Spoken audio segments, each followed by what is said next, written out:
Every year, during the contest, there was a lot of special programs that covered different matches.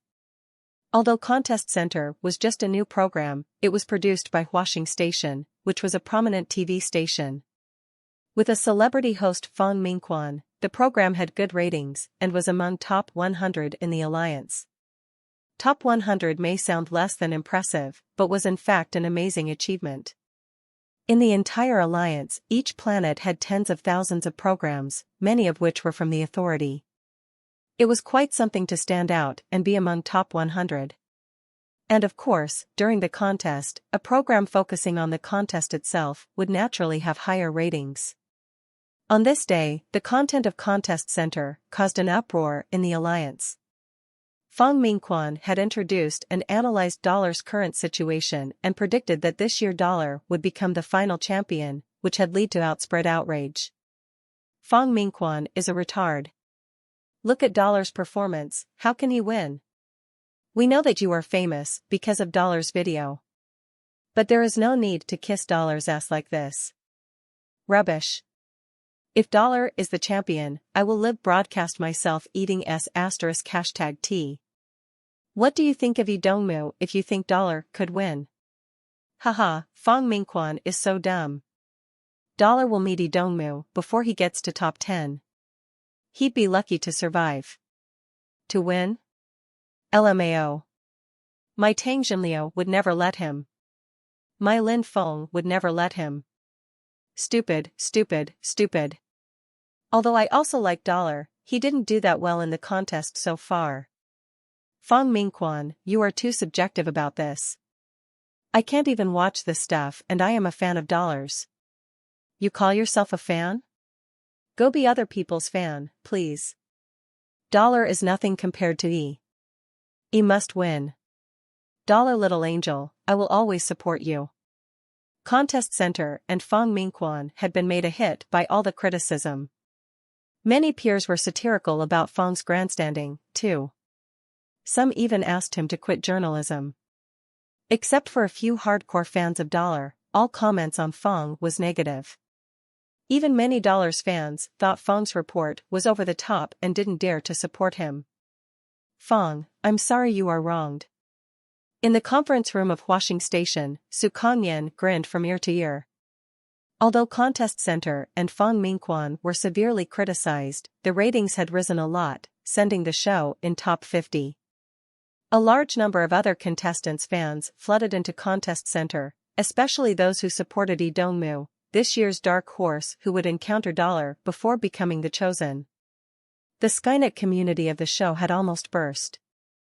Although it was only top 50, for Huaxing Station it was a great achievement. There had been less than a handful of shows that could accomplish this in the station's history. Therefore, Su Kangyan was quite pleased with what Fang Mingquan had done and Wang Chongqing was naturally upset. He didn't know that Fang Mingquan would try to improve the ratings this way. This is just my job. I have Director Su to thank for my achievement. Fang Mingquan said modestly, flattering Su at the same time. Su Kangyan was even happier and patted Fang Mingquan on the shoulder. Fang, keep talking about dollar and the stronger you say he is the better. If everything goes well, we might have even higher ratings and could break our record. Please rest assured that I will do my best. Fang Mingquan did not think it was grandstanding as he sincerely believed dollar would win. However, others didn't see it that way. Fortunately, the result was good anyway. For a journalist, criticism was not always a bad thing.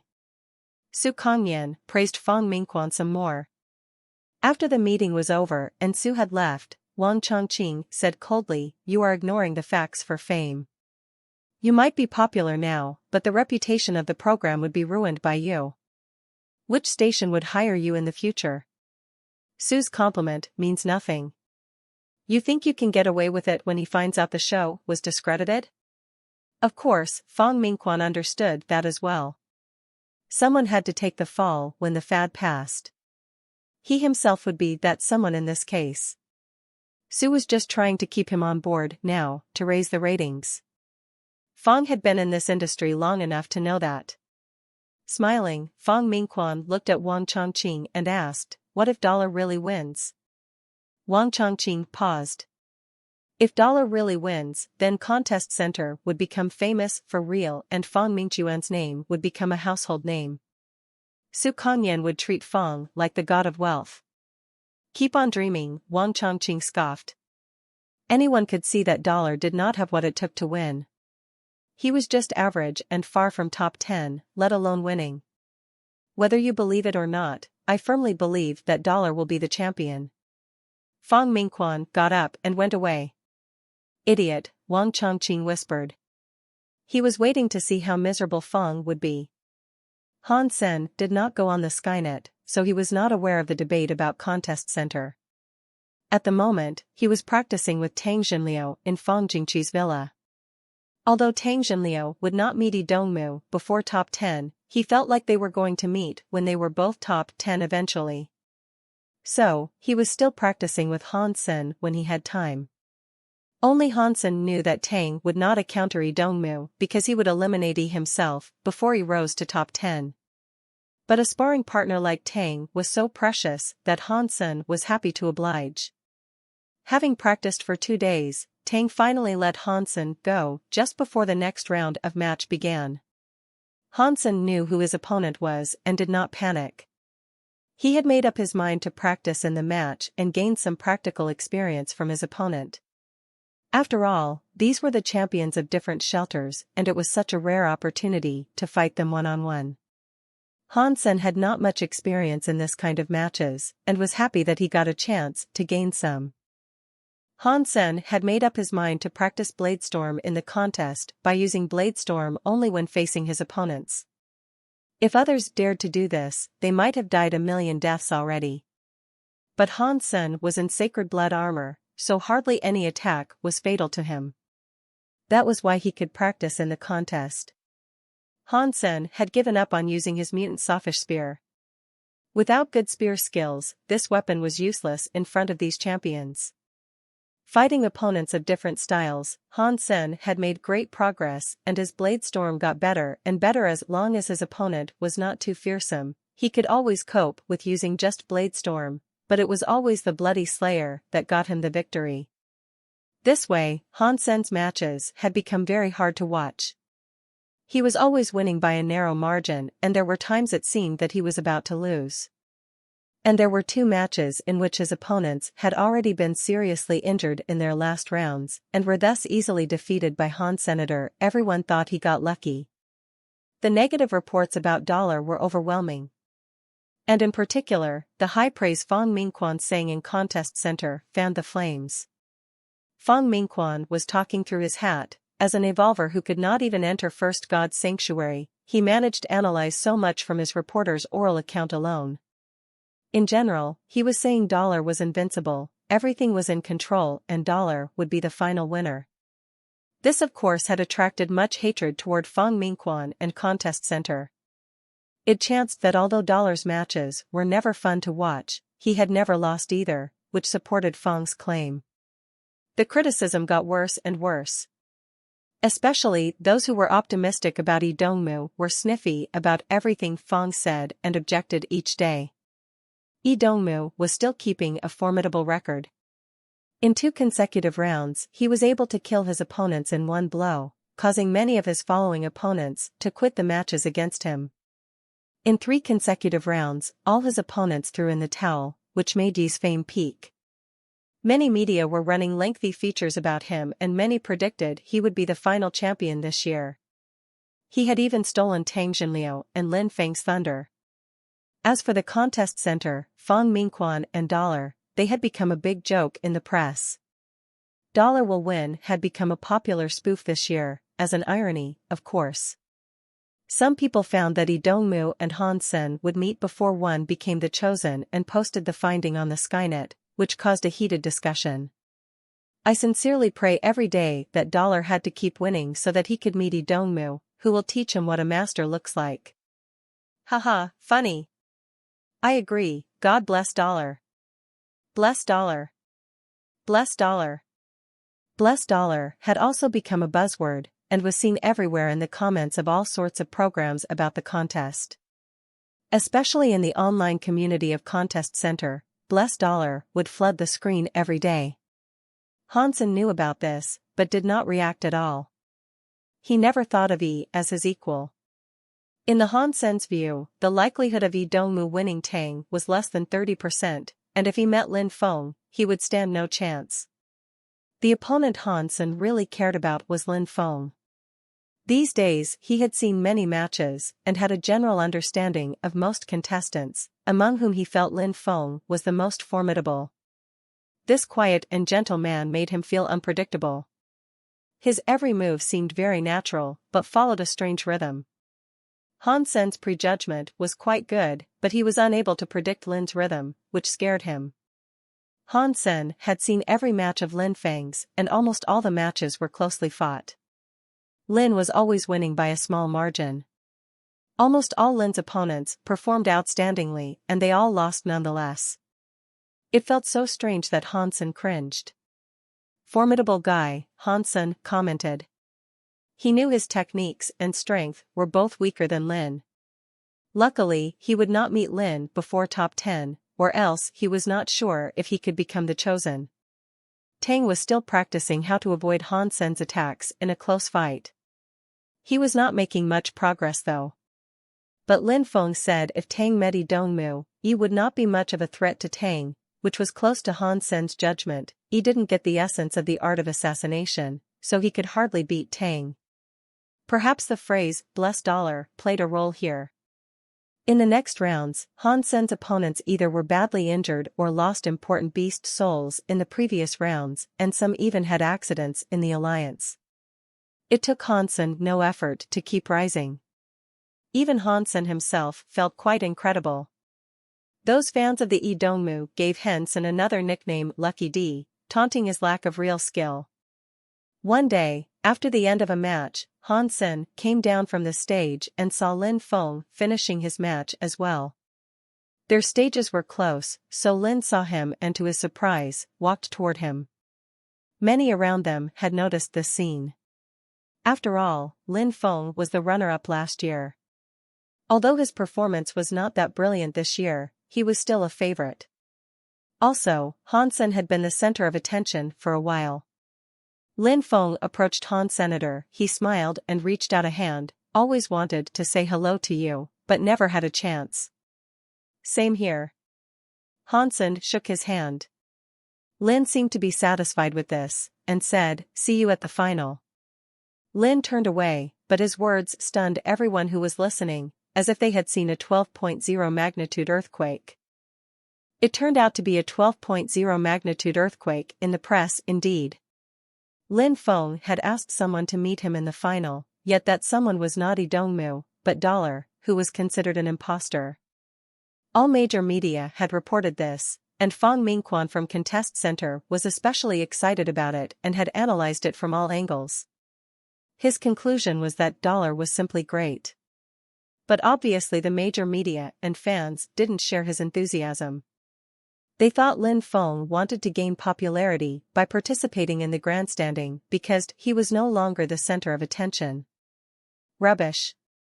Lin was the runner-up last year, but he had no vision. No wonder he was only the runner-up. Let him keep his ranking and be second to my Yi Dongmu this time. Keep his ranking? You think too much of him. He'd have to be lucky to make it in top 10. Lin and $, are just two weak guys feeling bad about themselves.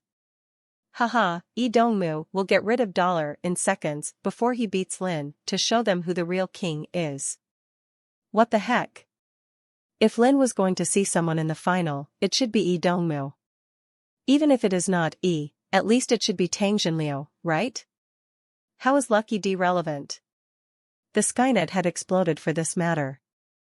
However, Lin Feng and Hansen, the two who had caused it, did not realize this at all. One was enjoying tea with Tang Jinliu and Fang Jingqi, and the other was playing Hand of God in the gym of the teleport station. Hansen had spent all his time playing Hand of God when he was not practicing with Tang. But he had never been able to make another breakthrough. He always had one or two small mistakes with Evolver 4. Hansen knew that he had reached his limit in both physique and reflexes. If he had no improvement in geno points, it was impossible for him to go any further. Therefore, he decided to take a break from Hand of God. Hansen acquired 2 daggers and tried to practice Sleep Blade with both hands. Although he was not as good as Gambler, he could produce the daggers from his sleeves and put them back skillfully at the moment. Even someone very observant could hardly see his hands move, but it was just a start on Sleep Blade. When Hansen took the daggers back, his hands would shake slightly while Gambler was able to keep his hands perfectly still and retrieve the dirks using only his arm and palm muscles. Hansen was not even close to that. This misled Hansen to think that he needed to pass all the levels of Hand of God before he could get somewhere with Sleep Blade. After I win tomorrow's match, I will fight Lee Dongmu. If I beat him, I will become the chosen and enter the ranking round, where I will meet Lin Feng, which I actually look forward to. Hansen recovered his dagger, slowly closed his eyes, and thought about all the matches he had experienced. The next day, Hansen had an easy victory once again. His opponent still had not recovered from a bad injury and failed to show up. Hansen walked down the stage and wanted to see Lin Feng's match, but someone stopped him. I hope tomorrow you will have the guts to stand in front of me, because I will kill you. Lee Dongmu said coldly and walked past Hansen without so much as throwing him a glance. Almost everyone who saw this went crazy. Lee Dongmu's words caused another storm on the Skynet. Basically everyone was guessing if tomorrow Dollar would dare to show up. The majority predicted that Dollar would quit. After all, the difference between the two was huge. Lee Dongmu's performance had been outstanding and he had even killed several celebrity rivals, including Dragon Swordsman, who had the 10th place last year. Dollar, on the other hand, had a rough journey. And he was here more for his luck than for his actual strength. Except for Feng Mingquan, who predicted Dollar would get a total victory, almost all TV personnel believed Dollar would either quit or die. On the day of the match, the martial rings in all shelters were packed with people who were waiting to watch the match through the sacred steel. This was absolutely the most controversial fight in the entire contest this year, and people called it the fight between the king and the imposter. Almost everyone in First God's Sanctuary was watching, and the number of viewers was even bigger than that of the final last year. The popularity of this match was in part due to Contest Center and Feng Mingquan. Or else there wouldn't be so many people who were paying attention to Dollar and the media would not have cooked up such a hype. The field reporters all wished to interview Lee Dongmu and Dollar before they started. Although there was no way to record it, it was enough that everyone in the First God's Sanctuary could see it at such a crucial moment. Unfortunately, neither Yi nor Dollar had appeared, but they saw Tang Jinliu and Lin Feng. It was hours until their own matches, so they must be here to watch the fight between Yi and Dollar. The clever reporters quickly squeezed over and circled Tang Jinliu and Lin Feng. They loudly asked, Lin Feng, I'm from Contest Front. Who do you think will win this fight? Lin Feng, I am from Contest Corner. You said you would see Dollar in the final. Do you still believe that? I'm from Contest Center. Lin Feng, do you and Dollar know each other? Why did you ask him to see you in the final? Lin Feng quietly smiled. Haven't I already said that I will see him in the final? Lin then walked toward his seat and sat down. Those journalists quickly circled Tang Jinliu, who was behind Lin, and bombarded him with all sorts of questions. Tang gracefully tossed his hair back and said with pride, no matter who wins, it will be the same for me, as I will get the first place. He paused, and before the reporters reacted to his comment, he continued, if you are asking which of the two will win, then of course it's Dollar. Isn't that obvious? The reporters were shocked. Not only Lin Feng, but also Tang Jinliu said Dollar would win, which was the opposite what they had thought. But when they were trying to ask again, Tang Jinliu had gone away as well. Only the reporter from Contest Center was overjoyed, who quickly teleported out of God's Sanctuary and reported what Lin and Tang had said. When Lee Dongmu and Hansen both showed up, First God's Sanctuary went buzzing. The cheers for E overwhelmed those for dollar. In the martial ring of steel armor shelter. Station master, do you think dollar will win? Yang Monli asked Qin Xian, sitting next to her nervously. He robbed my quota to go, so I will not forgive him if he's not even in top 10.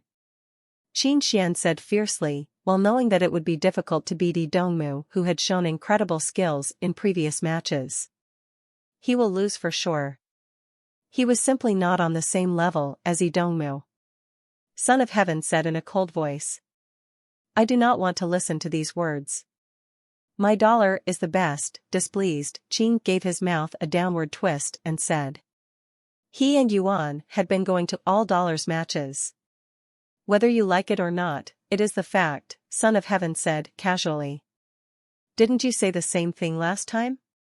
Well? Qin grinned and asked, leaving Son of Heaven's face darkened. On the stage, Yi Dongmu coldly stared at Han Sen and said in a flat voice, well, since you dare to come, then get ready to die. Drawing the dagger from his waist, Yi had a murderous look on his face. Do you think this is some kung fu movie? Han Sen scoffed inwardly. He didn't believe someone would actually say such dramatic words in real life. Han Sen did not reply, but shapeshifted into the bloody slayer, grabbed the hilt of the Shura katana and ran toward Yi Dongmu. The bloody slayer had a great speed, and was as fast as a fighter aircraft at its full speed. Instantaneously dollar was in Yi's face. The viewers all wondered whether dollar had lost his mind to approach Yi, who was best at close combat. Almost no one could avoid his fatal blow after being approached by him. Wow. Dollar is nuts. He not only approached Yi, but was also using a katana. At least use your spear so that you can keep the distance. A misstep by dollar. He should have come with a bow and arrows. Even if he doesn't know archery, shooting down from the above is 1,000 times better than getting close to Yi. Yi's fans were overjoyed. This idiot wanders so willingly into Yi's lap. It would be hard not to beat him. Yi Dongmu sneered and shapeshifted into a mutant monkey more than 6 feet tall with a thick tail, which greatly improved his strength and speed. Yi Dongmu had a sacred blood shapeshifting beast soul as well, but it was not similar to the shape of a human body. If he could not use his skills and sacred blood dagger, the sacred blood shapeshifting beast soul would do more harm than good. There were few creatures that had the shape close to human, and even fewer that looked human. Except for that sacred blood beast soul in the shape of a lady that was awarded to the chosen, there was hardly any sacred blood beast soul that takes human form. Han Sen's bloody slayer was a precious sacred blood shapeshifting beast soul because it had a pair of human hands that allowed him to use all sorts of techniques. Yi Dongmu watched Han Sen bolting toward him and gave his dagger a harder grip. He held the sacred blood dagger backhanded and launched his body at Han Senator. The distance between the two was shorter and shorter. All the moves of Yi Dongmu fell in the eyes of Han Sen, who felt every stretch and twist of his opponent had followed his expectation. He could see through Yi as if he was no more than a puppet. Between two assassins, if one was much better, something like this would happen. Han Sen knew everything about Yi while he didn't even know Han Sen was good at sneak attacks as well. And that had determined Yi's loss. It did not matter that his speed and strength were both greater than Han Sen. When the two clashed, the katana painted golden by Han Sen moved and was suddenly returned to its sheath. The movements of the weapon were as smooth as floating clouds and flowing water. They continued sliding nearly 30 feet in opposite directions before they stopped. Han Sen's magnificent body was as steady as a mountain, while Yi Dongmu slowly turned around and stared at Han Sen's back. He stressed each syllable. What is that skill called? Bladestorm. Han Sen replied without looking back. I will fight you again. And next time I will not lose. Yi said and walked down the stage. The moment he went down, he fell to the ground with a thump. Blood was welling from a cut in his chest so deep that his bones could be seen. The entire First God Sanctuary went quiet. Billions of viewers of the match opened their mouths but could not make a sound. No one could believe that the result would be like this. They could accept it if it was the other way, but Idongmu, who was invincible like a king, was defeated by Dollar in one blow, which was hard to swallow. Not to mention Yi's fans, even Dollar's fans had never thought that Dollar could win like this. Even the optimistic ones believed it would at least take Dollar quite some effort to win. But no one thought that he would lose in such a shameful way and in his strong suit, close combat. Hansen turned his head back and looked at Idongmu, who was struggling to get back on his feet. He said calmly, "Not bad. You survived a serious strike from me." Hansen turned away. "Not bad, not bad." This sentence blew all the viewers' minds. In the eyes of the public, Dollar's figure suddenly became more and more grand and brilliant. Dollar's fans finally came to realization of what had happened and started shouting and jumping up and down. The silence was broken and the entire First God sanctuary became festive. Everyone was talking about this incredible fight. That went down pretty fast. Haha, in your face, Yi's fans. Not just the fans, but also the media in the entire alliance, except for Fang Mingchuan's contest center. Y'all thought he was gonna win. How about this? He is beat before even getting to top 10. Now think about it, Fang Mingquan sure had some vision.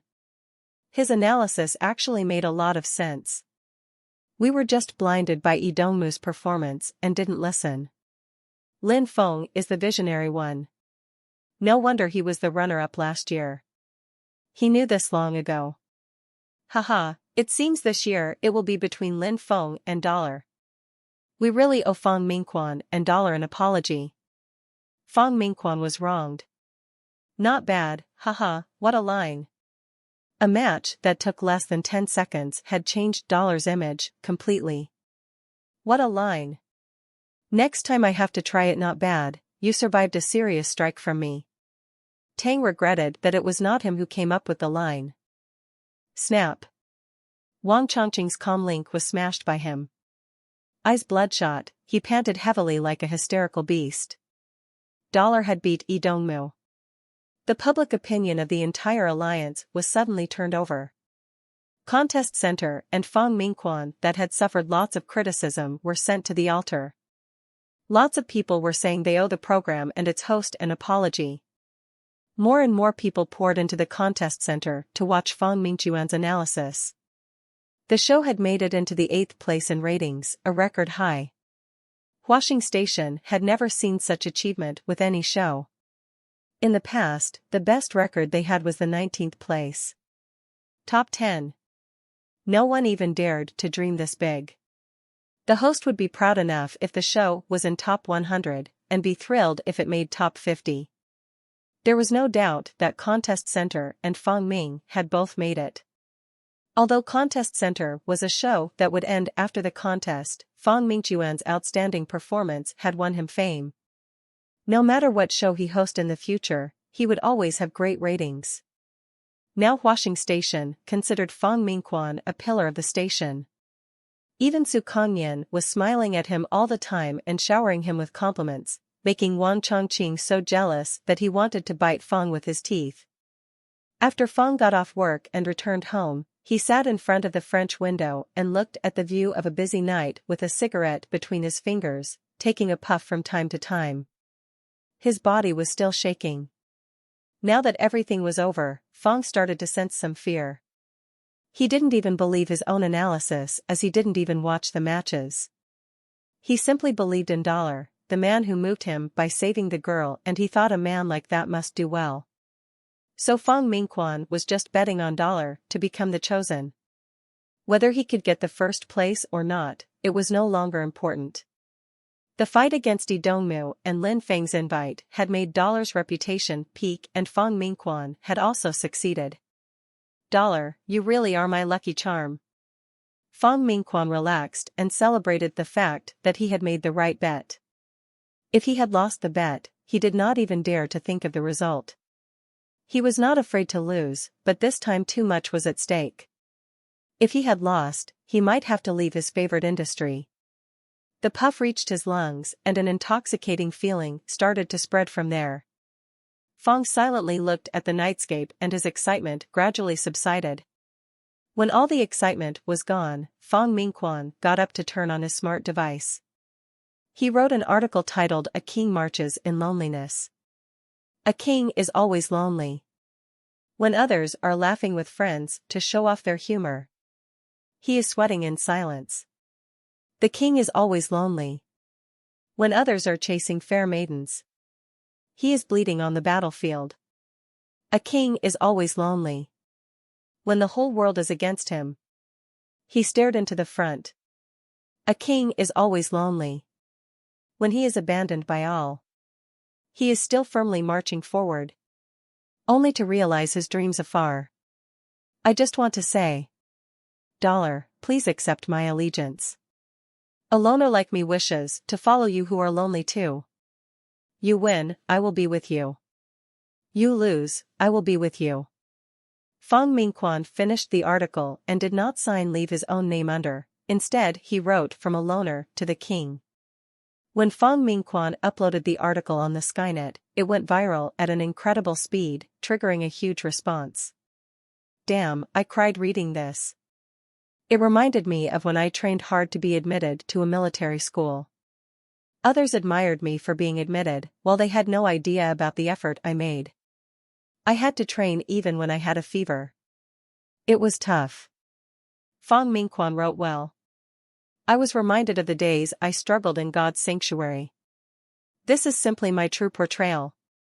I am also a loner. Spending at least 28 days in God's sanctuary each month, I just want to work harder so that my family can live better. But I am so tired and I need company. No matter what happens in the future. From this moment on, I am a fan of dollar and Fong Mingquan's. I will be with both of you, too. Dollar, please accept my allegiance. You win, I will be with you. You lose, I will be with you. Loner, +1. I like Fong Mingquan. You follow dollar, I will follow you. If God gave me another chance, I would never have said anything bad about dollar. +1. +10,086. Dollar, you are my king. A King Marches in Loneliness had made Dollar and Fong a tremendous success. As Fong became a real celebrity, Dollar had gained many hardcore fans who would not sway easily. Reading the piece himself, Hansen felt touched, too. During the first 3 months when he had just entered God's sanctuary, the loneliness and helplessness he experienced were maddening. He had gone this far because of his dreams and the people he cared about. If it weren't for his mother and Han Yen, Hansen might have given up on himself. Hansen wanted to reply to the article, but he eventually let that thought go. Let us keep marching forward for what we truly cherish. No words could express my feeling. Hansen silently logged out. Hansen rested for a while, and decided to check if there was any hyper-geno art on footwork that suited him in St. Hall. Idongmu's footwork was paired perfectly with his sneak attacks, and the footwork was what Hansen lacked. If he could practice some footwork to work with his sleep blade skills, he could reach an even higher level in the combat. Articles about Dollar could be seen everywhere on the Skynet. But it was too late to write about him, as Contest Center was the only program everyone talked about. The peer shows were much less popular. A lot of businesses were looking for Dollar and wished to hire him to endorse their products. Some people wanted to dig out his true identity, and there were all kinds of speculations, but no one was certain anyway. Hansen was now browsing the S-Class section in St. Hall, dazzled by all the S-Class hyper-geno arts on footwork. From the description alone, it was difficult to see whether the footwork would suit him, but Hansen had no better choice than these S-Class hyper-geno arts. After reviewing all the descriptions, Hansen locked down on a footwork named Sparticle. Having purchased Sparticle, Hansen watched the tutorial and started to learn. Soon he found that Sparticle is somewhat different from the footwork he had in mind. Hansen was hoping to have a footwork that helped him speed up and pull him close to his opponent in an instant. Sparticle was fast enough and theoretically he could reach the highest speed that his body could take by practicing Sparticle. But this hyper-geno art was focused on the explosive force. Although he could reach a very high speed instantaneously, the speed could only last 1 or 2 steps. Sudden burst of speed and one unparalleled step, that's what Sparticle was all about. Footwork like this was very powerful in a close combat and even more so when paired with sneak attacks that Han Sen was best at. But the previous problem was still not completely resolved, it was still hard for him to approach his opponent from afar. This is nice too. My abilities will be enhanced in close combat. And if my enemy is not too far away, this will work. Han Sen was not too disappointed, Sparticle was also helpful to him. It was just different from what he had imagined.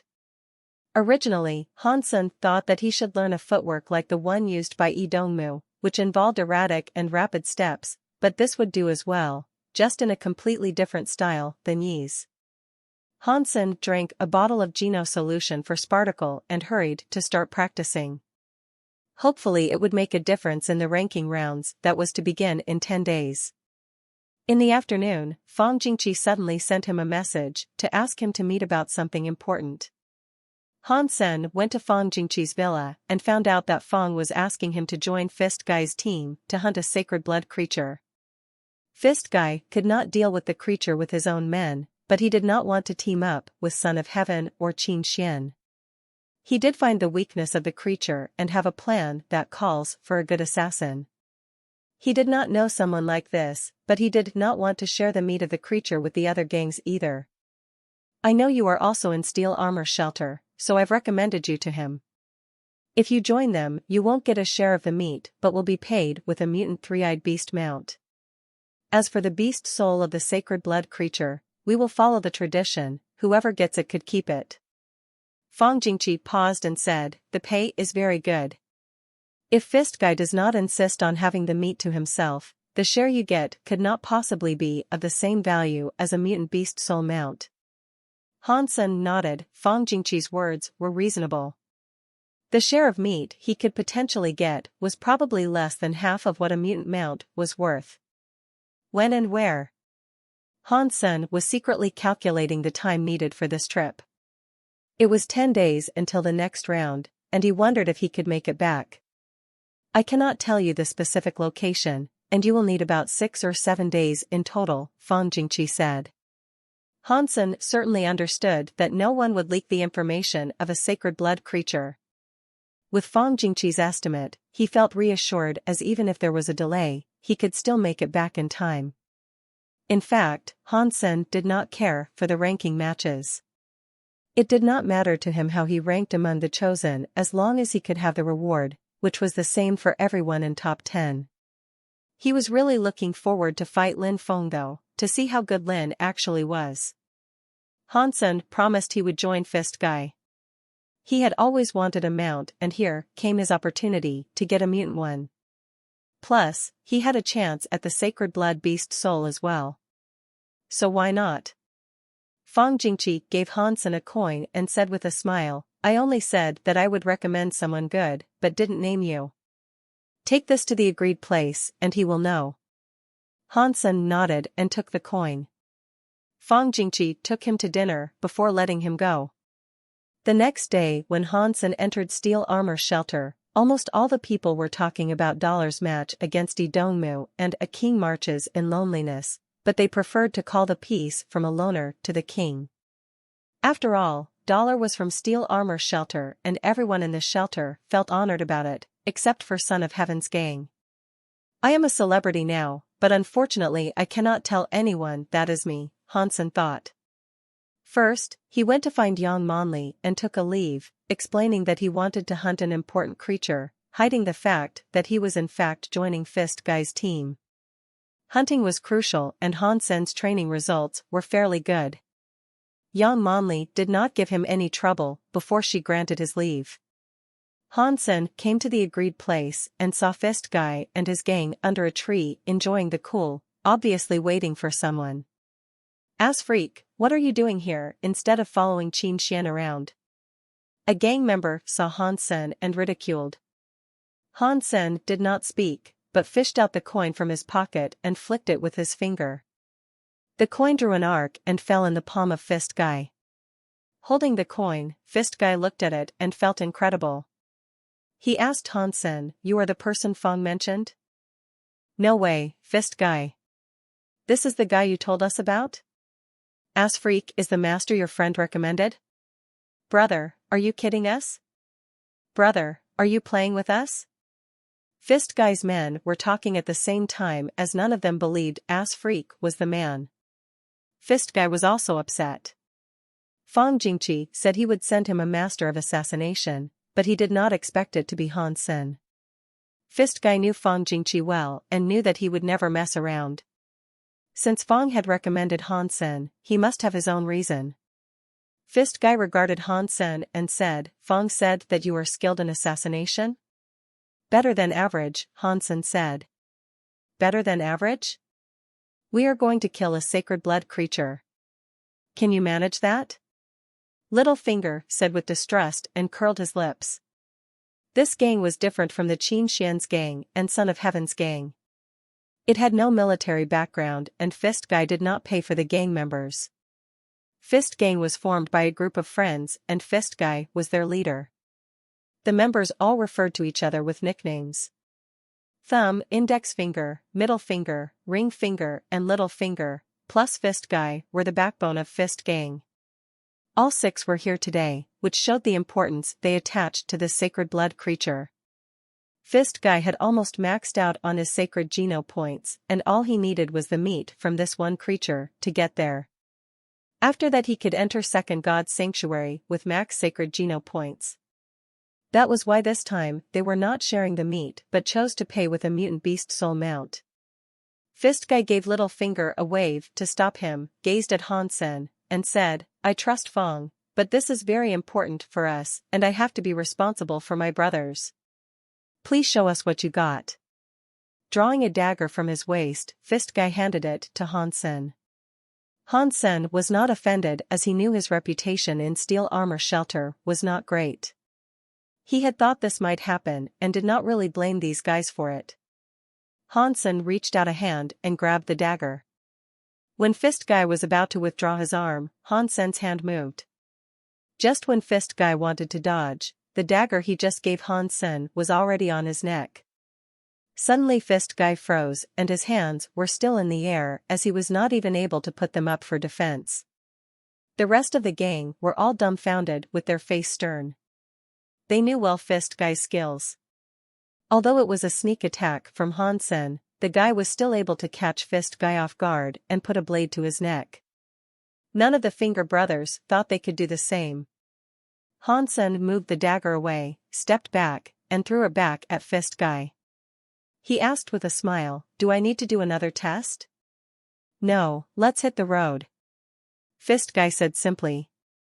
He contemplated Hansen and tucked the dagger back at his waist.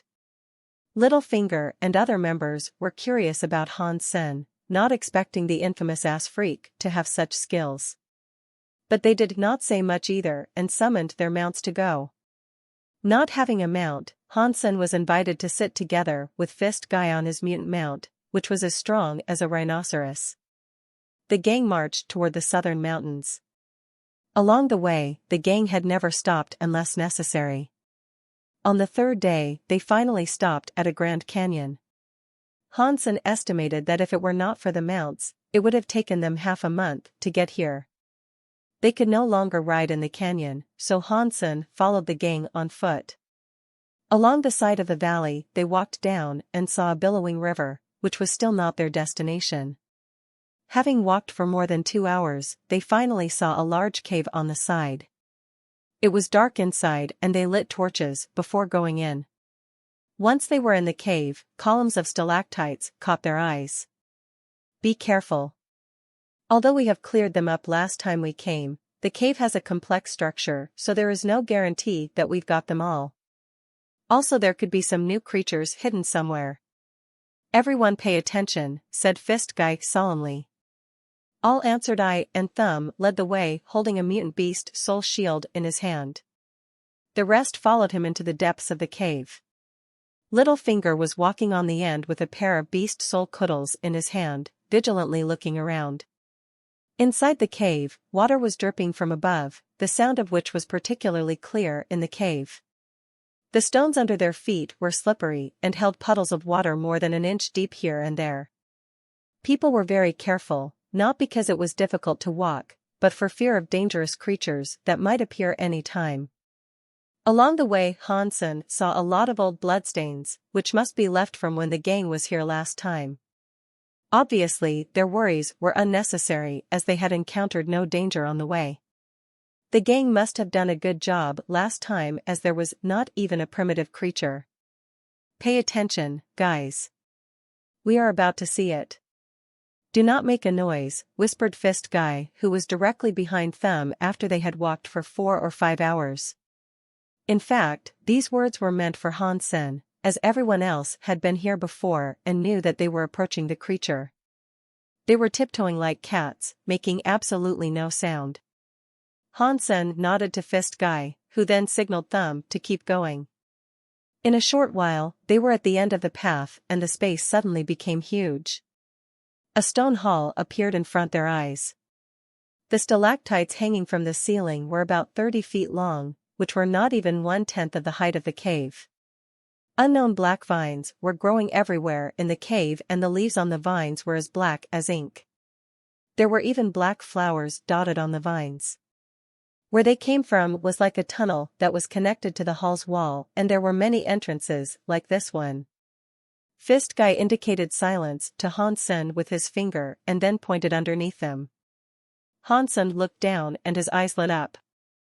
Hansen saw that at the bottom of the cave, a black pangolin-like creature more than 6 feet long with its whole body covered within crystal scales was drinking water from a pool.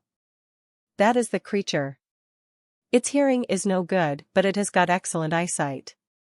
Even a sacred blood beast soul weapon could hardly hurt its scales. Its biggest weakness is its soft belly, explained Index Finger unhurriedly, who was a refined young man.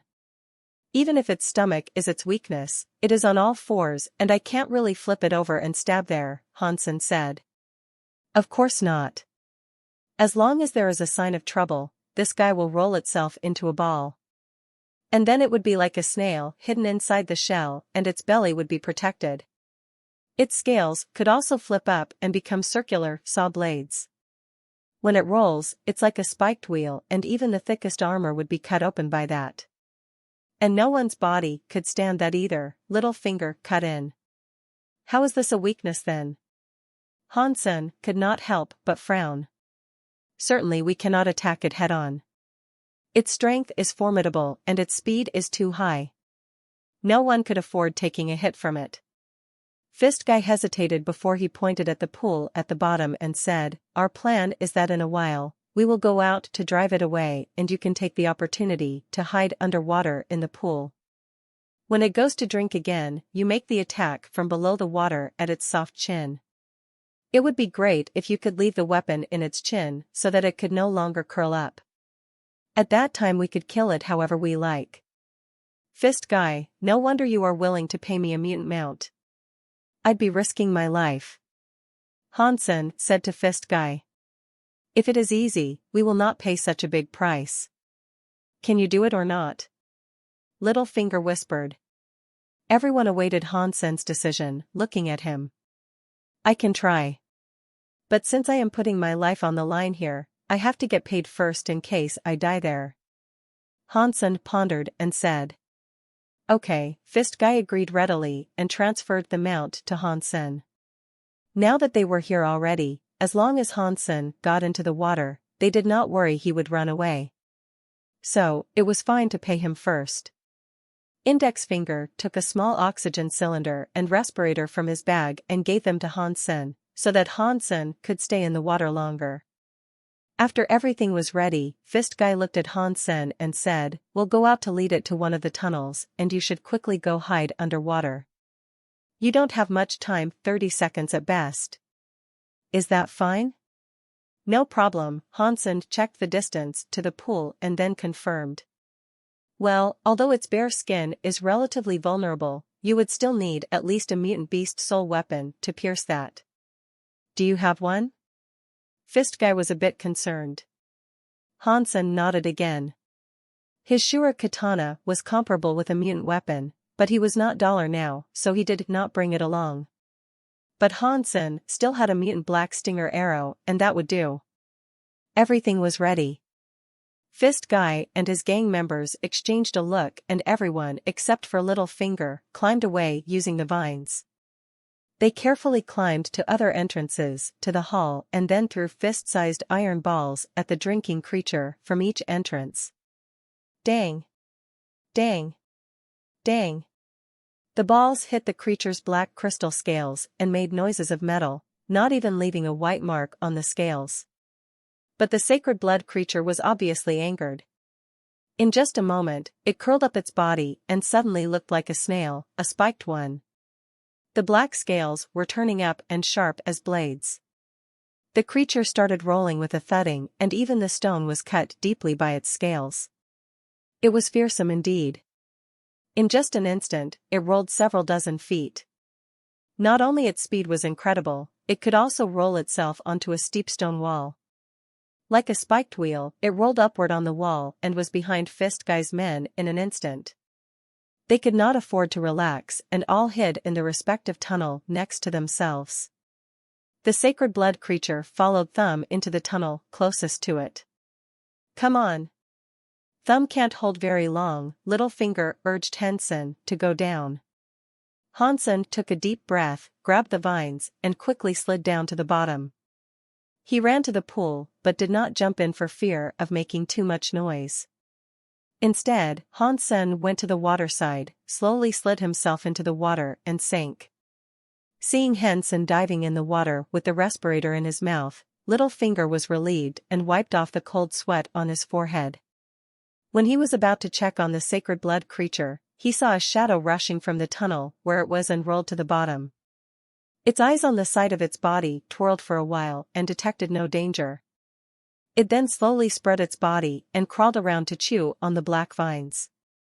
The reason why the creature had stayed here for a long time was to eat the black vines. Fist Guy's gang had discovered this and was thus certain that it would not leave before eating up the vines. The creature was still gnawing the vines when Fist Guy's gang returned from the back of the tunnel. It chanced that all the tunnels were connected and they made a detour and found Little Finger. Thumb's arm was hurt. His blood was dripping and his bone was bared. Thumb, you all right? Fist Guy and others asked nervously. I'm okay, but my mutant shield was ruined when used to block the creature. If we could not kill it, it would not be worth it at all. Thumb said distressed. I wonder if Asfreak could finish the task. Little Finger watched the quiet pool and the creature eating the vines with a worried look on his face. I hope he can. Looking down, Fist Guy was not sure either. One could never be sure about the result when one was about to hunt a sacred blood creature. The infamy of Asfreak also added to their lack of confidence in Hansen.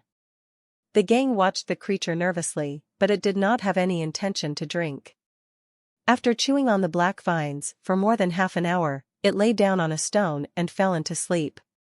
Fist Guy and others started to get anxious, as the oxygen cylinder they gave Hansen was only the size of a palm and the oxygen was quite limited. If the sacred blood creature spent a long time sleeping, the oxygen would run out. When they were praying for the creature to get up, it eventually woke up and slowly climbed to the pool, as if their prayers had worked. It stretched its head above the pool and started to lap the water with its tongue. However, Fist Guy and the Finger brothers were not too happy about this, as where the creature stayed was far from where Hansen was hiding. If Hansen started to swim now, however, the waves he made would alarm the sacred blood creature for sure. What now? The gang members' hearts raced. Hansen could not even touch the creature in such distance, let alone kill it. Unfortunately, the water below was too dark, and they could not see what Hansen was doing under the water. Hearts in their mouths, the guys suddenly heard a screech from the bottom. The sacred blood creature lifted its head up and there was a black arrow deep in its white jaw, with only less than half the length exposed.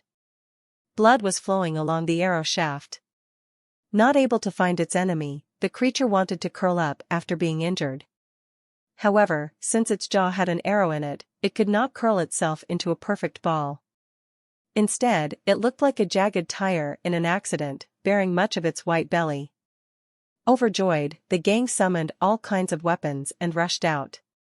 The sacred blood creature was still fierce, though badly injured. When it rolled, stones were still crushed under its scales. No one could block it like no one could stand in the way of a bulldozer. The gang did not dare to fight it head-on and decided to carry on the fight while beating a retreat.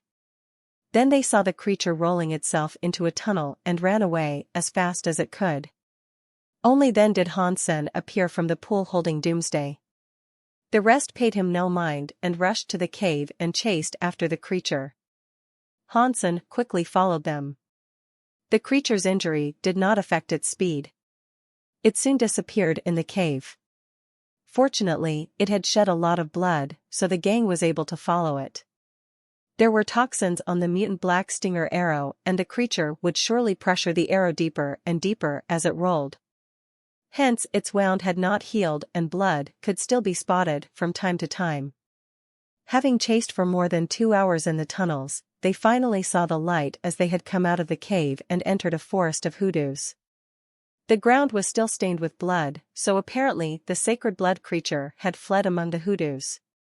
Damn, the vitality of this creature is just incredible. We would have died a long time ago had we shed so much blood, and it was running fast as ever, Thumb cursed.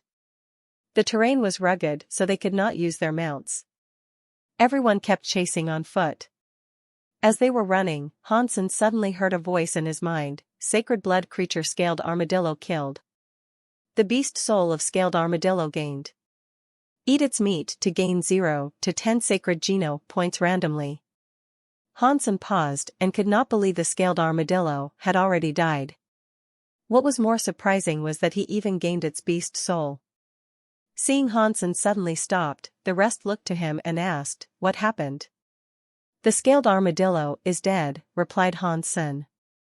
"Scaled armadillo?" The rest suddenly realized that scaled armadillo was the name of the sacred blood creature and all became thrilled. "Your arrow is poisonous?"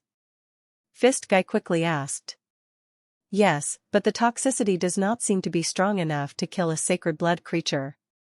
Hansen had some doubts himself. The scaled armadillo must have rolled itself so hard that the arrow pierced its brain, Ringfinger guessed.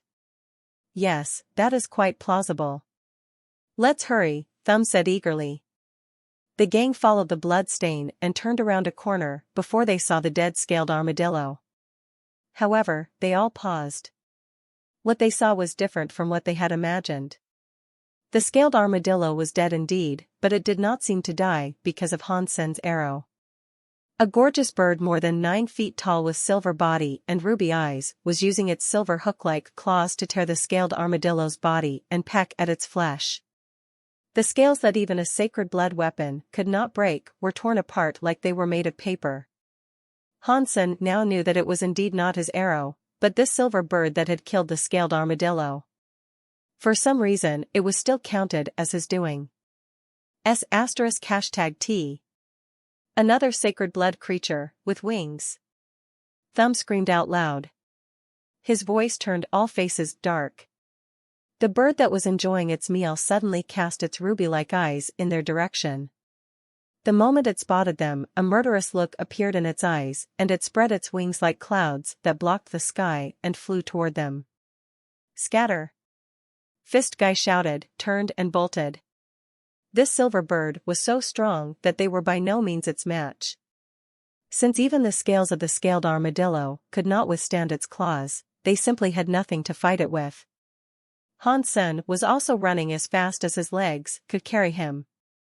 The gang had scattered, but as Hansen looked back, he realized that the silver bird had chosen him to follow, its ferocious bird eyes red as blood gazing at him unblinkingly. *#. Maybe God envies my newly gained beast soul. Hansen secretly cursed and continued to run desperately. Fortunately, it was a forest of pagoda-like weathered rock hoodoos. Han Sen was taking his cover behind the pagoda-like hoodoos and paid no mind which way he was going as long as he could get rid of the silver bird. However, the horrendous silver bird was still following him. Under its claws, even a car-sized stone was crushed in an instant. Its strength was almost divine. After running for a while, Han Sen was suddenly in the open and out of the hoodoo forest. He complained inwardly, now without the hoodoos as my cover, how could I outrun this damned bird? Without the cover of the hoodoos, the silver bird uttered a ferocious hoot and rushed toward him. Without hesitation, Han Sen summoned the Bloody Slayer and Black Beetle and turned himself into a golden centaur, running with all 4 hooves. Han Sen had always trusted the speed of the Bloody Slayer, but this time he failed to run away from the silver bird. Instead, the bird was catching up. Am I going to die here? Han Sen complained inwardly. The shape-shifting time was limited and his current Geno points would give him less than an hour. Once his time was up, how could he ever outrun the ferocious silver bird with his own feet? But now Han Sen had no time to think. He had to focus on running as fast as he could. As for the purple-winged dragon beast soul, Han Sen did not dare to summon it at all. Once he used wings to send himself in the air, his flying speed would be even lower and he would be turning himself into a meal for the bird. Looking at the endless plain, Han Sen ran desperately while the silver bird was snapping at his heels. As time passed, Han Sen started to feel a severe soreness and knew that his shape-shifting time was almost up. As Han Sen was considering whether to turn around and fight the bird head-on, he heard a rumbling of water ahead of him. It seemed that there was a wide river there. Suddenly, his eyes lit up. Without thinking any further, he ran at his full speed toward the sound and used jade skin fully so that he could shapeshift a bit longer. Han Sen soon saw a wide river with roaring waves more rapid than the Yellow River. Seeing this river, Han Sen was overjoyed. Now he only wished that this silver bird did not know how to swim so that he could take refuge in the water. Running desperately with 4 hooves, Han Sen felt his body muscles were being torn apart as he had exceeded his shape-shifting time limit. But the only thing left to do was to hang on and keep running to the river. Giving up shape-shifting now was equal to giving up his life. 600 feet away from the river, Han Sen's eyes were bloodshot and the pain in his body almost made him scream. Yet he had to run. 500 feet. 300 feet. 100 feet. 10 feet. As Han Sen thought his body was about to explode, he had finally made it to the river. With acute pain, he threw himself into the water. Thump. Han Sen heard a loud noise behind him, and then felt a burst of pain on his back that almost made him black out. His heart froze, knowing the silver bird had followed him into the water. The desire to survive made him muster what was left of his energy and try to dive deep into the river. At this point, Han Sen could no longer keep up shapeshifting, or else his body would break down. The moment he turned into himself, he felt he was pushed downstream at an incredible speed. He tried not to faint, as he could drown in such torrents, before he was eaten by the bird. He summoned the mutant black barracuda, and a mutant mount more than 4 feet long appeared next to him. Holding tight on the mount, Han Sen controlled it to dive to the bottom. When Han Sen could no longer hold his breath, he sent the mutant black barracuda to the surface. Finally getting a little break, Han Sen was glad to find the silver bird was nowhere to be seen. It seemed that it did not know how to swim and just clawed his back when he jumped into the water. His back was still in great pain, and his whole body felt like it was falling apart with spasms in his muscles. He felt like he was made into a plate of sashimi with his flesh being sliced off. The consequence of shapeshifting over time made Han Sen helpless. Fortunately, he had his black beetle armor for protection, or else the creatures in the river that had sniffed the smell of blood would have torn him apart. Groups of strange fish more than 2 feet long hovered around him and tried to bite his body from time to time. The sacred blood armor had thwarted all their attempts. Withstanding the maddening pain, Hansen grabbed the Z-steel dagger in his sleeve and stabbed it into a strange fish next to him. The fish was gutted as he pulled the dagger fiercely, and it died without struggling. Primitive creature Black Lantern fish, killed. No beast soul gained. Eat its meat to gain 0 to 10 primitive geno points randomly. Seeing other Black Lantern fish hurrying over to the dead one, Hansen quickly cut off a large chunk of fatty meat from its belly and threw the rest of the dead fish aside. Watching groups of Black Lantern fish chasing the dead body away, Hansen took a bite at the meat in his hand. It tasted fishy and bitter, but Hansen could not afford to be picky. When he jumped into the water, his back was clawed by the silver bird and his backpack was lost. With no water or food left, he could only rely on this creature's meat to gain some strength. If he wanted to live, he must have enough strength. But the fish meat was so unpalatable that Hansen only ate half of it and threw the rest away. He would throw up otherwise. With some physical strength recovered, Hansen started to observe the surroundings. Although it was already at night, the starlight and moonlight were so bright that he could still see mountains and forests along the river. But he still had no idea where he was. Gathering his strength, Hansen commanded the mutant black barracuda to swim up to the shore. His luck was not too bad. Next to the shore was a grove of trees. He looked around and found no trace of creatures nearby. With a long sigh of relief, Hansen climbed up into a tall tree's crown. When he was about to take a good rest and treat his wound, a beast roar rang in the mountain near him. How bad can my luck be? With a wry smile, Hansen vigilantly looked in the direction of the roar. Seeing it was actually several youths hunting a lion-like creature, Hansen felt God had not abandoned him yet. Taking all his beast souls back and putting the dagger back into his sleeve, Hansen slowly walked toward the youths and said after they killed the creature, "Friends, may I ask where this is?" The youths that were still thrilled over their kill were startled by Hansen's voice and turned to him with weapons in their hands. After seeing Hansen, who was in rags that were dripping blood, they were suddenly relieved. "Why are you here alone?" asked a young man in beast soul armor, looking at Hansen with some doubt. "I came with some friends, and not sure it was good or bad luck, we ran into a flying sacred blood creature and scattered. I'm lucky to be alive," Hansen told half the truth. "A sacred blood creature? Where?" The youths were shocked. "I don't know now. I jumped into the river to escape from it and was carried here by the torrents. If you want to hunt it, you could go to the upstream and try your luck. I'm not sure if it would still be there though." Hansen paused and asked, "Could you tell me where I am first?" A girl with wide eyes said, "We are not sure either. But if you are heading to a shelter, go west and it will take you about a month to reach Glory Shelter."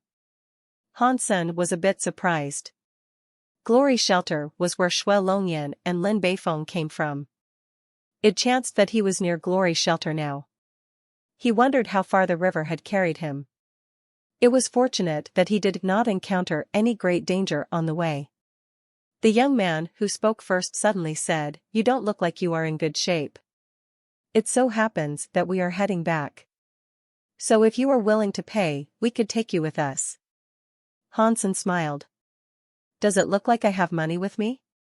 "We can sign a contract here and you could pay when we are back in the shelter," replied the young man. "How much do you want?" Hansen pondered and asked. He was not familiar with this area. If he followed them, at least he would not get lost. 100,000, the young man regarded the bow and arrows Hansen was carrying and said.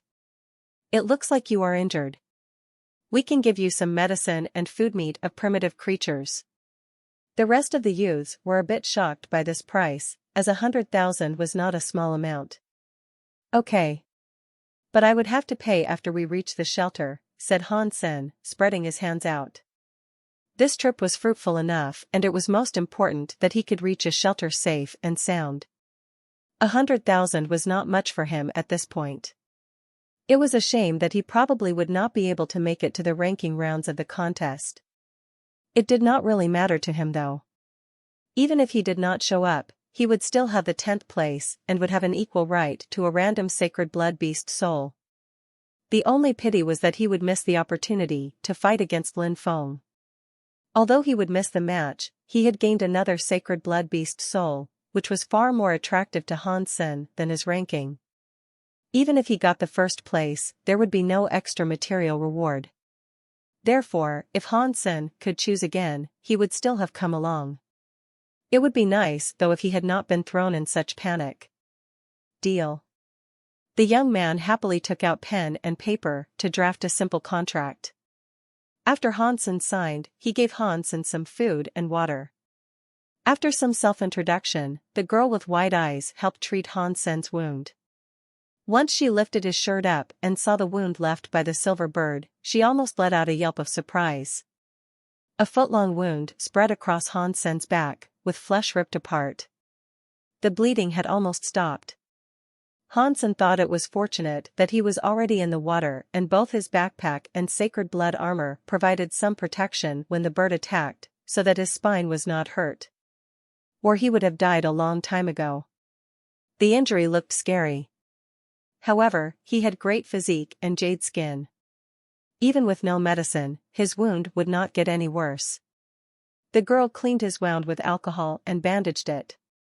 The youths all said Han Sen was lucky to keep his life. The guys in the group chopped up the lion-like creature's body, picked some branches, made a fire, and put chunks of meat on it to barbecue. They shared a chunk with Han Sen after it was ready. Han Sen grabbed the meat and devoured it. He needed to gain some energy badly. Primitive creature yellow lion's meat eaten. 0 primitive geno point gained. Han Sen had got familiar with the youths after traveling with them for 2 days. They were not bad people. Because they were from humble families and had nothing special about them, they did not make it into some large gangs. Instead, they grouped up to hunt creatures themselves. They did not dare to poke any strong creature for lack of strength. This way there was not much risk involved as they were always picking on primitive creatures that were alone. Their situation was much better than Han Sen when he had first entered God's sanctuary, as they were together while he had been alone. But he could still relate to them sometimes. With the medicine and food supplies, Han Sen was recovering much faster. With his physique and use of jade skin, his wound was no longer serious just a few days later. At the foot of a mountain, they suddenly heard a screeching. Several of them looked up and saw some black figures rushing down from the mountain, terrified. "Run! It's black-tailed monkeys," shouted Su Xiangqian, the leader of the youths. Although the black-tailed monkeys were merely of the size of cats. As primitive creatures, they were rather swift and their claws were toxic and it would be dangerous for one to be scratched by them. Seeing at least a dozen monkeys rushing down, the youths were all shocked. They might be able to cope with 1 or 2 of them, but once they were caught up by the dozen here, it would be hard for any of them to stay alive. Surrounded by mountains, it was almost impossible for them to outrun the monkeys who were used to climb. Suddenly, a trill of the string was followed by a scream of a monkey. The youths turned around and saw a black-tailed monkey was pierced by an arrow in the head and fell to the ground. And the archer was Han Sen on the side. "Han Sen, let's go. There are too many black-tailed monkeys here and we will be in trouble if surrounded by them," said Li Xiaogu, the girl with wide eyes hastily. Han Sen ignored her urging and drew the string of doomsday at the black-tailed monkeys sweeping across the slope, screaming. The youths thought Han Sen was out of his mind. How many of the monkeys could he possibly kill? Once he was besieged by them, one scratch would mean death. While they were still anxious, they heard the string sounded once again and it did not stop. A black shadow flashed and instantly shot through a black-tailed monkey's head. The next moment, the arrow went back to the hands of Han Sen and was driven through another monkey's head. There was no extra movement or any deviation. The bow and arrow were almost integrated into one, with a mysterious beauty. String, arrow, death, everything was so natural and smooth, as if this was the way it should be. Su Xiangqian and the other youths were stunned and stopped running. They could not believe the black-tailed monkeys' heads were penetrated just like this.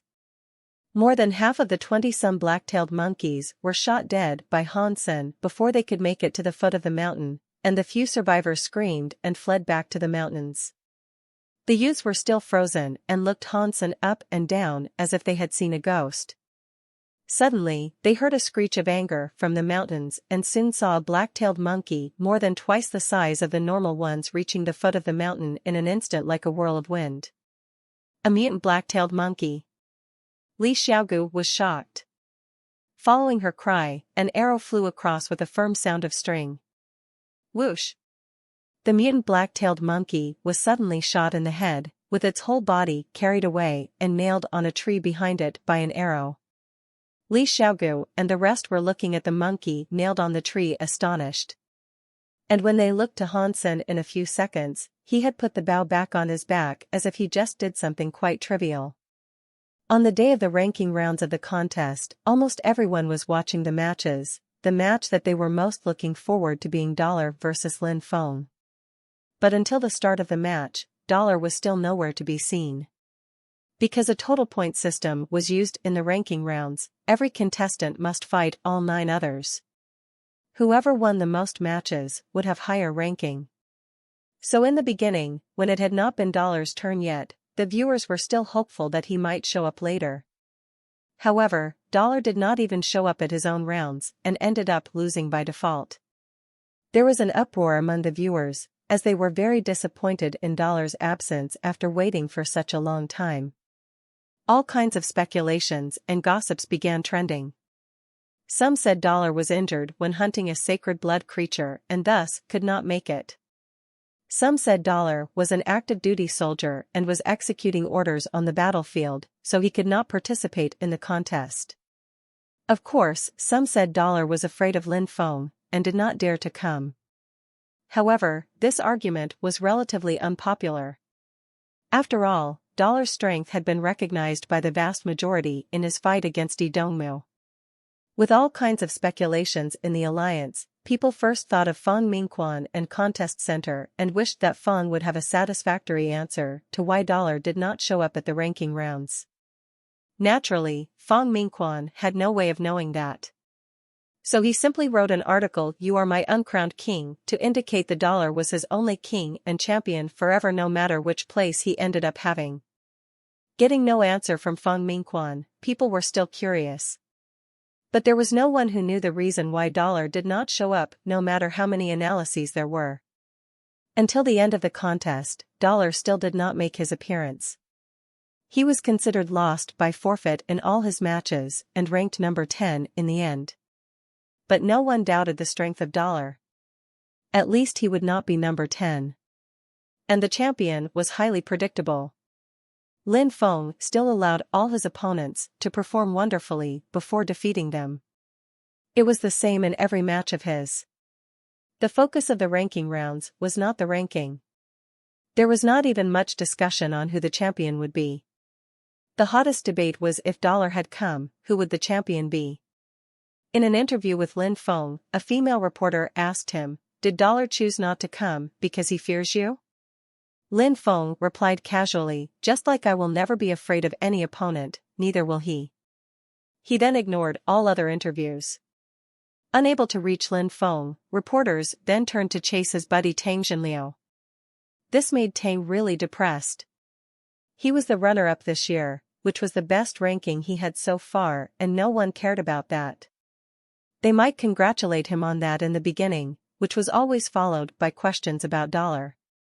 Tang Jinliu, if Dollar were in the matches, who do you think would be the champion, Dollar or Lin Feng? Tang Jinliu, why do you think Dollar was absent? Dollar and Lin Feng, who would be more likely to win? Do Dollar and Lin Feng know each other? Are you and Dollar friends? All kinds of questions made Tang dizzy, and he ended up hiding at home so that the journalists could not besiege him. The Skynet was also flooded with posts discussing these questions. Some were praising Dollar and some criticizing. The debates lasted for about a month after the contest was over. It took Han Sen and the youths more than half a month to reach Glory Shelter. The youths told Han Sen it would take a month, which was an estimate according to their own speed, considering they had to bypass large groups of creatures. With Han Sen on the team, they did not need to take detours anymore, as the archer could clear the path. As long as the creatures were not in too large a group, Han Sen could always keep them at least 30 feet away, making the youths realize the benefits a great archer could bring. Because of the performance of Han Sen, some of them had changed their focus to archery. After Han Sen reached Glory Shelter, he found that he could not claim the reward for the chosen there and had to claim it at the Sacred Steel in Steel Armor Shelter where he registered in the contest. Han Sen could not immediately go back now, so he first teleported out of God's sanctuary, and as soon as he was in the Alliance, he saw on his comlink many unanswered calls from Fang Jingqi. He called back and heard Fang's relieved voice, "You are not dead yet? Good people are not so easy to die. Tell Fist Guy that I cannot go see him right now and will give him the mutant mount back." Their contract stipulated that if the sacred blood creature was hunted, Han Sen could have a mutant beast soul mount, but since the scaled armadillo was taken by the silver bird, Fist Guy's gang must have gone back with nothing. There was no reason for Han Sen to keep the mount. No need. After you led the silver bird away, the gang managed to bring back the body of the scaled armadillo. They lost a little bit to the bird, but it does not matter much. They have been really worried that you might have been killed by the bird. Fang Jingqi laughed. Unfortunately, I had no sacred blood beast soul bow or arrow, or I would have shot the silver bird down as well. It got lucky, joked Han Sen. If you need sacred blood beast soul bow and arrow, here is a chance. Fang Jingqi grinned. What chance? You are not asking me to risk my life again, right? I have no interest to do it a second time, said Han Sen, actually feeling quite interested inwardly. Doomsday was good, but not quite enough to kill a sacred blood creature. In 2 months, Fist Guy will enter Second God's Sanctuary and will sell some of his beast souls, including a sacred blood bow. If you are interested, you could take a look, said Fang Jingqi. Will do. Han Sen hung up and went outside. Yang Monli was standing at the gate of the teleport station, gazing at him. Where have you been? Aren't you aware that the entrance examination to Blackhawk is about to start? If you do not get admitted, do not say that I have trained you, because I cannot afford to lose face like that, exclaimed Yang Monli in anger. I was hunting a creature with friends and something went wrong. I just got back to the shelter. I am really sorry. Han Sen knew that he had been gone longer than he asked for, so no wonder that Yang Monli was mad. Whatever, your admission had nothing to do with me. I actually wish that you won't pass the exam so that I will not have to see you every day. Yang Monli was very dissatisfied with his indifferent attitude. Han Sen shrugged. He knew Yang Monli was not a bad person, but she always sounded mean. She must want him to go back into training. But Han Sen had to go home now that he had been gone for many days. He could only let Yang Monli down for the moment. Seeing Han Sen still left the teleport station instead of going back to train, she thought bitterly, it would make no sense if this bastard were admitted to Blackhawk. Han Sen returned home and checked in with his mother before going to bed. He was not in a hurry to claim his sacred blood beast soul. He could claim it any time at Steel Armor Shelter before the next contest started. Entrance exam to Blackhawk was in just a few days, and he planned to take the exam before finding his way from Glory Shelter to Steel Armor Shelter. But he had to make it back to Steel Armor Shelter before Fist Guy auctioned his beast souls. He was very interested in that sacred blood beast soul bow. In addition, the shrieky beast should finish evolving into a sacred blood beast by that time and he could not waste that. Thinking of beast souls, Han Sen summoned the beast soul of the scaled armadillo, which was a huge black round shield about 4 feet wide. The shield was covered in scales and spikes and looked quite fearsome. It was more for offense than defense, as whoever knocked over or cut by the shield would suffer severe injury. Really great stuff. If it's paired with the speed of the Bloody Slayer, even Qin Xian would not dare to take a hit from it. Han Sen thought of the scene and laughed out loud. The next morning, Han Sen went to the teleport station for training, and Yang Monli gave him another fitness test. Han Sen used Jade Skin to keep all his score between 10 to 11, making Yang Monli fairly satisfied. Han Sen did not know how much his actual fitness index was as he had not used his full strength in the tests recently. Also, he had gained another 5 mutant geno points from eating the mutant black-tailed monkey and now had a total of 52 mutant geno points. Yang Monli used the few days left to put Han Sen on a detailed comprehensive training program so that he could not slack at all. As a soldier, although she was no fan of Han Sen's, she still made every effort as it was an order from Qin Xian to train him. Whether he could eventually be admitted was none of her business. She actually did not want Han Sen to be admitted as she thought Dollar was the best candidate for the archer in the squad. But Dollar's whereabouts were never predictable and she could not even locate him, let alone persuade him to join the squad, which made her rather upset.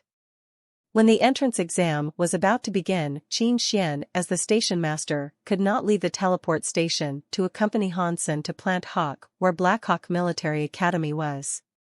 Instead, she gave Han Sen an interstellar spaceship ticket and asked him to go take the exam. Han Sen had already talked to Luo Sulan about going to a military academy. She was very supportive of his decision. If he could go to a famous military school and graduate, he could serve as a low-level officer instead of a soldier, even if his grades were just average. This way he did not have to suffer too much and his chance of survival on the battlefield would also be higher. If his grades were excellent, then it would be even better. In that case, maybe he would be assigned to a relatively safe position, which was what Luo Sulan wanted. Her only worry was that Han Sen might not be able to pass the entrance exam to such a good school as Black Hawk. After all, Han Sen only graduated from the integrated compulsory education system and his chance of entering a military academy, which was challenging for even many private school graduates, was indeed worrisome. On the interstellar spaceship, Han Sen looked at the infinite space outside the window and his heart started to race. It was the first time ever for him to leave planet Roka.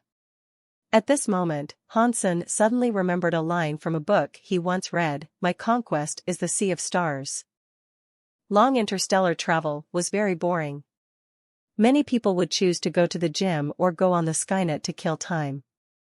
Although Han Sen's destination Planet Hawk was not too far away, it would still take a few days. Han Sen felt rather bored sitting alone and was trying to decide if he should go to the gym. Suddenly, he saw a girl sitting opposite him using her comm link to play a game that looked like Hand of God Online. Han Sen thought it was similar to Hand of God because the game he played in the teleport station was via a holographic device that monitored one's entire body, while the one the girl was playing was a comlink game that could be played with one hand. The girl's fingers were long and pretty, hitting the spots near her hand at a dazzling speed. What Han Sen did not understand was what seemed to be the difference between this game and the one he had played. In addition to those light spots, there were also the holographic image of a palm, which was hitting the spots nearby as if it was trying to beat the girl to them. Han Sen watched for a while and roughly understood that it was an online mini version of the game Hand of God. The one he used to play was the single-player version. After finishing her round, the girl saw Han Sen staring at her and gave him a cold glance. Han Sen then noticed that the girl was actually stunning. She was his age or maybe older. Wearing a suit that looked like a uniform, she had a sweet face like a porcelain doll with small red lips and black hair. The girl saw Han Sen still staring at her and deliberately turned away, continuing to play her game. Han Sen stood up, walked next to the girl, and said with a smile, "Are you from Black Hawk?" The girl turned back and looked at Han Sen, slightly surprised. "You also go to Black Hawk?" "Not yet, I'm going to apply," Han Sen said. The girl heard his reply and seemed to have lost interest in him. There were numerous applicants to Black Hawk each year and the admission rate was less than 1 in 1,000. She thought it was just Han Sen's pickup line. She had seen too many people like him and was no longer surprised. "Sister, what is that game you are playing? It looks like a bit like Hand of God, Hansen sat down next to the girl and continued the conversation. The girl had no choice but to turn back and look at Han Senator. Suddenly her lips turned upward into a sly smile. Don't ask and play against me. If you win, I could even go on a date with you. The girl took for granted that everyone knew the Skynet version of Hand of God, especially an applicant to a military academy. Hansen must be using this to get her attention. So, if I win, you are willing to be my girlfriend? Hansen looked at the girl in surprise, no believing what she said was true.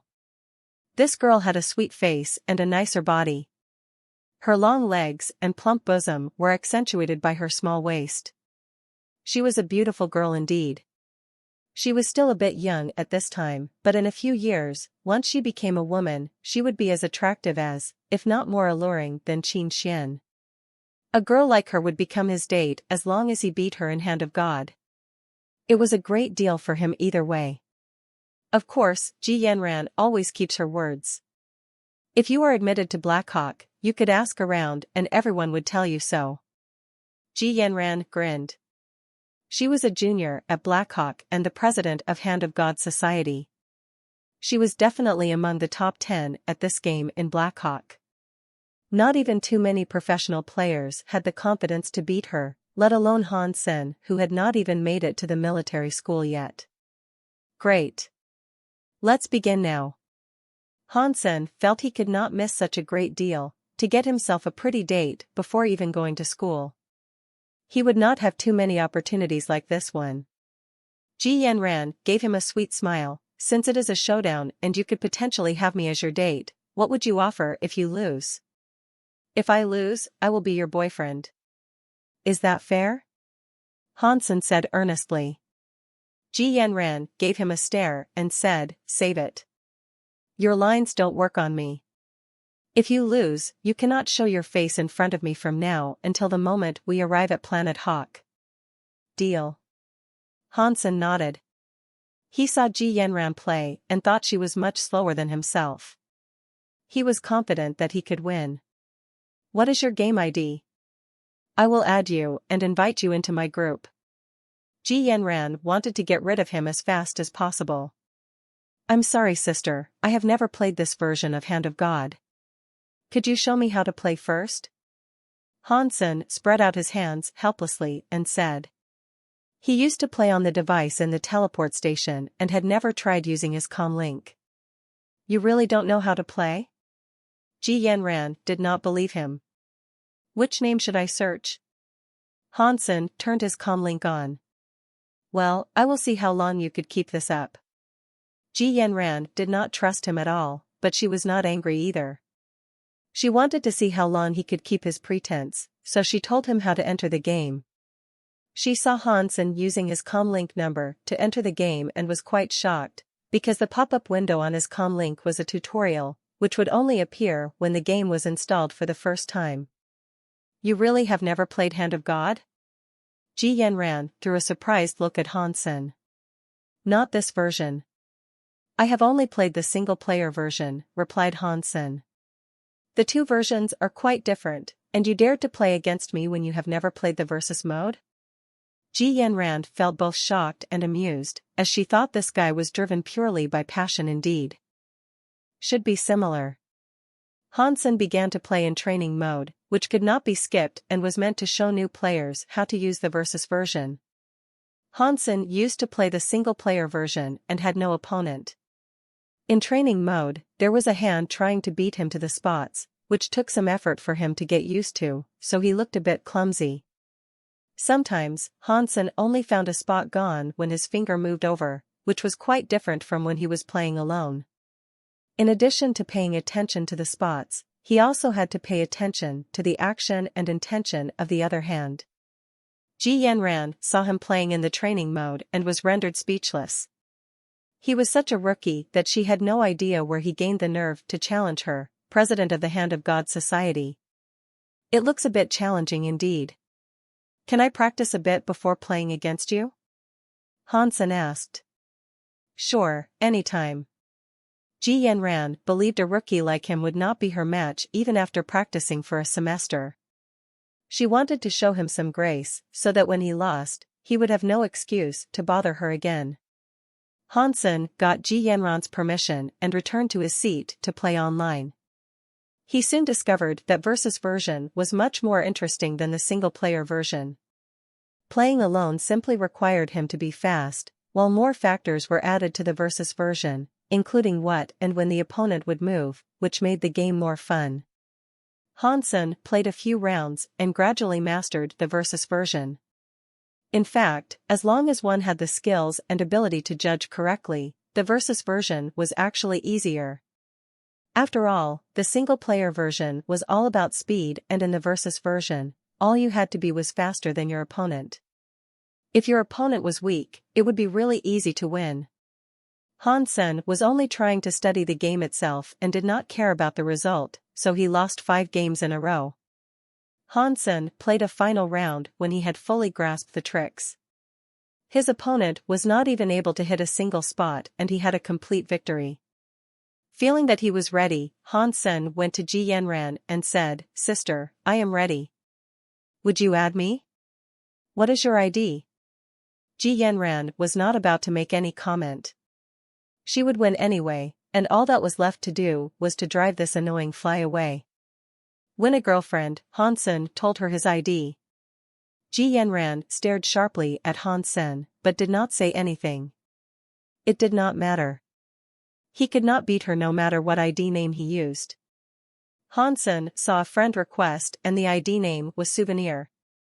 Ji Yanran looked at Hansen's record and saw he had lost 5 out of 6 rounds. She did not even know where to begin, so she said nothing. Setting up an online game room and password, she invited Hansen to enter. The moment Hansen entered the room, Ji Yanran picked a level and started the match. At the end of the countdown, a holographic image was projected from his comm link. In addition to the image like a crystal ball, there was also the image of Ji Yanran's pretty hand. Ji Yanran saw a spot flashing and immediately moved a finger over to touch it, but before she could do that, she saw a finger of her opponent on it and the spot disappeared. Ji Yanran did not mind it and thought Hansen got lucky. That spot was closer to his palm anyway. When the second spot appeared, she pointed to it at full speed, but when her little finger was about to touch it, a finger from the holographic image once again beat her to it. Ding! The spot disappeared and Hansen gained another point, and Ji Yanran's score remained 0. Ji Yanran paused but still believed that it was pure luck. A rookie like him could never be better than she. But when the third spot appeared, Ji Yanran once again lost the spot she wanted to press. Ji Yanran raged, as this time she saw clearly that Hansen was targeting her, only aiming at the one spot she wanted to press. "Brat, I will let you know you should never mess with a Blackhawk girl." Ji Yanran was fully focused this time and was prepared to teach Hansen a lesson. She still thought she had just lost a few points, because of her carelessness. However, the same thing happened to the fourth spot and she still did not get a single point. Ji Yanran was getting more and more angry. Her slender fingers danced away, but regardless of which spot she went for, her opponent could always hit it first. Ding ding ding. The sound of spot getting hit continued to ring. Ji Yanran was dumbfounded as she was not even able to get a single spot. Hansen had got them all. Impossible, this is not possible. At the end of the game, Ji Yanran was stunned by the score, 0-59. She had tried 59 times and was blocked 59 times. Hansen did not hit any other spot than the one she was going for. He was just targeting her. But Ji Yanran could not believe that as the president of Hand of God Society, she would get no points at all, which seemed absurd. How is anyone able to do this? Even Jing, who is the best player in Blackhawk, could not have done this, not to mention the kid has not even been admitted to Blackhawk. Thinking of this, Ji Yanran bristled. Because she thought of another possibility. Legend has it that a hacker had designed a cheating device of Hand of God, which could 100% prevent the opponent from getting any points, exactly what had happened. Hansen must have used this cheating device in their game. Ji Yanran was more convinced when she thought about it. Nothing could explain how he could have blocked all her points. Humans simply could not be so accurate. Even some could achieve this, a kid who had not even been to military school would not be one of them.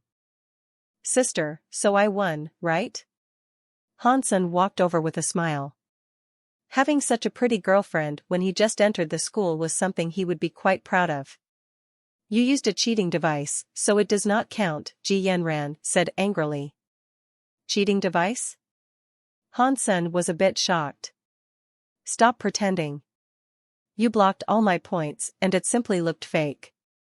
If it was not for a cheating device, how could you have done it? Ji Yanran pouted and said. Her look seemed to be saying, I have already seen through how despicable you are. I do not know what a cheating device is. Hansen spread out his hands. Keep pretending if you will. Ji Yanran was certain that Hansen had cheated. If you do not believe me, we can have another match, Hansen said. You have a cheating device, so the result would be the same no matter how many times we play. Ji Yanran curled her lips with disdain. Hansen was dumbfounded and said, my comlink is here. You can check yourself and see whether I have a cheating device installed. I do not understand how it works or where you hide it. Ji Yanran had determined that Hansen had cheated and she did have a point. Hansen's performance looked like he was cheating indeed. His ability to predict and his reflexes were so strong that even Lee Dongmu was not his match, let alone Ji Yanran. Hansen felt that he was wronged, but Ji Yanran would not believe him. Then how can I convince you that I did not cheat? Hansen spread out his hands helplessly. Easy. When we arrive at Blackhawk, we could have another match using the professional equipment there, and if you could still win, I will believe that you did not cheat and will then honor my promise, Ji Yanran said with confidence. She believed Hansen must have used a cheating device which would not work on professional equipment. His scheme would be exposed then. All right then, Hansen smiled and said, but you gotta tell me what your name is? My name is Ji Yanran, and you can ask anyone to find out where I am. Ji Yanran believed Hansen had cheated and would not be her match at all, so she told him her real name without hesitation. Beautiful name. Hansen smiled. Well, if you want to enter the school and play against me, you must be admitted first, and a nobody could never enter Blackhawk, Ji Yanran thought to herself. Hansen did not bother her anymore, but went back to his own seat and continued to play the versus version of Hand of God. He only played against Ji Yanran because it was fun and did not really think that this would win him a pretty girlfriend, so he did not really care. Although Ji Yanran was beautiful, Qin Xian and Yang Monli were not bad either. Therefore, he was not really smitten, but only thought she looked sweet and was an interesting girl. Ji Yanran was no longer in the mood to play. She gave Hansen a stare before going to the lounge and taking some rest. As he continued to play the game, Hansen was feeling less bored. He did not see Ji Yanran again until disembarking. She took her luggage and got on a private luxury aircraft, giving him another stare before leaving. Hansen paid no attention to that and checked in at the hotel Qin Xian had booked for him, waiting for the entrance exam to begin. Military schools were different from how they had been centuries ago. In this era, one could take the entrance exam of whichever military school one wanted to go to. As long whoever qualified would be admitted. With Hansen's condition, he could pass the exam on his own. But with Qin Xian's recommendation, he could benefit from the special enrollment program and meet lower standards. However, in this case, he needed to do much better in archery. This was nothing difficult for Hansen. He controlled his strength to reach just the standard of special enrollment, and did not stand out in archery either, simply finishing the task. In spite of this, Hansen's performance in archery was still among top 10. In this era, very few people practiced archery. Although archers were highly valued in God's sanctuary, in the Alliance any sniper could use a modern weapon to kill an archer, despite the fact that it was much harder to learn archery. In addition to specially cultivated soldiers, very few people would learn archery on their own and even fewer were good at it. The reason the special enrollment program existed was that Black Hawk's Department of Archery was one of the weakest among all military schools in the Alliance, which was a disgrace to a famous school like Black Hawk. That was why they were trying to recruit student archers to revitalize the Department of Archery. Smoothly admitted to Black Hawk as a specially enrolled student, Han Sen went through some procedures and became a military school student. After reporting the result to his mother, Han Sen did not hear Luo Sulan speak for a long while. He faintly heard her sobbing. "My son was admitted to a famous school," Luo Sulan said with blissful tears after a while. Han Sen heard her voice and his eyes became wet. His mother had been through so much these years. After informing his mother, Han Sen called Qin Xian and she said casually, "Congratulations. I have taken care of the procedures for you to join the squad.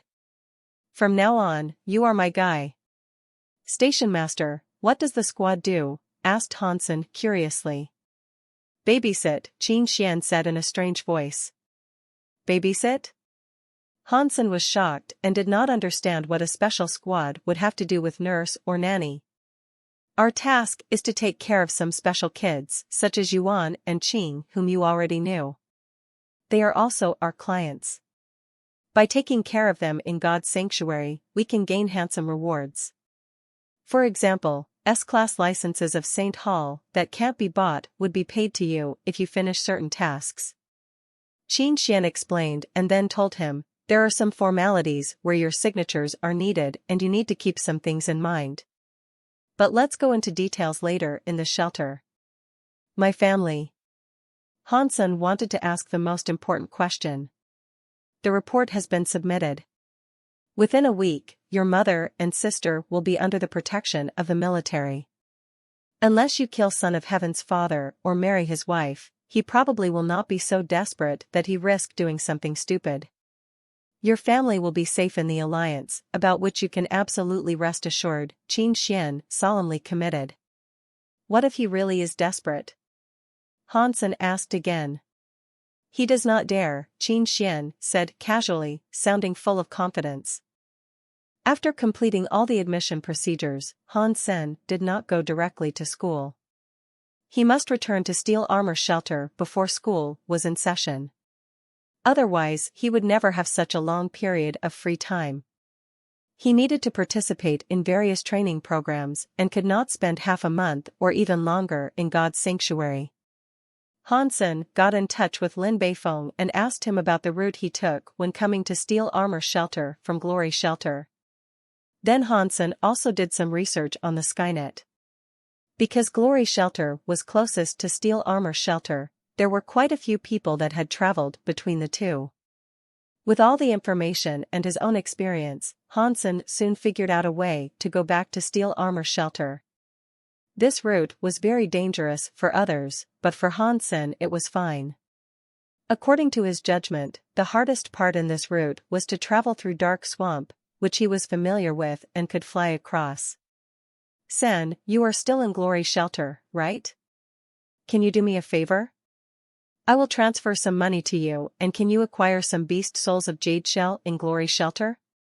Lin Beifeng asked. "What is that?" Han Sen was puzzled. "It's a primitive beast soul armor, very common in Glory Shelter. Although there is the word armor in Steel Armor Shelter, there were very limited beast soul armors nearby. I estimate that you could buy a Jade Shell beast soul with less than 100,000, which could sell at least 200,000. Lin Beifeng said excitedly, "Sen, I will offer the capital and you put in the effort. How about we split the profit 50-50? Okay, let's do this. Remember to transfer me the money first. I am so poor now that I don't even have 10,000 in my account." Han Sen was telling the truth as he had less than 10,000 after paying his own tuition and fees. "Haha, I'll do that right away. In fact, there are a lot of good things in Glory Shelter. If you have time, I will do some research," Lin Beifeng said eagerly. "Next time. I am on a tight schedule and have to make it back to Steel Armor Shelter as soon as possible." Otherwise, when the military school is in session, I could not afford to be absent, Hansen said. Sen, I made so much effort to look for you, while you are going away to some military school. I have to follow you there, cried Lin Beifeng. Why would you put yourself through such hardship? With your family's financial resources and connections, you would not need to go to the front even if you serve. Hansen paused and said, moreover, now enrollment has almost ended. Well, forget about it then. I will go send you the money. Lin Beifeng was depressed. Hansen soon received the money from Lin Beifeng. It was as much as 20 million. Even if one beast soul cost 100,000, he could buy 200 beast souls. Although it was a very common kind of primitive beast soul, it was hard to acquire as many as 200. As Hansen did not want to waste any time, he had to finish acquiring them in one day. So he felt it would be good enough to get just 100. The process was much smoother than he had thought. There were indeed plenty of jade shell beast souls in Glory Shelter. In the beginning, he could buy one at 50 or 60,000. Later, the highest price he ever gave was just 80,000. In one day, Hansen bought 187 jade shell beast souls, and it was an incredible number. If he had more time, he would love to spend more time in Glory Shelter. If he could go back successfully this time, he would come here again for sure. After preparing for the trip, Hansen finally embarked on the road between the two shelters. The journey was surprisingly uneventful. And as he had expected, both shelters were on the verge of dark swamp, and the paths from each shelter to the swamp were rather safe. The most dangerous part was inside dark swamp, but Hansen was no stranger to the swamp. He had not really been to the part near Glory Shelter and could only try to fly in the right direction. A few days later, he saw the familiar black stinger forest. It was much easier after that. When Hansen returned to Steel Armor Shelter safely in only a little more than 16 days, he let out a long sigh of relief. It was just a couple of days until school started, and he did not want to be kicked out for being absent. He could come back so fast mainly because of the mutant beast soul mount Fist Guy gave him. The mutant three-eyed beast mount was as strong as a bull and carried him at full speed all the time except for when he was flying over the swamp. It was much faster than him walking. Otherwise, he might not be able to return to Steel Armor Shelter even in a month. Lin Beifeng widened his eyes when seeing Han Senior-sen. Well done. You are back safe and sound from Glory Shelter in just half a month. Here are the beast souls. You sell them however you like. Out of breath, Hansen transferred all the beast souls to Lin Beifeng. Although he only spent half a month on the road, he barely had any shut-eye. He was almost practicing jade skin to keep himself awake all the time and was about to collapse at this point. A deep sense of fatigue made him unwilling to speak and want to go to bed right away. Hansen fell directly on the bed in his room in the shelter and slept for 2 days straight. When he woke up, he felt like his whole body was falling apart. He did make some progress with jade skin though. When he was practicing it, the coolness that flowed in his body got stronger. Hansen sat up, his eyes falling on the shrieky beast he was feeding. Its fur was dark and shiny like black jade. And it was twice the size it used to be. The shrieky beast has finally evolved into a sacred blood creature. Hansen was filled with ecstasy. Carrying a dagger to kill it, he felt his mouth watering. He was so hungry after the long sleep and his body was so tired. This shrieky beast would do well to provide him with some nutrition. Sacred blood creature shrieky beast killed. No beast soul gained. Eat its meat to gain 0 to 10 sacred geno points. Hansen had little interest in listening to the voice. He was staring at the meat cooking in the pot with his mouth watering. His stomach was rumbling as he was starving. But Hansen was still being patient. He waited until the meat stew was ready and started to gobble directly from the pot. Meat of sacred blood shrieky beast eaten. 1 sacred geno point gained. Meat of sacred blood shrieky beast eaten. 1 sacred geno point gained. Hansen gorged himself silly and devoured nearly 20 pounds of meat and soup altogether, which even scared himself. But as the warmth spread on his body, he felt so comfortable as if he was a sponge that was filled with water. He lay on the ground and almost moaned out loud. Sacred blood meat is indeed wonderful.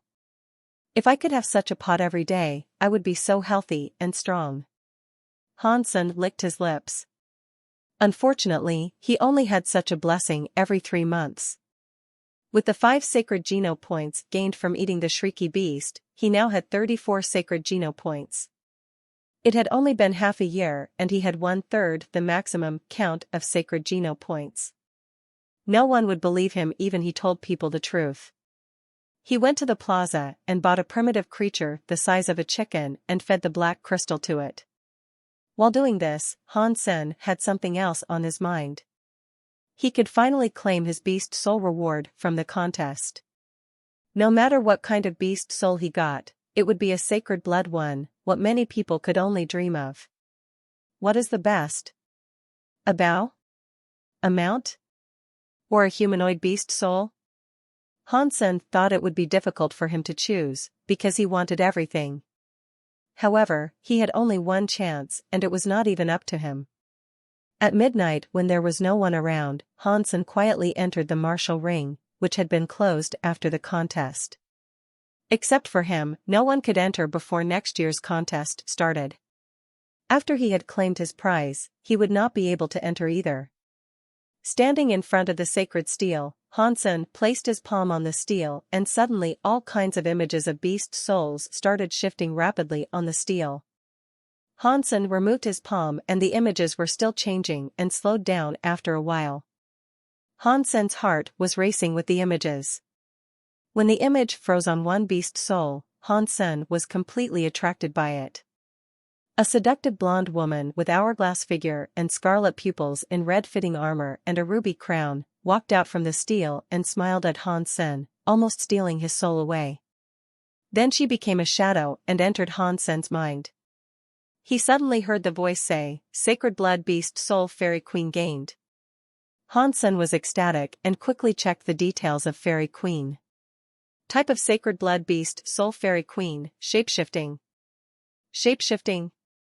Hansen almost cheered, but on a second thought, it was a shame that such a beautiful beast soul could not be summoned to stand alone, but had to be integrated in his body. But a shapeshifting beast soul was undoubtedly the most expensive beast soul type, not to mention it was a humanoid. Hansen could not wait to summon the fairy queen beast soul and turn into a fairy. Suddenly Hansen's body was wrapped in red armor, and a ruby crown was worn on his head. His pupils became scarlet like the fairy queen and his dark hair turned blonde. Basically, he turned into the male version of the fairy queen. Hansen felt all aspects of his fitness had been greatly improved. Although the improvement in speed and strength was not as great as with the Bloody Slayer, all aspects were very balanced. This beast soul also came with a suit of armor, which was not as strong as the Black Beetle armor, but would be comparable to a top mutant armor beast soul. The Fairy Queen beast soul had enhanced his abilities in all aspects in a balanced way. To Hansen's surprise, his eyesight seemed to have become very strong after shapeshifting into the Fairy Queen. He could even see the fine lines of a rock very far away from him. He was also feeling odd about something, as if everything has slowed down in his eyes. Hansen did not know whether it was just his illusion. The only pity was that when using Fairy Queen, he could not use Bloody Slayer or Black Beetle armor. But this did not matter much, because Fairy Queen's own armor was also quite good. The best part for Hansen was that he could use this beast soul and shapeshift when using his real identity and no one would know it was Dollar's prize. Therefore, as Hansen, he could also use a powerful beast soul and did not have to turn into Dollar to use Bloody Slayer and Black Beetle armor. Fairy Queen was just what Hansen needed now. He did not want to be considered weak by the world forever. All the fairies in myths and legends are with wings.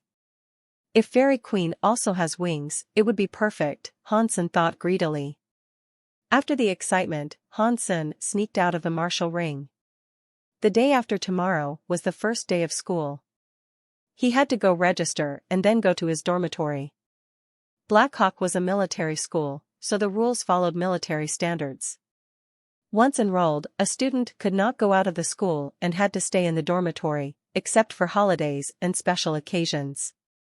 Although Black Hawk was large enough to assign each student his or her own room, first students would have to share a room in the dormitory so as to enhance team awareness and collective sense of honor.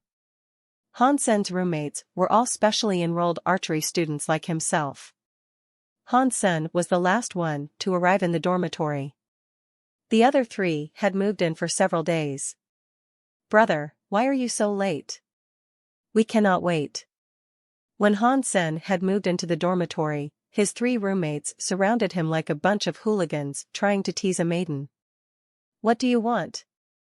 Han Sen subconsciously protected his chest and looked at them with vigilance. "Brother, do not be afraid.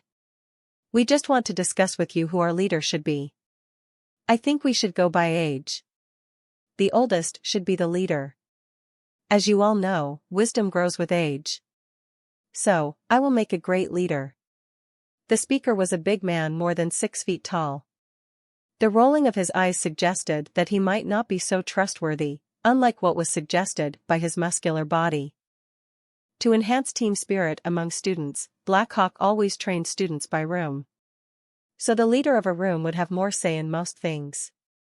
That was why they were all trying to be the leader. Shirji Kong, that does not really make sense. Age does not represent anything. I think as a leader, one must be intelligent to gain most benefits for our room. My IQ is 167. How about you? A gentle and delicate teenager blinked and said. Lu Meng, that is not true either. IQ is nothing. I think for a leader the most important thing is EQ. Many with high IQ are idiots in real life. How can someone like that be our leader? Retorted the cunning big man, Shirji Kong. Who are you calling an idiot? Lu Meng squared his shoulders and wanted to argue with Shirji Kong, but cringed as he saw Shi raising his sturdy arm that could bear the weight of a horse. We are all in Department of Archery, so let's decide who the leader is by archery. Whoever is the best shot should be our leader so that we could establish a goal together, suggested Zhang Yang with big eyes, bushy eyebrows, and sunny disposition while doing push-ups. New guy, what do you say? Shirji Kong and Lu Meng looked to Han Sen. I think that fellow has a point. Since we are all archery students, the best archer should be our leader. As a part of the group, Han Sen felt it was necessary for him to express his opinion. 2 votes versus 1 vote versus 1 vote. It's done then. We will see who is the best archer by each shooting 10 arrows, and whoever gets the highest score will be our leader, Zhang said and jumped up. Sweat fell from his bronze skin and he disregarded it. Hugging Shirji Kong and Lu Meng, he said, in any case, we are classmates and roommates. Learning and making progress together is the most important thing. Before graduation, we need to make our Department of Archery the best in the entire alliance. Brothers, work together. Get out. Shirji Kong and Lu Meng threw Zhang's arms off. They were tired of the preaching of this hot-blooded kid the past few days. The 4 young men went to the training hall, and Zhang Yang got the highest score, shooting at bullseye every time. Lu Meng was second, Han Sen third, and Shirji Kong, the biggest and oldest, was fourth. Han Sen did not want to be the leader, runner-up, or the last, so he got himself the 3rd place. The first 3 months in Black Hawk was the hardest. Every day they must attend the collective training and lectures. They must grasp all the basic knowledge in these 3 months. Although they were in Department of Archery, they still needed to learn using firearms, operating warframes, driving aircrafts, and other fundamentals. Black Hawk had way better facilities than the integrated compulsory education system. All kinds of firearms, warframes, and aircrafts can be practiced on, and Han Sen had learned many things that he had not even heard of before. In these 3 months, Han Sen was learning like a sponge, constantly absorbing water. 3 months later, all 4 of them passed a comprehensive assessment and officially became Black Hawk students. In addition to a few compulsory courses, the rest were all elective courses. Apart from not being allowed to leave the school, they were quite free. As long as one could pass the semi-annual assessment, one could even skip all the courses. But if one failed the assessment, there was only one opportunity to take it again, and if one failed the second time, one would be expelled from school, with no exception. There was a special teleport station on campus, and anyone could go to God's sanctuary at any time. There was not too many restrictions about that. The 4 young men who had just passed the comprehensive assessment ordered a few dishes and several bottles of wine at the cafeteria, celebrating the beginning of their life in Blackhawk. When they were enjoying the meal, the holographic image in the cafeteria became a match, and instead of combat, it was a game of Hand of God. Ji Yanran! Shi Zhikong suddenly shouted, staring at the pretty girl in the holographic image. Even Lu Meng and Zhang Yang were staring at Ji Yanran. She is famous? Hansen saw Ji Yanran and was reminded of their agreement on the way here. But then he was too busy and forgot about it. Are you serious? You don't know our campus belle? She is a junior now. Her sweet face, seductive figure, fair skin and 36D. Shi Zhikong stopped and looked around. He continued when seeing everyone was paying attention to the image. Ji Yanran is also the president of Hand of God Society. She is among top 5 at this game in our school. A goddess with both brain and beauty. She has many suitors, but no one was successful. Why? Asked Hansen. No one is good enough for her. I heard that her family has quite some influence in the military, and ordinary families simply are not their match, said Shi Zhikong with some regret. Even if her family was okay with it, Ji Yanran will certainly not go out with you. Lu Meng curled his lips. As if she would go out with you. Shi Zhikong was unwilling to show any weakness. Haha, where there is a goal, there is hope. You have to stay hopeful. Since Ji Yanran is the president of Hand of God Society, let's join that society and try to approach her. If she sees our potentials, maybe she will go out with one of us, suggested Zhang Yang confidently. Shi Zhikong and Lu Meng's eyes lit up, and they agreed hurriedly, great idea. Let's go. We will apply for Hand of God Society right now. Before Hansen could finish eating, he was dragged by the 3 to Hand of God Society. When they got there, all 4 of them were stunned and understood the meaning of people mountain people sea. The line of applicants was so long that it almost went out of the school gate. Ahem, I think we are so handsome that we don't need to be with Ji Yanran all day and she will still go out with us, Shi Zhikong said. Sure, well said. We are in Department of Archery and must join an archery society. No need to waste our time here, said Lu Meng solemnly. I agree with both of you. Hansen nodded quickly when seeing the long line. If he waited in the line, his whole day would be wasted. Go in the line now. A real man never quits. Zhang Yang grabbed Shi and Lu and joined the line. Hansen was lucky that Zhang Yang did not have a third hand. It chanced that his comlink was ringing and he saw the call was from Fang Jingqi. Brother, do you still want that sacred blood bow? I haven't been able to reach you, and Fist Guy has already entered Second God's Sanctuary. Hansen answered the call and immediately heard Fang Jingqi's complaint. Hansen suddenly smacked his forehead and cried, I am sorry. I was in military training and was not allowed to use comlink. I have completely forgotten about this. Is the bow still there? Yes. Fist Guy gave it to Thumb, but... Fang Jingqi paused. But what? Hansen asked. I need to ask you something, and you need to tell me the truth. Did you get the beast soul of that scaled armadillo? Are you willing to exchange? Fang Jingqi asked. Hansen hesitated, and then said, yes, I have it. Do they intend to exchange with the bow? What type of beast soul is it? Fang Jingqi asked. A big round shield with spikes, Hansen replied. Haha, that will do. If you want to exchange, I will contact Thumb and you two could meet and discuss between yourselves. Fang Jingqi laughed. Please contact him. Han Sen was not the kind of guy that purely relied on brute force, so the shield was less useful to him. If he could trade it for a bow, it would be fantastic. Okay, I will get back to you. Han Sen hung up and took a look at Lu Meng and Shi Zhikong, who were in the line, and walked toward the teleport station at school.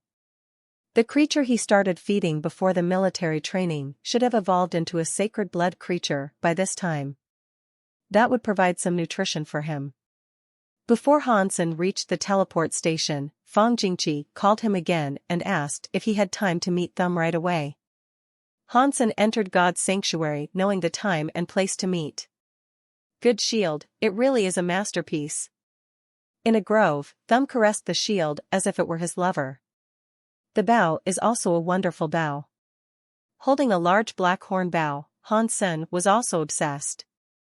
How shall we trade? Thumb looked at Han Sen eagerly. One priceless item for another, Han Sen said softly. Great minds think alike. Thumb gave Han Sen a thumbs up cheerfully.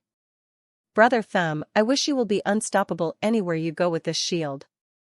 Han Sen laughed. Thumb wielded the spiked shield, laughed and said, and Brother Han, I wish you will be invincible no matter who you are against with this bow.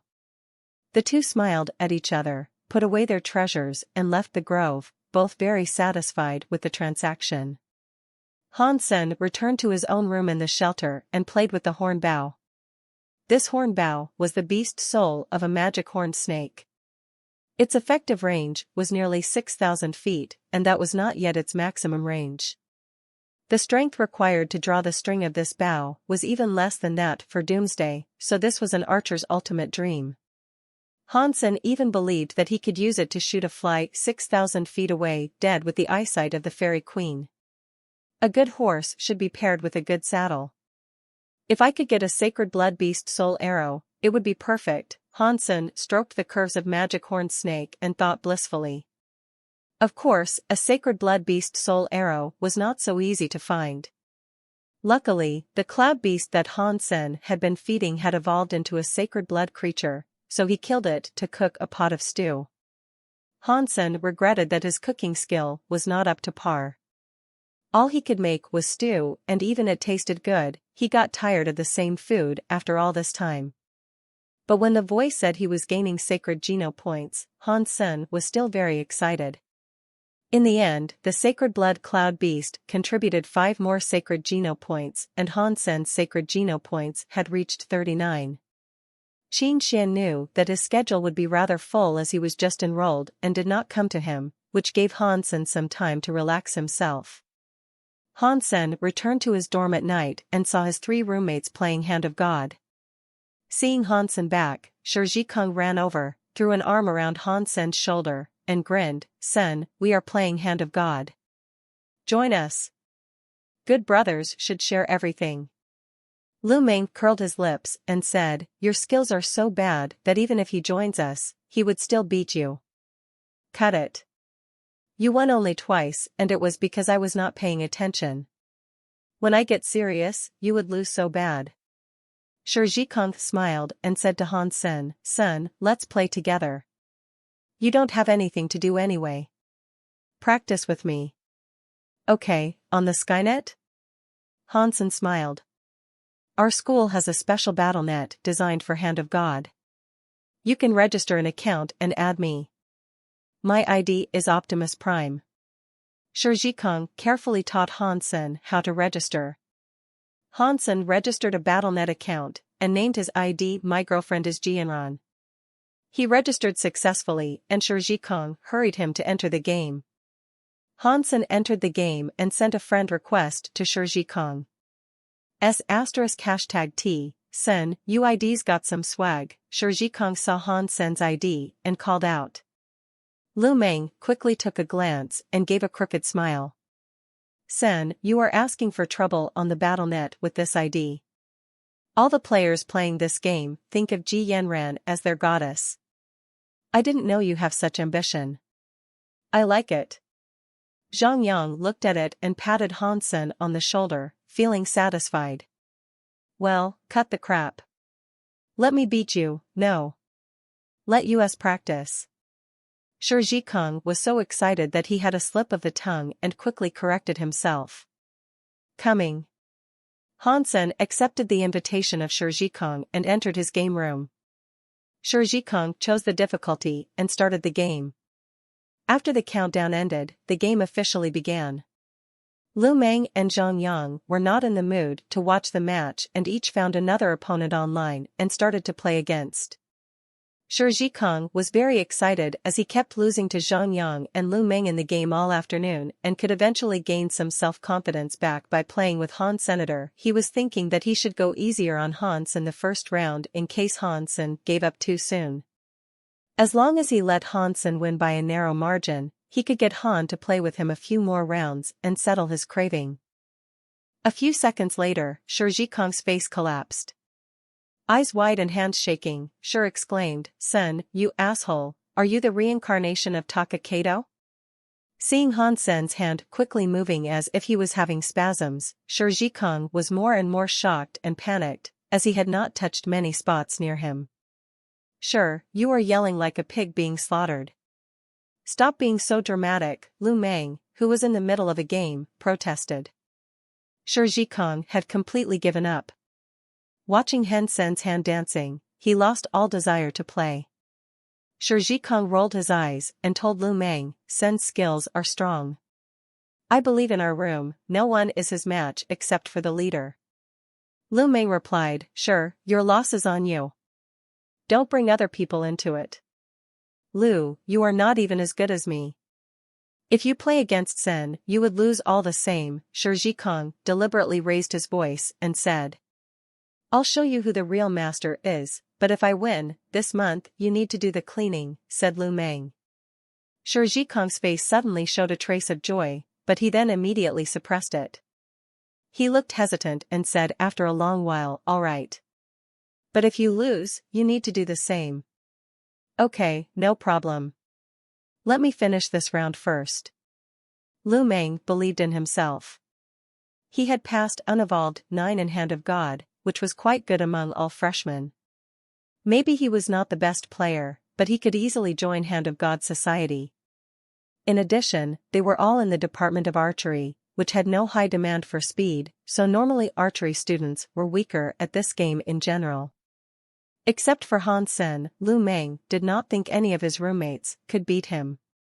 Shi Zhikong had lost to Han Sen because he had poor skills. Anyone could beat Shi as he was too slow. Therefore, Lu did not believe what Shi had claimed about Han Sen's strength. Lu Meng finished his game and flashed the score in front of Shi. "See? This is what a landslide victory looks like, 63-45. I'm a genius. Now that is useless. You have to beat Han Sr." Shi Zhikong smiled at Han Sen and said, "Sen, you don't want to do cleaning either, right? If you beat him, we don't have to do anything for a month." Han Sen smiled and said, "I know what to do." Lu Meng invited Han Sen to his game room and said casually, "Sen, your ID is going to cause trouble.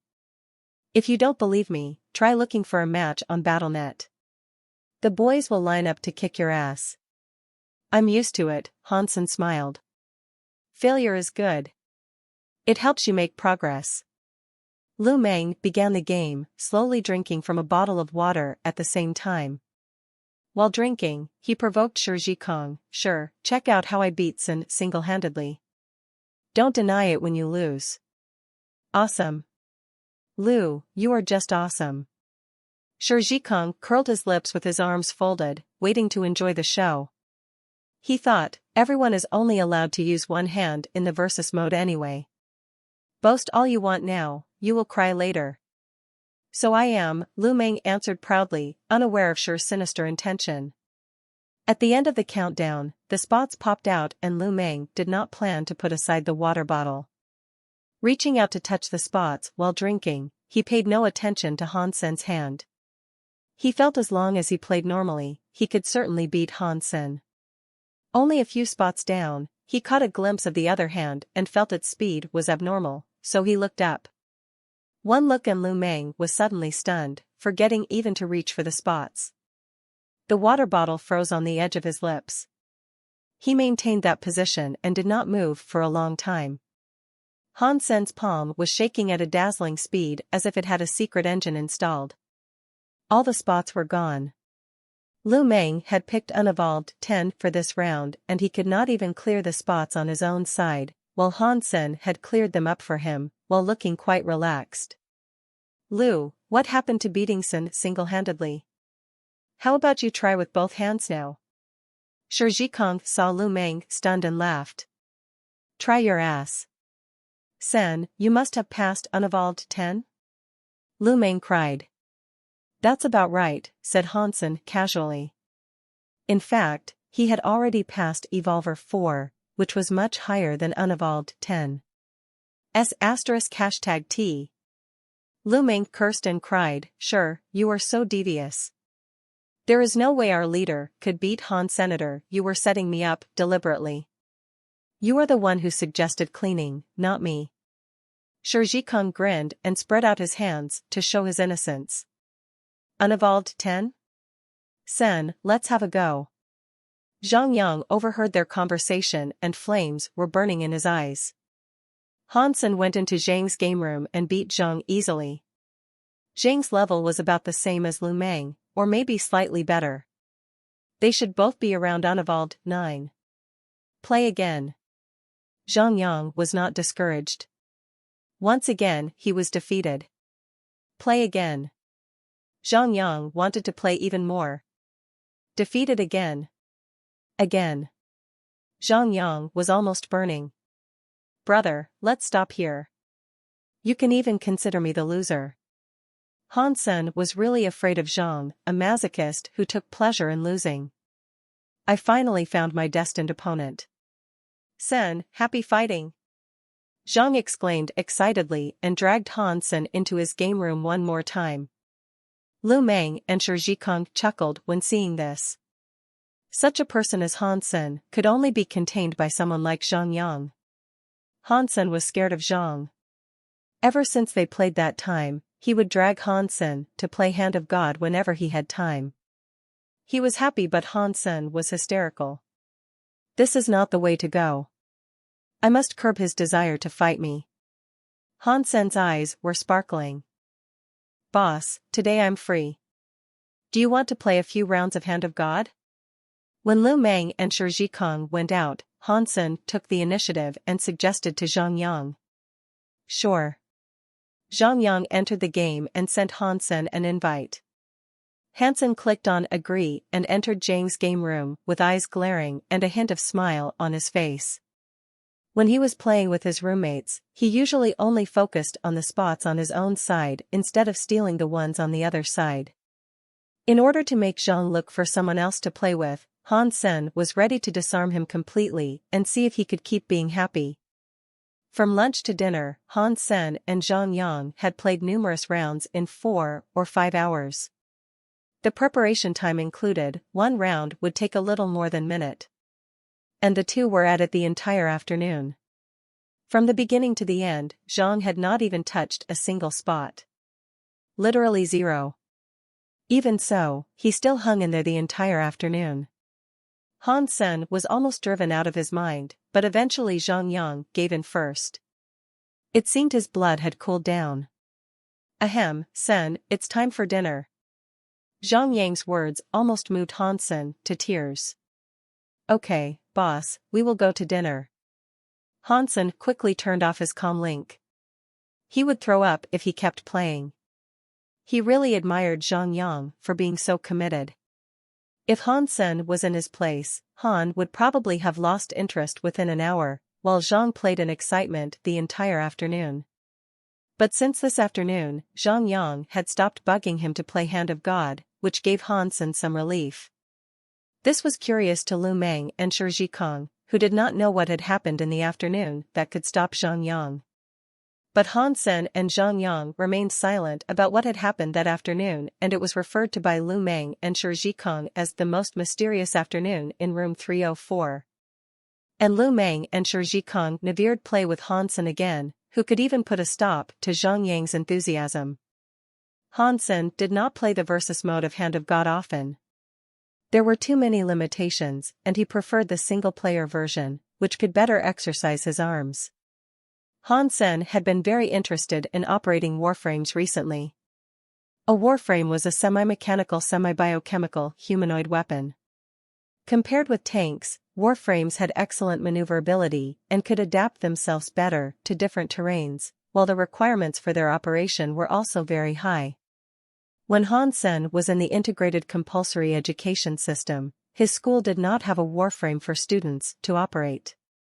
Therefore, Han Sen was interested but never had the chance to try. To his joy, Black Hawk had some warframes for teaching purposes. In the first 3 months, there was a training session of warframe driving, and Han Sen had learned the basics of driving a warframe then. He had also been practicing after that. In the battlefield, a warframe was the most fundamental fighting unit, because generally no soldier would go fighting wearing bulletproof suits and carrying guns. Even in a street fight, soldiers would always be in warframes. Hence Han Sen felt it was necessary for him to practice operating warframes. In case he was sent to the front, this skill might save his life. If he could do well with a warframe, fighter aircrafts would be even easier.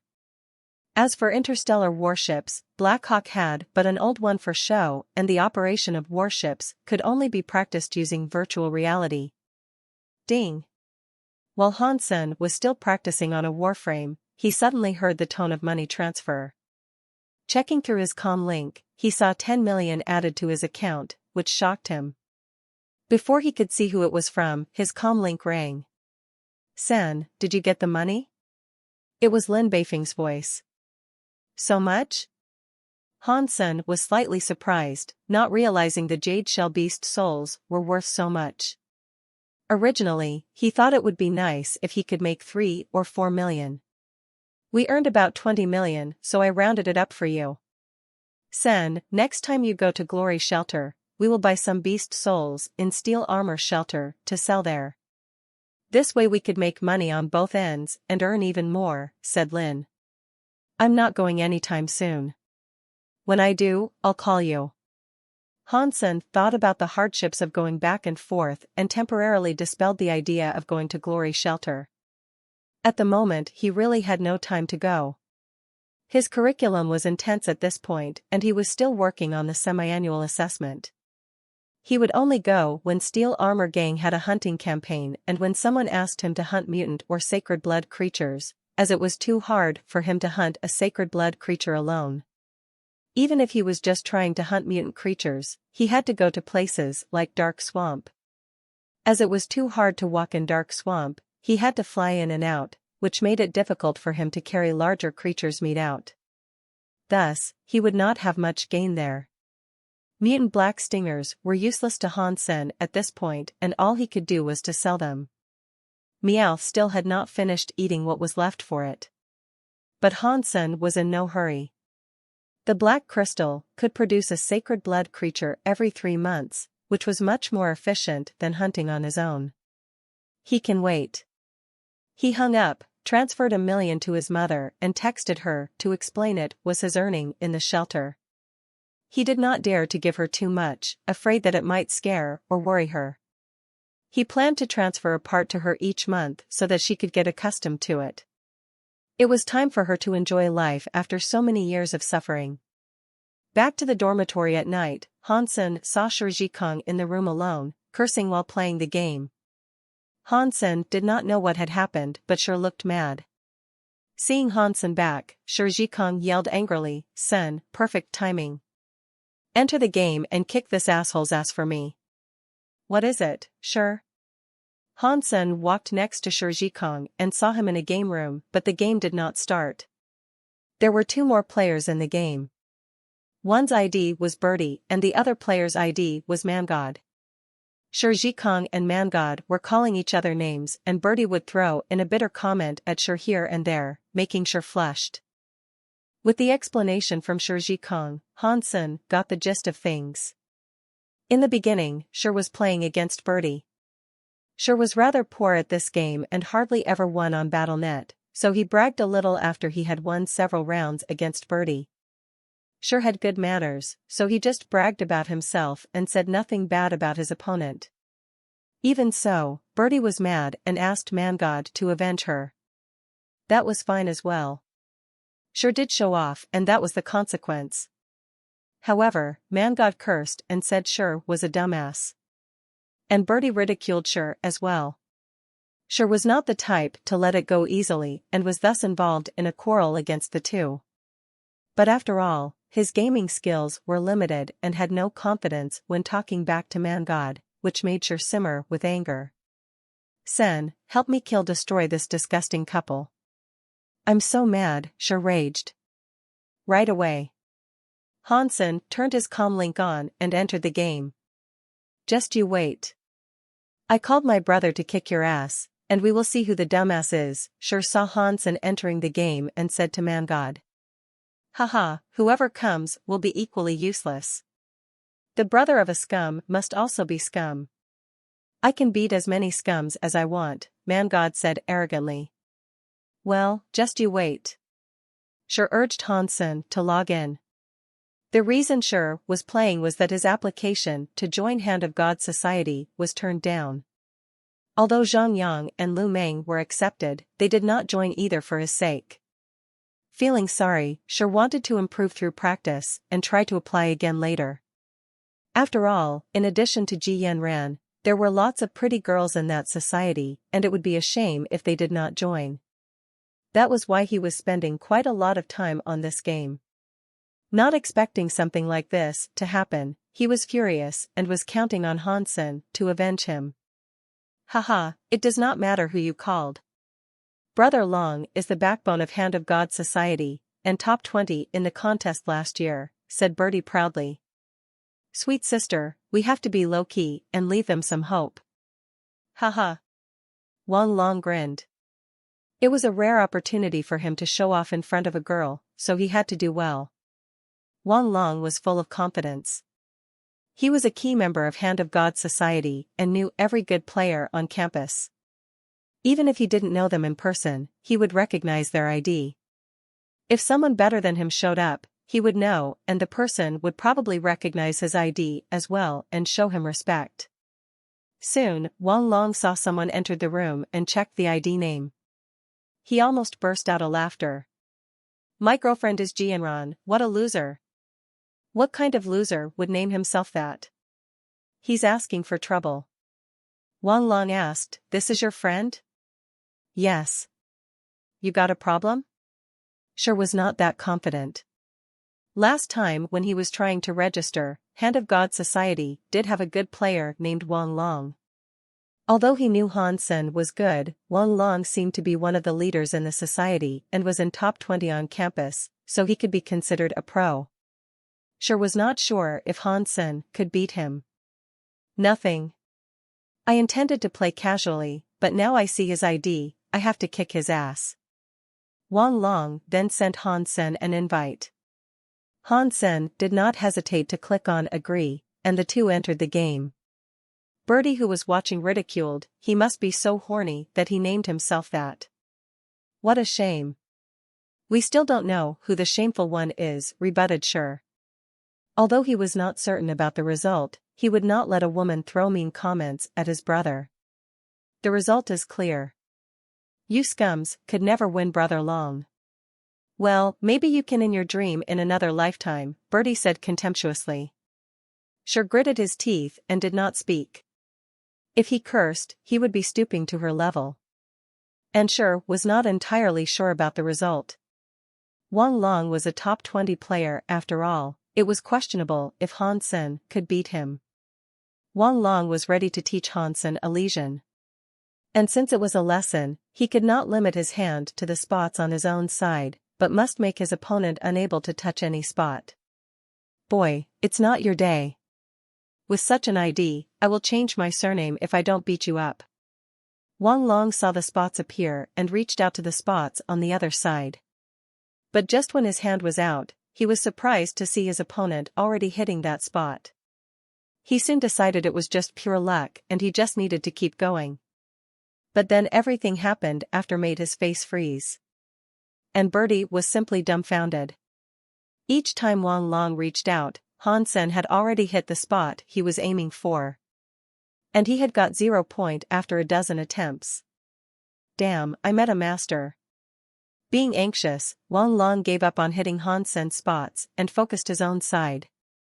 But it was too late. The final score was 100-29.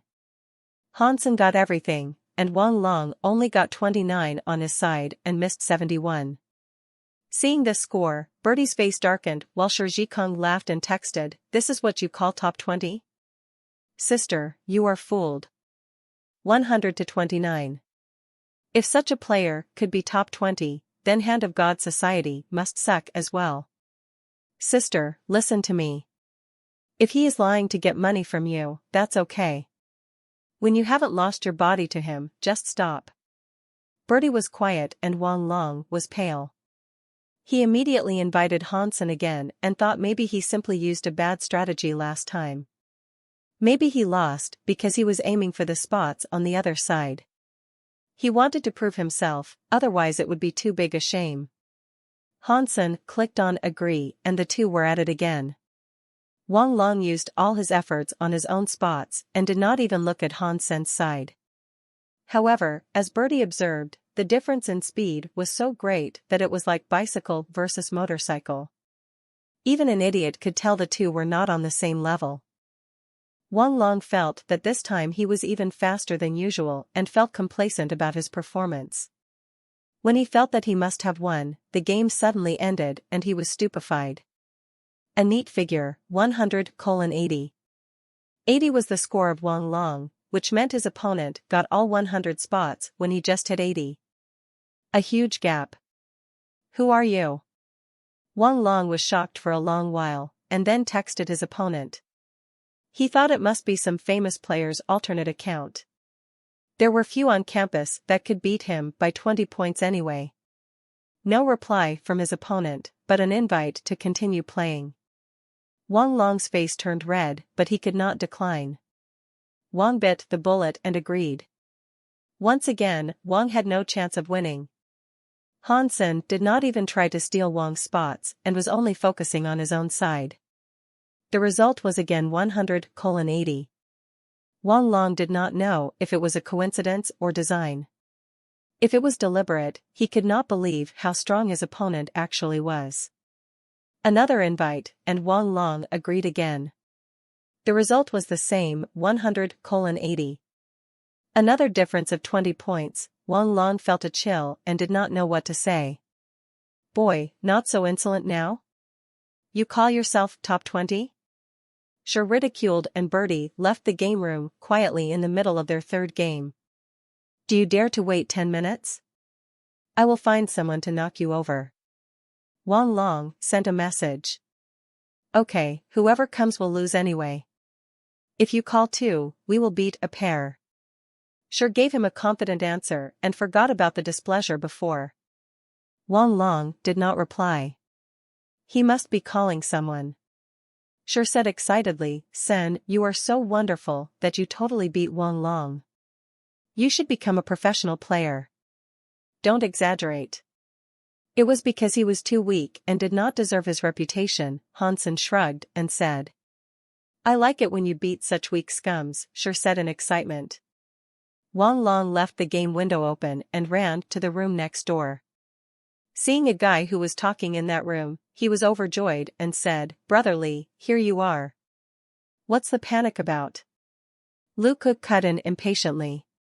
Lu Ku, I lost in Hand of God, and you must avenge me, Wang Long quickly said to Lu Ku. Go practice and avenge yourself when you get better. Lu Ku laughed. Too late. I played with him 3 rounds, and he won by 20 points each round. Wang Long was not afraid of losing face as Lu Ku was his buddy and also a better player than himself. Last year, Lu got the 11th place on campus. And Brotherly, whose name is Lise, was a real master who ranked 7th last year. It would be even better if he could help. 20 points in all 3 rounds. Few in our school could achieve this. Who is that guy? Li asked. But he was wrong about one thing. He thought that 20 points was a rough estimate and did not realize it was the exact figure in all 3 rounds. I do not know. He won't tell, Wang said. Can't you tell from his ID? Lu Ke rolled his eyes at Wang. It is a new ID never seen before, called My Girlfriend is Jianran, Wang Long quickly said. *T. Such a loser. No wonder he won't tell who he is. If Ji Yanran knows, he will be a dead man. Let's go catch him. Lu Ke was interested. Wang Long was overjoyed and took Li and Lu to his dorm room. He checked his comm link and saw the two still there. It really is this ID. I will first have a go and see which sneaky guy it is. Lu Ke said to Li Zhe with a smile. And then Lu Ke turned on his own comm link, entered the game room, and sent My Girlfriend is Jianran an invite. Han Sen did not care who it was and clicked agree, because he knew no one anyway. Sure didn't know much about the players on campus either. He only saw Wang Long when trying to register and would not even recognize Lu Ke and Li Zhe in person, let alone their IDs. Lu Ke began the game. While waiting for the countdown, he told Li Zhe, "Brother Li, I have made some progress in recent training. Let me know what you think." Looking forward, Li said with a smile. Wang Long was just observing nervously. Although Lu Ke was much better than himself and could also win him by 20 points, yet he was not sure about the result, as that guy had beat him in all 3 rounds by 20. The game started. One glance at the opponent's speed, Lu Ke was immediately focused and did not dare to slack even a little bit. He started to clear up the spots on his side and was not distracted at all. But Li Zhe and Wang Long, who were watching, widened their eyes as if they had seen a ghost. Absolute gap in strength. This guy was so much faster than Lu Ke that Lu's hand looked as slow as a snail. Wang Long was beyond shocked. This guy was so fast. Lu Ke ranked number 11 on campus and was not even on the same level as this guy. And Li also watched the game with a grim face. This guy stunned him. During the game, many friends of Li and Lu saw they were online and came to watch, especially Li Zhe's friends. Many advanced players on campus flooded into this game room. *K. My girlfriend is Jianran? Who is this loser? Some people saw Han Sen's ID and yelled. Soon they all noticed this ID, and felt it was too daring a move on BattleNet. They could not think of a single person with such guts. Later, they noticed the game itself, and then found that My Girlfriend is Jianran had the upper hand. He also seemed to be very fast and had an overwhelming advantage. A simple look would not reveal much, but with Lu as the reference, they could tell how fast he was. *T. His opponent was Lu Ke. Ji Yanran's boyfriend is so strong that he is killing Lu, who was number 11 last year. The man felt that Han Sen's ID was too hard to read, and changed it to something easier. Yeah, he is so much better than Lu. Who is Ji Yanran's boyfriend? This must be an alt account of a master? Of course. It must be one of the masters, or else no one could do this to Lu. While they were talking, Lu Ke had lost, and the score was fixed at 100-80. Seeing this score, others did not think much, but Wang was dumbfounded as this score was exactly what he got, no more and no less. Lu lost and was shocked for a moment, not expecting to see such score. He immediately sent another invite and seemed quite unconvinced.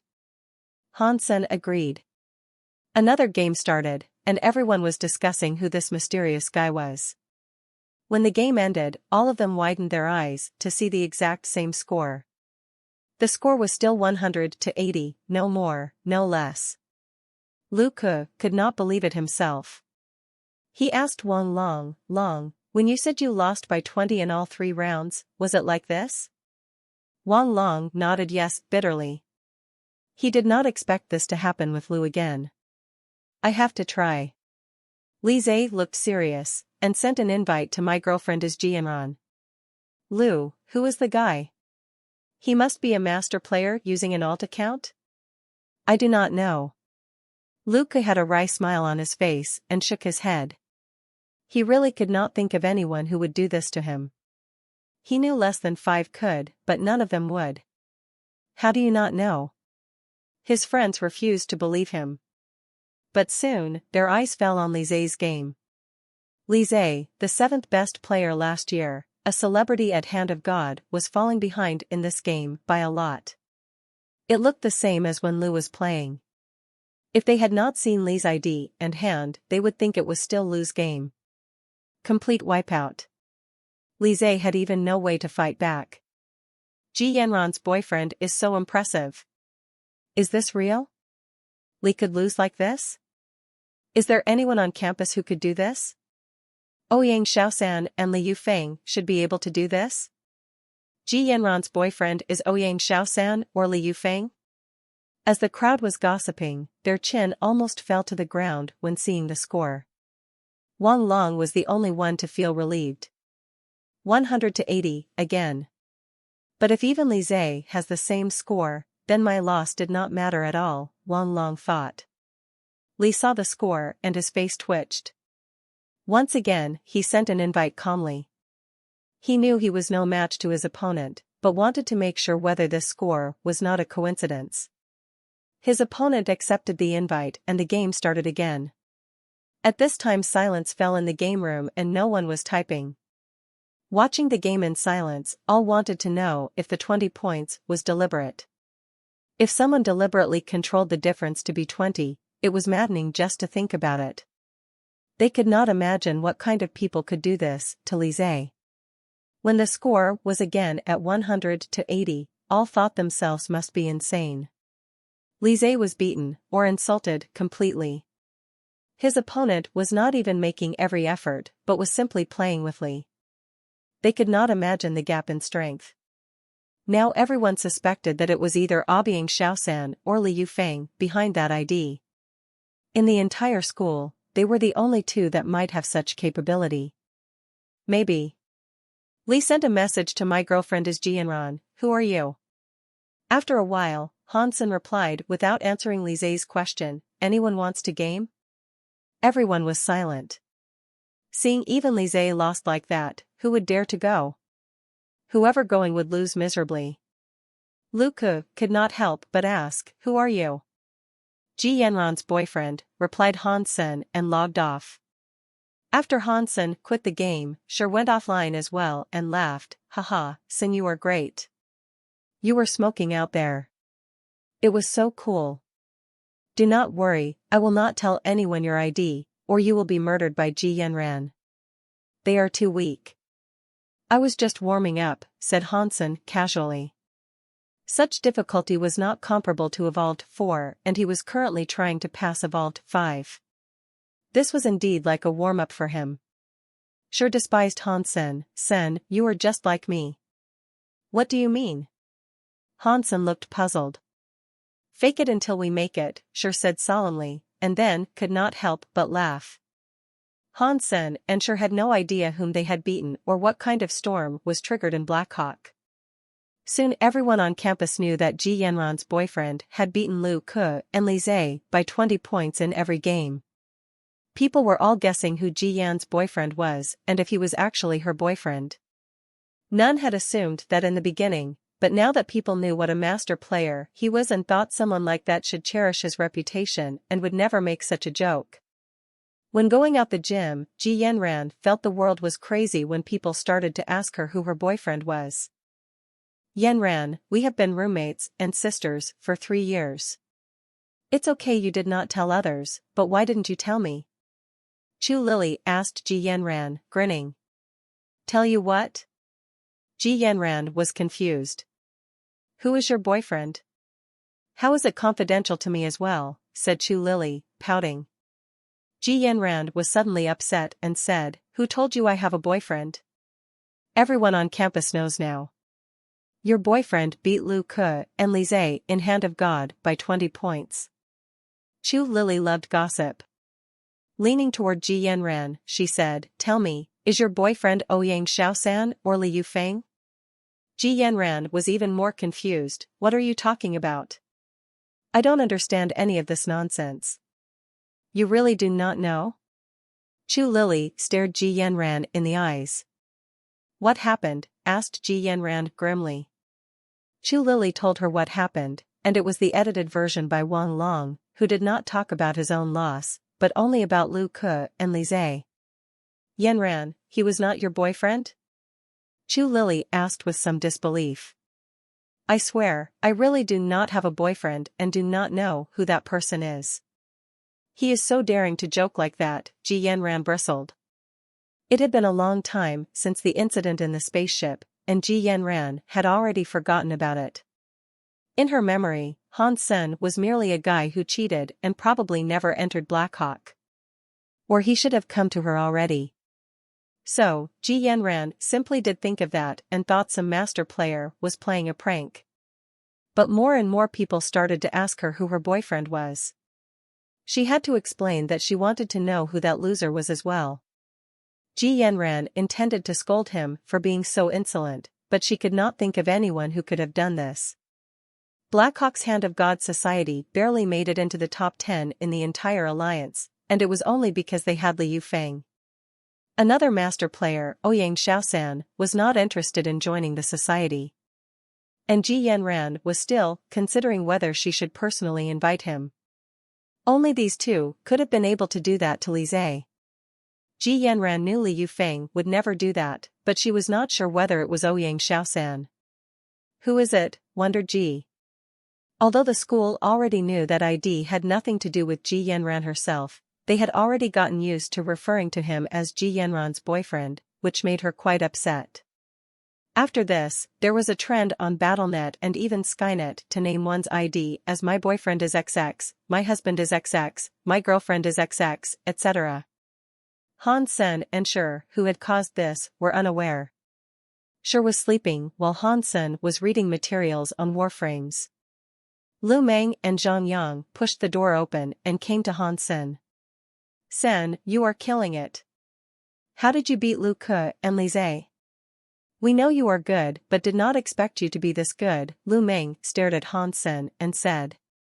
You certainly deserve to be my destined enemy. Zhang Yang was full of zest.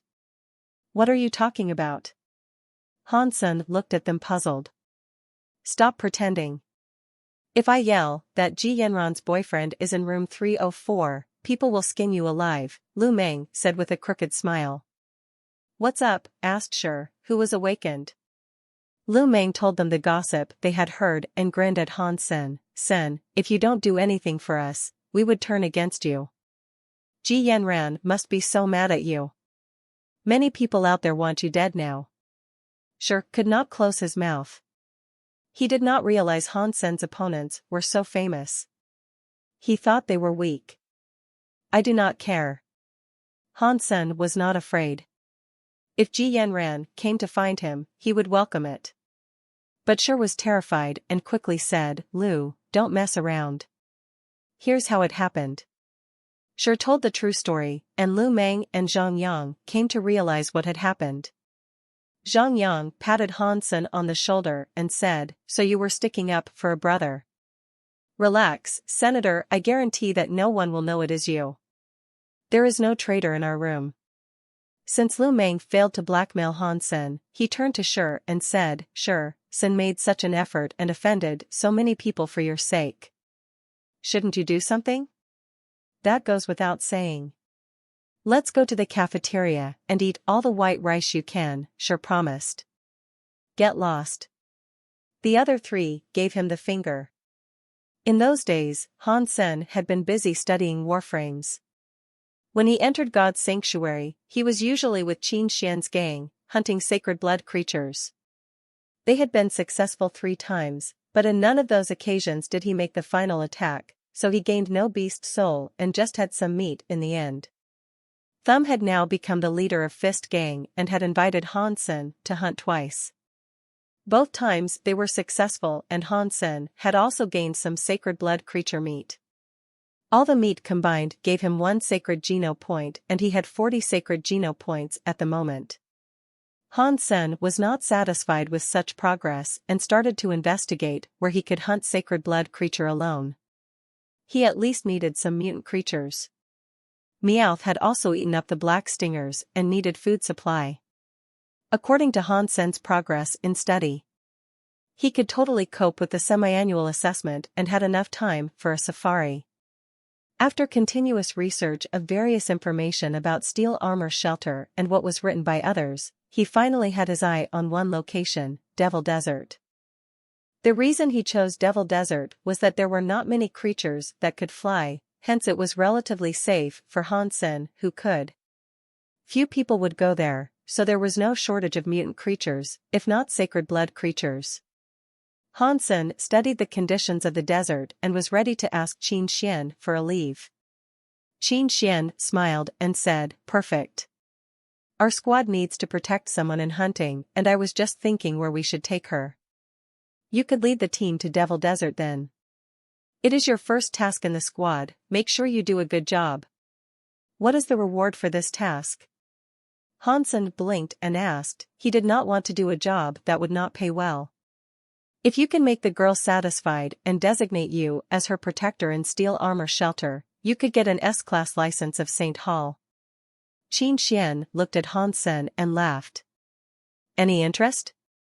"Yes, I am very interested," Han Sen quickly said. Babysitting alone would pay an S-class license. Such a good thing could only happen in a dream. "Then do well. You will get nothing if she is not satisfied with you." Qin Xian handed him the portfolio.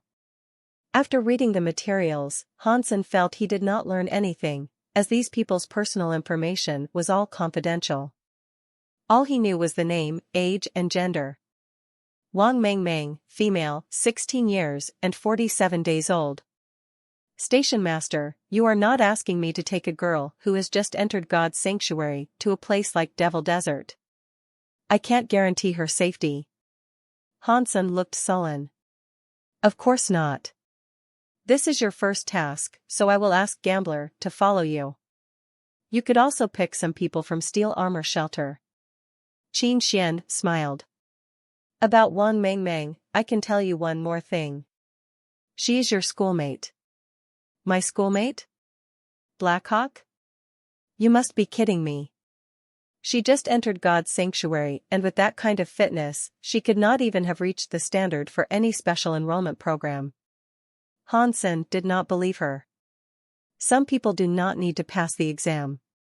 We all have different starting points, like you are to protect her, and she is to be protected. Qin Xian smiled.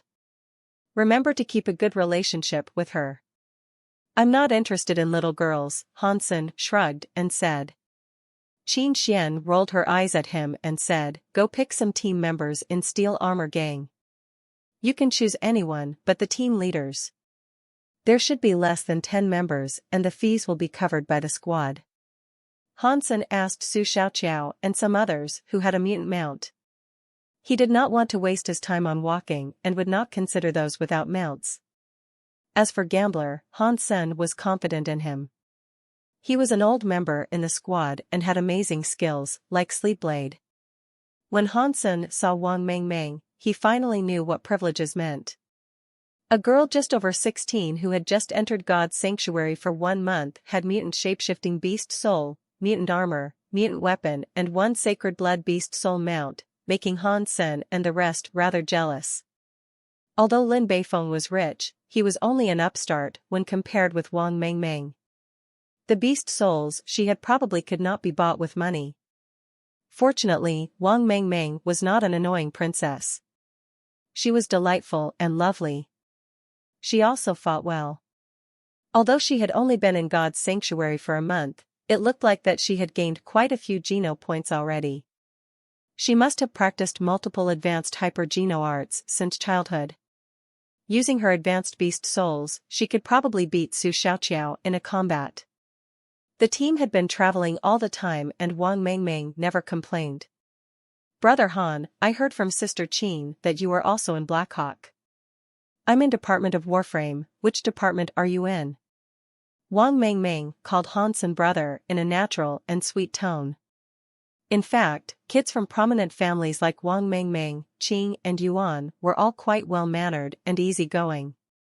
Ahem, you can call me Senator. I was enrolled this year as well. We are both freshmen and I am an archery major. Han-sen enjoyed talking to an adorable girl like her, which make the journey less boring. Archery department is the department our school is trying to enhance this year, and I'm sure the change will happen fast. You must be specially enrolled? Wang Mengmeng started to chat with him. Oh right, Brother Han, you came to steal armor shelter early, so you must have seen Dollar himself? Wang Mengmeng asked hopefully. Yes, we have all seen him at the contest. Why do you ask about him? Han-sen looked at Wang Mengmeng, surprised. I am a fan of Dollar's, but unfortunately he never showed up since I came here, so I never got to see him, Wang Mengmeng said with some disappointment. Wang Mengmeng asked again, Brother Han, can you tell me something about Dollar? Ahem, I have no way of knowing. You have to ask him, because he knows everything.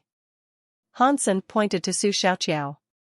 Su Xiaoqiao quickly thumped his chest and said, What do you want to know? I'm Dollar's buddy, and it was me who named him Dollar.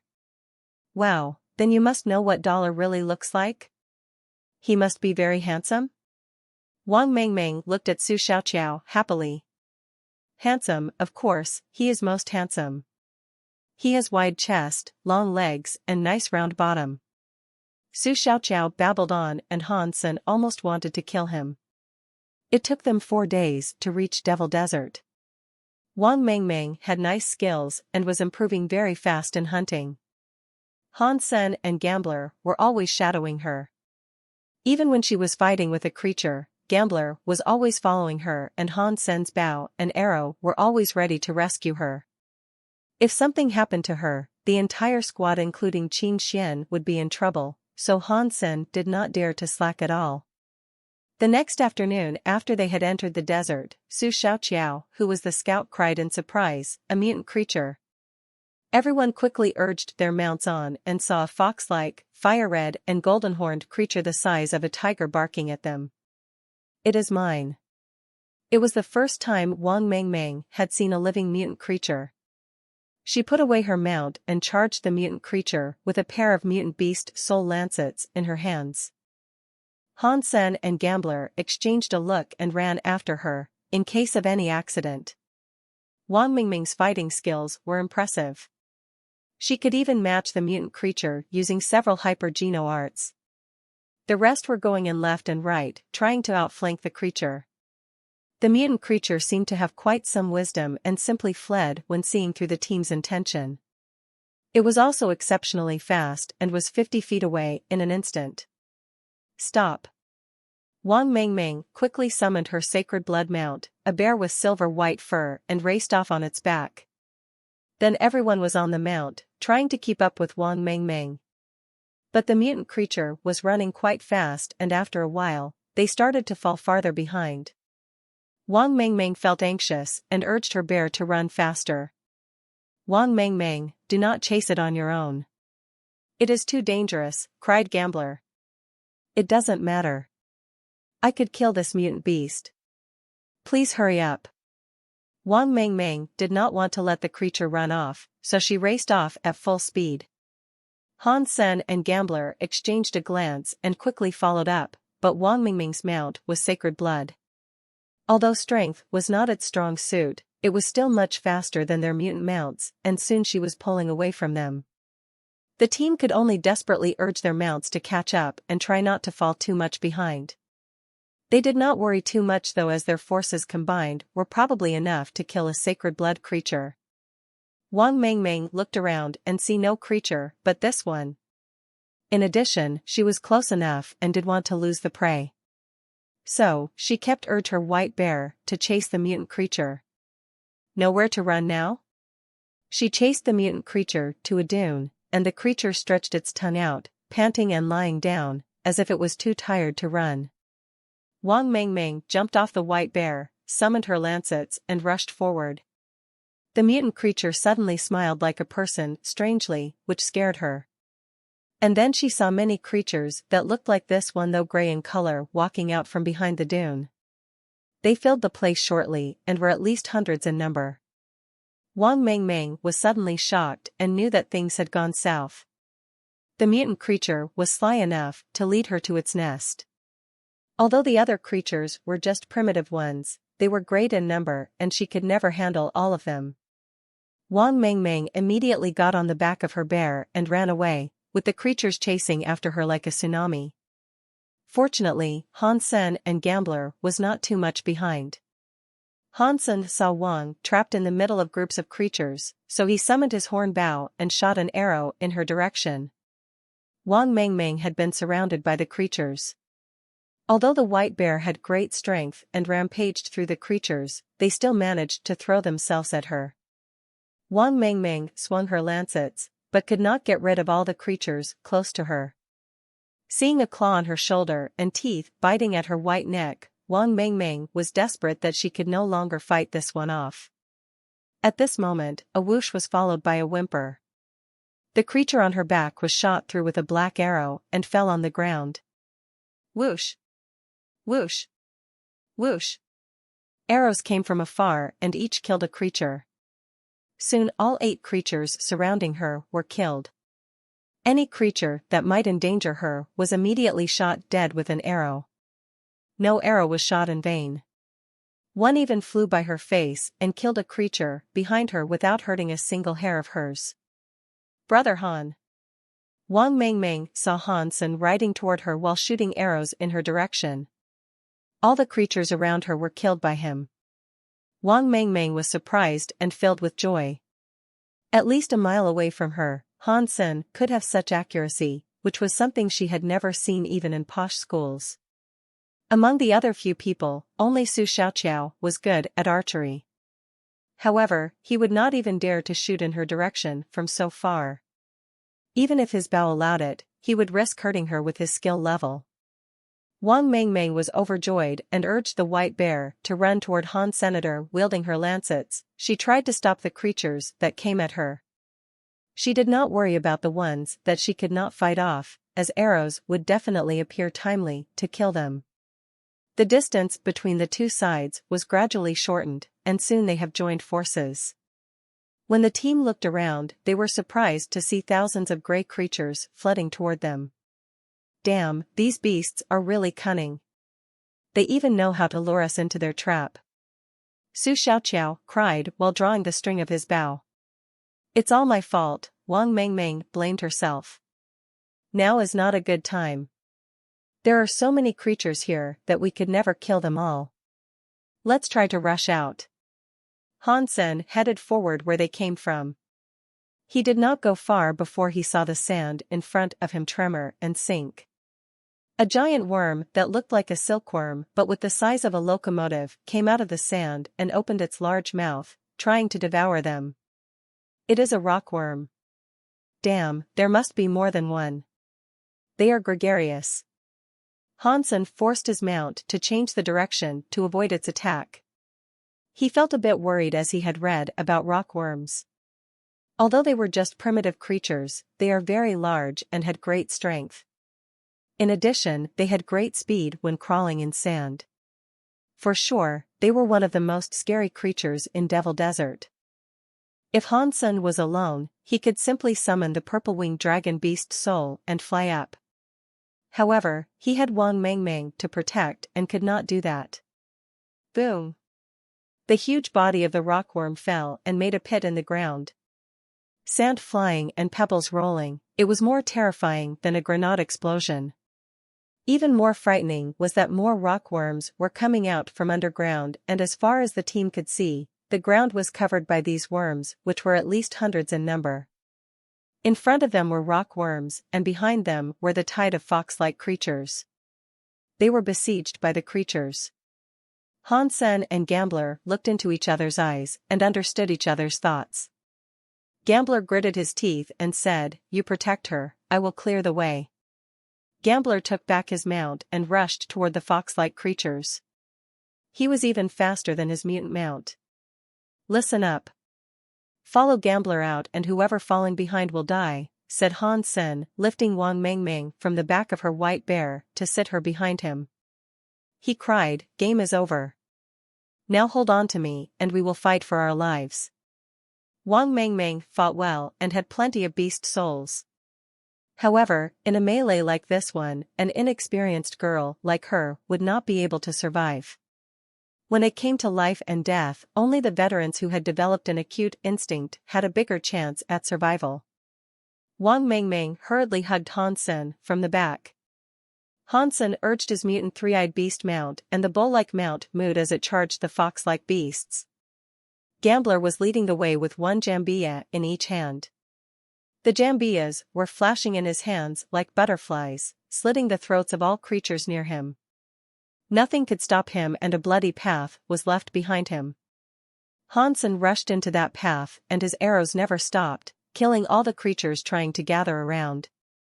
However, he only had 50 Z-steel arrows, which had been used up. All he had now was the beast soul arrow, which could be taken back and used again, but that process was too slow for him. Han Sen had to knock some creatures away with his horn bow. The rest of the team had also been fighting with every effort, wishing to clear out a way out from the endless creatures. Behind them, the rockworms were catching up at an incredible speed. Once caught up by them, there would be no other way of survival than flying. Blood was splashing, and they had almost made it. Then the mutant creature that Wang Mengmeng was chasing in the first place held, standing on a dune far from them. And then they saw more creatures coming toward them from all directions. There were even some fox-like black-horned creatures that were almost exactly like the mutant creature, only with white fur. Seeing those white creatures, everyone's heart sank. Su Xiaoqiao cried, "No way. That mutant creature was not a mutant creature, but a sacred blood king of all these fox-like creatures. These white ones are mutant creatures. We have poked a hornet's nest." Wang Mengmeng saw the white mutant creatures among others and was mortified. There were so many mutant creatures that it seemed the whole team would die here. Gambler exclaimed in the front, "Damn, it is a sacred blood king. There are too many mutant creatures that I can't keep going." Han Sen said to Wang Mengmeng sitting behind him, "Hand me your lancets." Wang Mengmeng paused and transferred her mutant beast soul lancets to Han Sen. Han Sen grabbed a rope and got off his mount. He then carried Wang to the ground as if she weighed nothing and put her on his back. With the rope he secured her there. "What are you doing?" Wang Mengmeng said, horrified. "Going out," said Han Sen in a cold tone. In a red shadow he shapeshifted into the fairy queen, and his entire body was then covered in red armor except for his head. Eyes scarlet, ruby crown on his head and short black hair turning long and blonde, Han Sen grabbed the lancets and ran toward Gambler like a red lightning bolt. "Gambler, cover me. I will clear a way out," yelled Han Sen next to Gambler. "You got it," covered in the creatures and his own blood, Gambler replied. Han Sen had rushed to the front. The lancets were flashing in his hands, and each flash took a life. Primitive horned sand fox hunted. No beast soul gained. Primitive horned sand fox hunted. No beast soul gained. The voice in his mind rang nonstop. Han Sen paid no mind to it and just stared the mutant horned sand fox that were throwing themselves at him. Su Xiaoqiao and others were trying to keep up desperately, but when they saw the number of the mutant horned sand foxes, they were terrified. Han Sen's eyes were red as blood. Moving like a lightning bolt, the lancets were so fast they became a blur. Ignoring the mutant horned sand foxes, he continued forward with Wang on his back. Holding Han Sen's neck tightly, Wang Mengmeng was filled with guilt and regret. If it weren't for her, they would not be under such danger. Facing so many mutant creatures, she did not know if they could make it. The few mutant horned sand foxes were in their face, yet Han Sen was still calm. With the slightest movement, a lancet bit into a fox's throat. A horned white fox head flew up. Han Sen and Wang Mengmeng were showered in fox blood. Without a blink, Han Sen ran forward and charged the second mutant horned sand fox. Wang Mengmeng watched what was happening with eyes widened. It felt like riding a roller coaster, but this experience was more horrifying than any roller coaster. She was lying on the back of Han Sen and had the same angle of view as him. She watched all his movements, dodging, turning, wielding, charging. Seeing the endless horned sand foxes sweeping toward them and then the deaths of all of them, she felt that Han Sen was like a killing machine, his movements extremely swift and each attack harvesting a life. Both mutant horned sand foxes and primitive ones were killed with one blow each, without exception. Wang Mengmeng and Han Sen were soaked in blood, and the original color of their armor could no longer be discerned. Even the long blonde hair of Fairy Queen turned red and was dripping blood. Wang Mengmeng suddenly had a strange feeling. Everything seemed surreal to her, as if she was watching a movie about a gorgeous killing spree. Han Sen was like a tireless killing machine. All her fear went away when she knew he could kill all of the foxes if he had to. What Han Sen saw now was different from what average humans saw. All the movements of the horned sand foxes had become so slow that he could see every single move of them. In his eyes, even the mutant ones were as slow as a grandpa, inviting one's help. Han Sen finally understood the best feature of Fairy Queen. When he shapeshifted into Fairy Queen, his great ability to predict was enhanced. Now he could hit anywhere he wanted. Too slow. Han Sen was even dissatisfied with the speed of the horned sand foxes, because they could not keep up with the speed of the slaughter. I hope there will be more of them, Han Sen even thought. But Han Sen's reason was telling him that they should run as fast as they could, because shapeshifting could not last forever. Once his body could no longer bear it, he would have to turn into himself, and even if he used wings then and saved Wang, Su Xiaoqiao and the rest would die. Must get out before shapeshifting time limit is up, Han Sen thought to himself, wielding the lancets even faster. The rest of the team were stunned. They had never seen Han Sen fighting in a melee. They had always believed he was a good archer and did not like to place himself under any danger. But when they saw Han Sen put down his bow and arrow, they came to know how fearsome he could be in a melee. Mutant horned sand fox was also killed in just one blow. They had never seen Han Sen miss so far. Formidable. Even they could not help but shudder.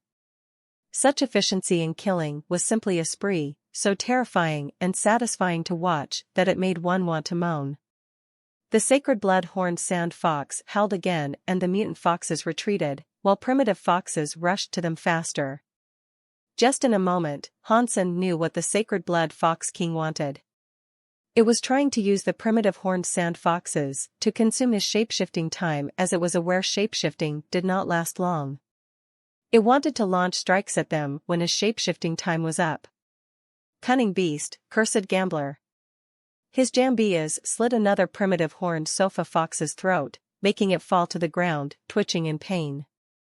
Han Sen looked at the sacred blood fox king and his eyes darkened. The lancets disappeared in his sleeves and a black horn bow appeared in his hands. The black stinger arrow was knocked and pointed at the Fox King on top of the dune. It's too far away. Can the arrow reach there? Su Xiaoqiao checked the distance between them and the Fox King. It was indeed too far. It looked so small from here, so it should be about 1.5 miles away. With such a distance, even if Han Sen's arrow could get there, it would be languid by then. And how can that kill a sacred blood creature? The Fox King seemed to share Su's thought, standing there still and gazing at Han Sen with a trace of mockery. Damn, that sacred blood Fox King is kind of evil, Gambler cried when he saw the look of the Fox King. Han Sen's hands were steady. The arrow suddenly turned into a black shadow flying across the sky toward the insolent Fox King. The sacred blood Fox King was too intelligent to believe the arrow could actually hurt it and did not mean to dodge. If his arrow had that kind of power, then he should have used it before the Fox King led Wang Mengmeng into the ambush. Whoosh! But soon the Fox King panicked as it discovered that the speed of the arrow got even higher when approaching itself. When the Fox King eventually lost its grace and wanted to run, it was a bit late. Although it leaped as high as it could, trying to dodge the arrow still dug into the muscles of its foreleg like a snake. Blood splashed and its scream rang. The arrogant and sly Fox King was knocked out by the arrow and tumbled down the dune. Hearing the scream of their king, the skulk of foxes paused their attack and looked to the dune where the king was standing. Of course, they did not see it because it had fallen. The skulk was suddenly in a chaos and did not know what to do. "Hurry," commanded Han Sen and dashed. When the angry sacred blood fox king limped back to the top of the dune, the team had dashed out of the skulk. Almost without any hesitation, Han Sen roared at Wang Mengmeng, "Summon your mount." Wang Mengmeng quickly summoned the big white bear. Han Sen leapt on the bear and Wang urged the bear on at full speed. The skulk of foxes was snapping at their heels, but only the few mutant horned sand foxes could catch up with the team's mutant mounts. Han Sen thought that the skulk would give up the chase soon, since their king was injured and could not catch up with them. However, they soon heard a strange howl and what they saw was shocking. The Fox King was standing on top of the head of a golden rockworm and, gazing at Han Sen, bristled. F***K. This Fox King is abnormal. How could it command the rockworm? Is the rockworm also a sacred blood creature? Cried Su Xiaoqiao. The team saw the golden rockworm approach them at a high speed and was horror-struck. "You go east, I will go west." Han Sen then asked Wang Mengmeng to control her bear to go west. Now Wang Mengmeng almost trusted Han Sen blindly and did not even think about it before doing what he said. "You have to be careful." Gambler had already understood Han Sen's plan and led the rest to the east. The Fox King ordered the rockworm and mutant foxes to chase Han and Wang immediately. A fox never forgets. It would never give up until it tore Han Sen apart. Han Sen had already taken the fairy queen back to save his strength. He had also untied the rope and sat Wang in front of him so she could better control the bear. "Fox King, come if you want to eat me," Han Sen said and suddenly shot an arrow, killing a mutant fox in the blink of an eye. The Fox King was stamping with rage, roaring on top of the golden rockworm's head. The worm moved faster. The mutant foxes were also trying to catch up with the bear. Han Sen glanced at the Fox King and shot another mutant fox dead. Watching the Fox King losing its temper, Han Sen laughed. "Fox King, come at me if you will, and watch me kill your buddies." Han Sen's hands never stopped, his black stinger arrow killing one mutant fox after another. Mutant horned sand fox killed. Beast soul of mutant horned sand fox gained. Eat its meat to gain 0 to 10 mutant geno points randomly. Suddenly a different voice sounded in Han Sen's mind. He gained a mutant horned sand fox beast soul. With great joy, Han Sen was shooting with great strength. The Fox King was about to explode. The white bear was a sacred blood mount, so the golden rockworm could not catch up with them anytime soon. Finally, at a howl of the Fox King, all the mutant foxes stopped chasing. Only the Fox King continued with the rockworm as its mount. There were no more mutant foxes for him to kill, so Han Sen made the Fox King his target. This time the Fox King was prepared and dodged. Although the distance was short, the arrow ended up hitting the golden rockworm. Clank! It sounded like the worm had a shell harder than metal. The mutant black stinger arrow only left a white mark that was barely visible on it. Han Sen was taken aback with a surprise. Sure enough, the golden rockworm is also a sacred blood creature. "Brother Han, now what should we do?" "The white bear is slower than the golden rockworm." "They will catch up eventually," asked Wang Mengmeng, riding the bear. She did not sound scared or worried, as for some reason, she believed Han Sen could always take care of things. In such a dangerous escape, she did not even have any sense of crisis. Although there were occasionally some creatures in front of them, they would scatter at the sight of the golden rockworm. Hence, they did not encounter any obstacles on the way. The rockworms are only fast in the desert.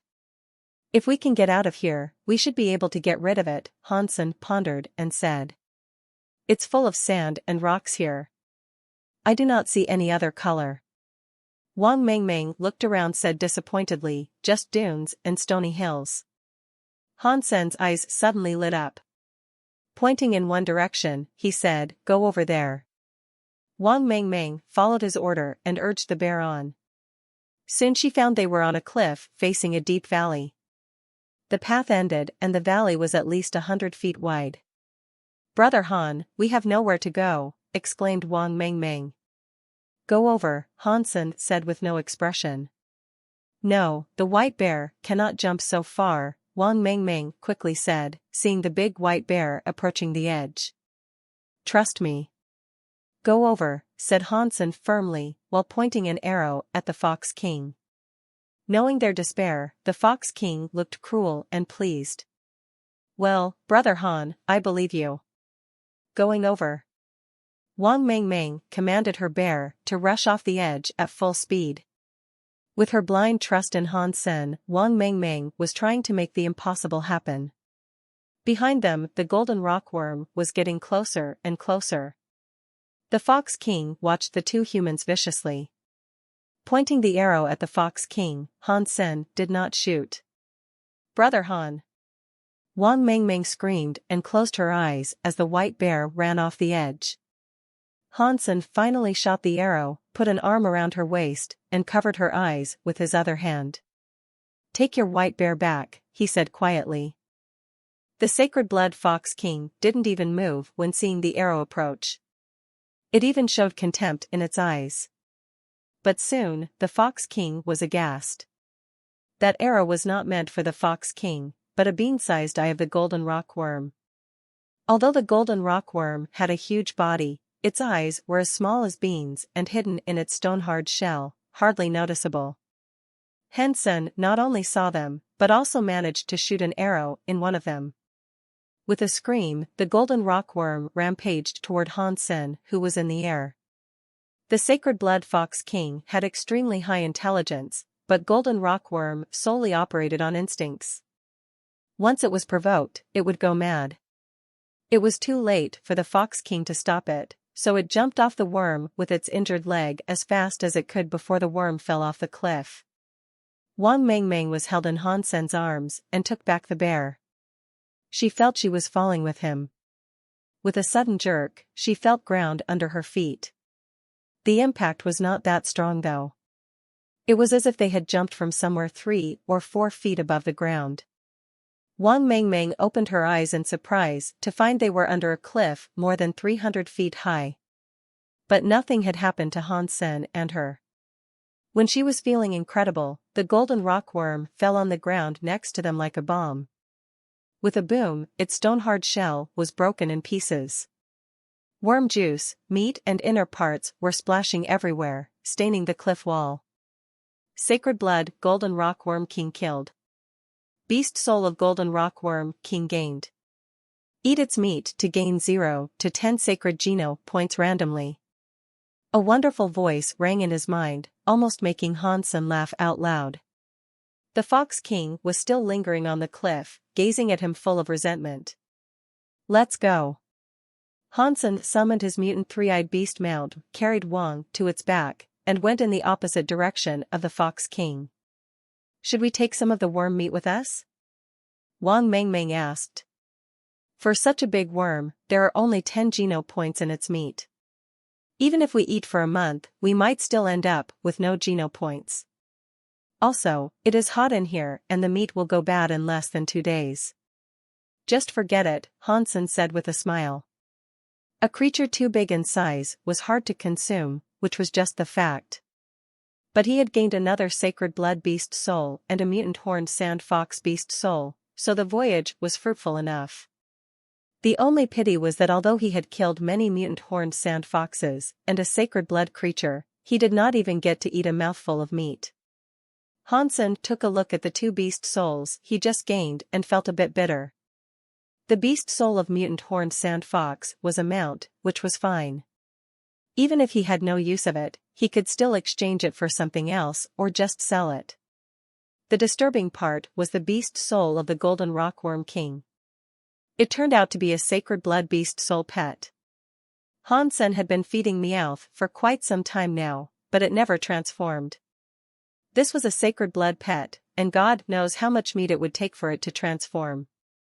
And a sacred blood pet must be fed with a sacred blood meat, or else it would take even longer. Han Sen was rendered speechless. He did not even have enough sacred blood meat for himself. Just where could he find food for this guy? Han Sen tried to summon the golden rockworm king and thought it should be huge. When it appeared, Han Sen saw that it was just a mini golden silkworm, not looking the least impressive. Brother Han, why were we safe after jumping from the high cliff? Wang Mengmeng had been puzzled. When they jumped off the cliff, she was too scared to open her eyes, and did not see how they landed. In fact, even if she did not close her eyes, Han Sen was covering them anyway. He did it so that he could use the wings of the purple-winged dragon beast soul. Or it could never have been done. Because I know a special martial art. Han Sen smiled. What kind of martial art? Can you teach me? Wang Mengmeng looked at him with worship. It only runs in the family and only sons can be taught, so I can't even teach my wife and daughter, let alone you. Han Sen laughed. Han Sen did not go back and try to kill the sacred blood fox king. It was a sly creature. In the end, it did not escape but stood on the cliff. Han Sen knew from its look that it was trying to lure Han Sen back to kill it. If he was alone, he could give it a try. But since Wang Mengmeng was here, he gave up the idea of adventure. That fox king was the most cunning of creature he had ever seen, even more formidable than the silver bird. With this accident, the voyage had to stop. When Han Sen and Wang Mengmeng were on their way back to the shelter, they met Gambler and the rest. They were all well with minor injuries, which had almost healed. After some discussion, they did some hunting in the outskirts of the desert and did not go to the center. They had met scary sacred blood creatures when they just entered Devil Desert. The team became more careful, especially they had to protect Wang Mengmeng in the meantime. Han Sen made up his mind to return as soon as they could, and he will make some in-depth exploration next time he came alone. This task was successfully completed despite the accident. Qin Xian was fairly satisfied with his performance. Because Wang Mengmeng worshipped Han Sen very much and named him her protector in Steel Armor Shelter, he could have an S-Class license of St. Hall as his reward. But his mission would be only completed when Wang Mengmeng had maxed out on all other 3 types of Geno points than Sacred Geno points. Only by then he could have the S-Class license. Han Sen went back to school from God's Sanctuary and continued to study Warframe operation. Sen, you are finally back. You are in trouble. His roommates said to him excitedly when Han Sen just returned to his dormitory. What kind of trouble? Han Sen asked, puzzled. The best player in Hand of God Society Li Yufeng openly challenged you in campus community, Shi Jikong said. I do not know him. Why would he challenge me? Han Sen felt quite puzzled. Haha, everyone knows Li Yufeng is Ji Yanran's suitor. And with you ID name, the entire school now knows you as Ji Yanran's boyfriend. Of course Li Yufeng needs to challenge you. He said if you lose, you need to change your ID name or stop using that account, and you will also have to apologize to Ji Yanran, said Lu Meng with a trace of joy in his voice. Sen, are you going for it? Shi looked at Han Sen with hidden excitement. He felt even Han Sen's opponent was Li Yufeng, Han would still win. Although Shi had never seen Li Yufeng play, he believed so. Han Sen's performance so far made him think that Han must be almost invincible in this game. Lu Meng and Zhang Yang were also looking at Han Sen, awaiting his decision. Of course I will, Han Sen said casually. Ji Yanran was the girlfriend he won with a bet. Although he was too busy to look for her, he would not allow other guys to use himself to impress her. In the Han Sen's view, it was fine if Li tried to show off in front of Ji Yanran, but there was no way Han Sen would allow himself to be used in the process. Hearing Han Sen's answer, Shi and Lu were both thrilled. Zhang Yang rubbed his hands together and said, now that's it. Young people should be motivated, and we all support you to defeat Li Yufeng and make Ji Yanran your girlfriend for real. Right. If you really have such a gorgeous girlfriend, the entire room 304 would all feel honored, said Sher excitedly. Go on the forum and reply him with a time for the duel. Sen has a big chance to beat Li, in my opinion. Lu Meng laughed. Chance? Li Yufeng is no match to Sen at all. Sher curled his lips downward and said. Han Sen went to the campus community forum and found the post at the top. After he clicked on it, he replied with a time using his account. My girlfriend is Jianran. 10:30 p.m. Han Sen left just the time and did not even bother to read Li Yufeng's post. Han Sen never took any of his schoolmates as a serious match of his. In a short amount of time, his reply attracted the attention of all the students. Because Li Yufeng's post had been up for several days, people thought Ji Yanran's boyfriend was too scared to reply. But today, seeing his reply and the ID name, a student was in shock. Having rubbed his eyes and confirmed several times, he started to spread the news. Haha, Ji Yanran's boyfriend replied directly with the time of the duel. We have something to watch. Really? He did that? So daring. It is Li Yufeng. What about Li Yufeng? I think Ji Yanran's boyfriend is definitely stronger. That is hard to say. After all, Li Yufeng is a professional player and the best on campus. He also had good performance in the contest across the alliance. How do you know that Ji Yanran's boyfriend is not professional? That makes sense. No one knows who Ji Yanran's boyfriend is, so he could be a professional player as well. Would it be Ouyang Xiaosan? I think not. According to Ouyang Xiaosan's character, he would not have replied at all. If it's not Ouyang Xiaosan, then who can it be? I really cannot think of anyone in the school who is so strong. Could it be a freshman? How can that be? Freshmen are all rookies. If there is such an outstanding person, we should have known when they had the entrance exam. Soon the duel between Li Yufeng and Ji Yanran's boyfriend was known by the entire school. Yanran, your boyfriend appeared. Chu Lily ran to the training hall, panting. Ji Yanran paused and bristled. I said 1,000,000 times that he is not my boyfriend, so do not call him that. Chu Lily took Ji Yanran's hand, grinned and said, I know. I won't do that again, but My girlfriend is Ji Yanran said online that he would have a duel against Li Yufeng tonight at 10:30. Yanran, I envy you that there are two great guys fighting for you, making you quite the princess, Chu Lily said admiringly. You can have them both if you want, Ji Yanran said sullenly. She did not really like Li Yufeng, but Li had been chasing after her for 2 years. She was quite upset by his pursuit. As for my girlfriend is Ji Yanran, he was using such a devious means that Ji Yanran had even less interest in him. But Ji Yanran was still a little curious and wanted to find out who that person was. In addition to lashing out at him, she also wanted to know who had such a good level as Li Yufeng and Ouyang Xiaosan. If he is not beyond salvation, she could consider recruiting him into her society so that their ranking this year could be further enhanced. I want to, but they did not do it for me, Chu Lily complained. If there are 2 men at a duel for me, I will give them a chance. You little fool. You said 10:30 tonight, right? Ji Yanran asked.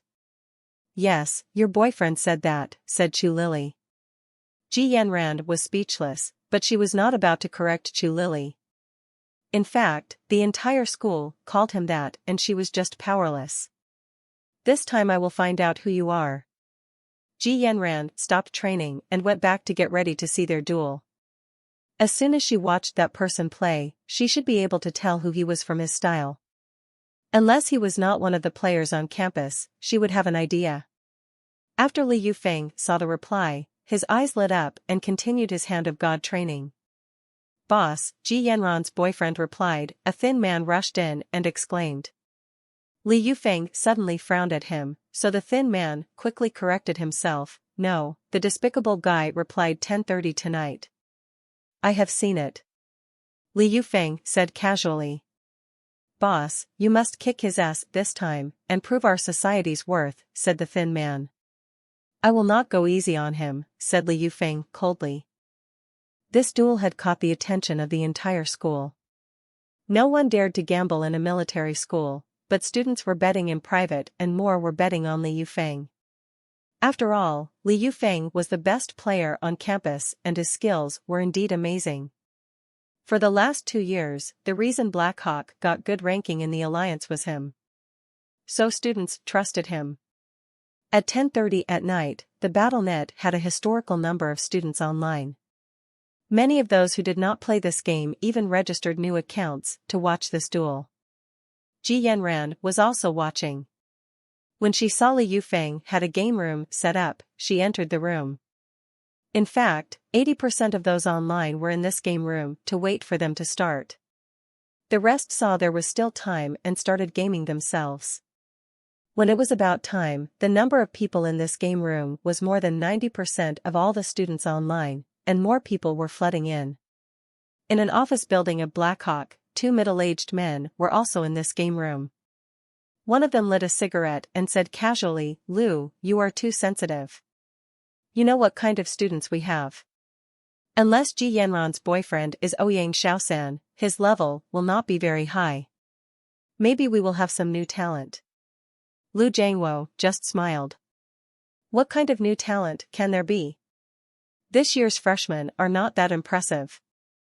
Zhao Lianhua blew a smoke ring and said, if that person is Ouyang Xiaosan, maybe he could beat Li Yufeng. If not, Li Yufeng could certainly beat him by 5 points or more. Let's check it out first. Even if he loses to Li Yufeng by 5 points, it would still mean that he is a strong player. Our Hand of God Society has not made much progress in the past 2 years, so maybe it's time to add some fresh talents, Lu Jiangwo said. Lu Jiangwo was the coach of Hand of God Society, and Zhao Lianhua was the manager. After they had heard about the ins and outs of things, they also logged in the BattleNet and would like to see for themselves what level Ji Yanran's boyfriend was on. Zhao Lianhua did not care about this person, as they knew the level of all the returning students who played well and saw how the freshmen performed in their entrance exam. The good ones were either already invited to join Hand of God Society or other societies. Even if there was someone out there, that person could not beat Li Yufeng. Freshmen were just freshmen. Lu Jiangwo was just trying to hunt for talent, if not, he could also check to see which level of Li Yufeng had actually reached. At 10:30, everyone suddenly saw a notification, "My girlfriend is Ji Yanran," entered the room. Haha, finally. The crowd was overjoyed. Ji Yanran threw an angry gaze at the ID, and vowed to find him. Zhang Yang, Lu Meng and Shi were not online, but standing next to Han Sen, watching his holographic image directly, which was more interesting than viewing it online. Seeing that ID, coldness flashed in Li's eyes. He simply sent an invite and texted, "After you lose, I want you to get rid of this ID immediately and apologize to Ji Yanran." Everyone was staring at the screen, wondering what "My girlfriend is Ji Yanran" would say to that. It is too easy to beat you, so no strings attached this time. Just leave my Yanran alone in the future. Seeing this line from "My girlfriend is Ji Yanran," the screen was full in an instant. Haha, shameless just like me. He's too arrogant. Brag if you want, our boss will not lose to you, idiot. Haha, my Yanran. Is he really Ji Yanran's boyfriend? Just leave my Yanran alone. Just leave my Yanran alone. Now he is bragging. It would be so shameful when he got his ass kicked. This person is really arrogant, Wang Long said in a bad mood. Li Zhe, what do you think? Lu Ke looked at Li Zhe with a wry smile. Li Zhe pondered for a moment and said, I used to play against Li Yufeng. He has beaten me many times and once by 27 points. You mean that Li Yufeng will win? Lu Ke looked at Li Zhe and asked. Li Zhe shook his head and said, although Li Yufeng had beaten me by more points, but Ji Yanran's boyfriend gave me more pressure than Li Yufeng. When facing Li Yufeng, I could calm down to play. When facing Ji Yanran's boyfriend, I felt uneasy and afraid. Taking a deep breath, Li Zhe then said, if I am to predict the result, I think Li Yufeng will be defeated by a lot. Don't ask me why, it's just a hunch. What? Wang Long and Lu Ku were stupefied and did not understand Li Zai's comment. Chu Lily pinched Ji Yanran and said with a grin, "My Yanran, so intimate. Tell me the truth, is he really your boyfriend?" "Of course he is not, that bastard." Ji Yanran stared at the ID angrily. If the game was not about to begin, she wanted to lash out at that guy in person. It begins. Seeing the countdown end, the light spots lit up on both sides. Li Yufeng's fingers danced like a snake and almost hit a spot the moment it lit up. Because he did not really know his opponent's style and this guy had won Li Zai by 20 points, Li Yufeng played safe and chose to clear up his own side and gain points as fast as he could, so as to beat his opponent in a dignified way. Li Yufeng was playing very well and he was quite satisfied with how he performed. With a glance, he saw his opponent also hitting a spot at a speed no lower than his, which made him pause. In the momentary pause, his opponent went for another spot. Li Yufeng quickly calmed himself down and hit his second spot as fast as he could. Knowing his opponent's speed, Li Yufeng did not dare to be distracted again and played with his best speed and skills. The two players' hands were like two butterflies dancing away, hitting all the light spots around them at an amazing speed. The game room was silent. In a room where more than 10,000 people were watching, none typed anything. Everyone was staring at their screen. It was not because the duel was so wonderful, but because it was not at all. A person's speed had been completely overwhelmed by the other person. Even one with high myopia without glasses could tell, there was no twists and turns in this game. Everyone had a blank look on their faces, with their eyes and mouths both wide open. Ji Yanran's lips were also O-shaped.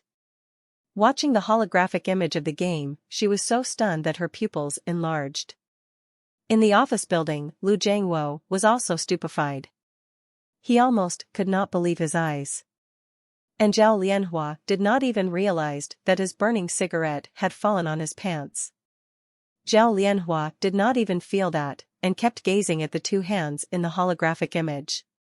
Li Zai, Lu Ke, and Wang Long were all stunned. A huge gap in strength was demonstrated by these two hands.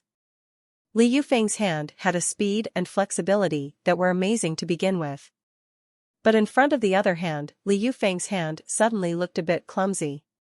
And this feeling was just incredible, because this was Li Yufeng, the best player on campus, who had a nickname Dreamy Right Hand. How could his hand look clumsy? It was hard for the viewers to believe their own judgment. But in contrast to the other hand, Li Yufeng's hand did look clumsy. It was originally not the case, but the strong contrast had made people feel this way. It was not because Li Yufeng's hand was clumsy, but because the other hand was too fast and too flexible. At this time, people came to realize this fact and looked to the other hand. Slender but strong, this was an attractive hand. In addition to that, people could not tell anything else from the image. How they wanted to see the owner of the hand. But in Hand of God, all they could see was the hand and wrist. There was no way they could tell who he was. Total silence. Although the result was clear. Many refused to believe that Li Yufeng would be beaten like this. That was Li Yufeng. Li Yufeng concentrated on his hand and raised its speed to his limit, constantly hitting the spots. At least I will beat him by 5 points, Li Yufeng thought proudly. He knew Ji Yanran was certainly watching this game, and he was glad to show off his strength in front of her. Although Ji Yanran had not given any response to his pursuit, and was even deliberately keeping distance from him, he had never given up and believed that with his ability and conditions, he must have the opportunity to make her his. And this was a very good opportunity. He knew Ji Yanran was mad at that ID. If he could beat this person to make him change his ID and apologize to her, she would be at least grateful to him. And this was enough. Li Yufeng had enough time and patience. Many a little make a mickle.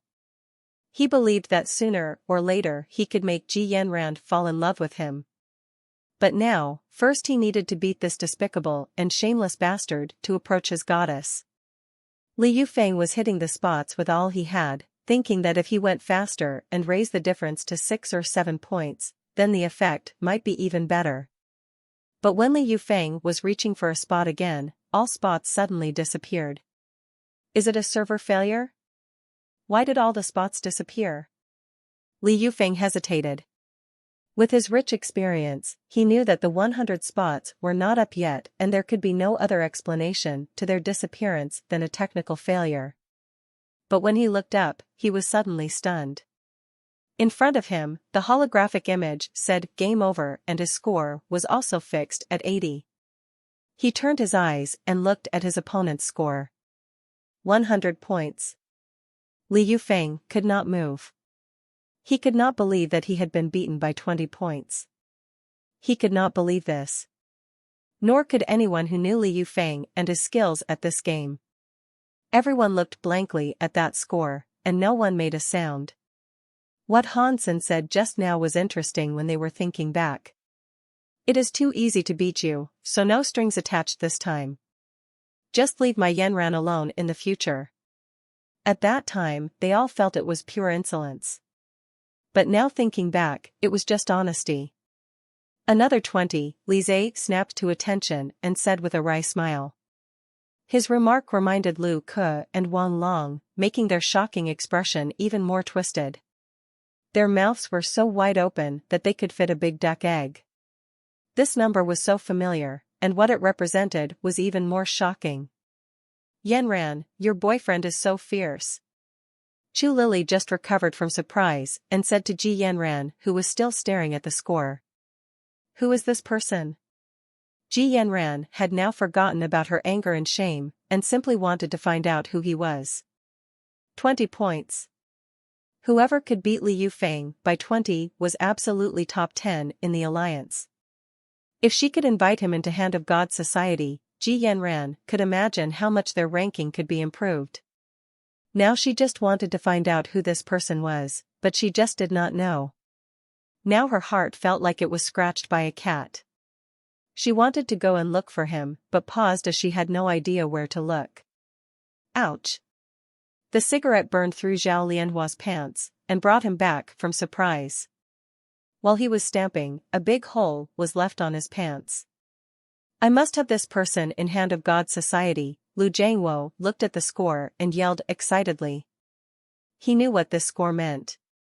It was a score that would make Blackhawk soar in Hand of God contest. Go get this person and make him join us, Lu Jiangwo said to Zhao Lianhua. Zhao Lianhua looked depressed. Lu, I do not even know who this person is. Where should I start looking? Lu Jiangwo paused and said, go look anyway. In any case, we must have him. He is too important for us.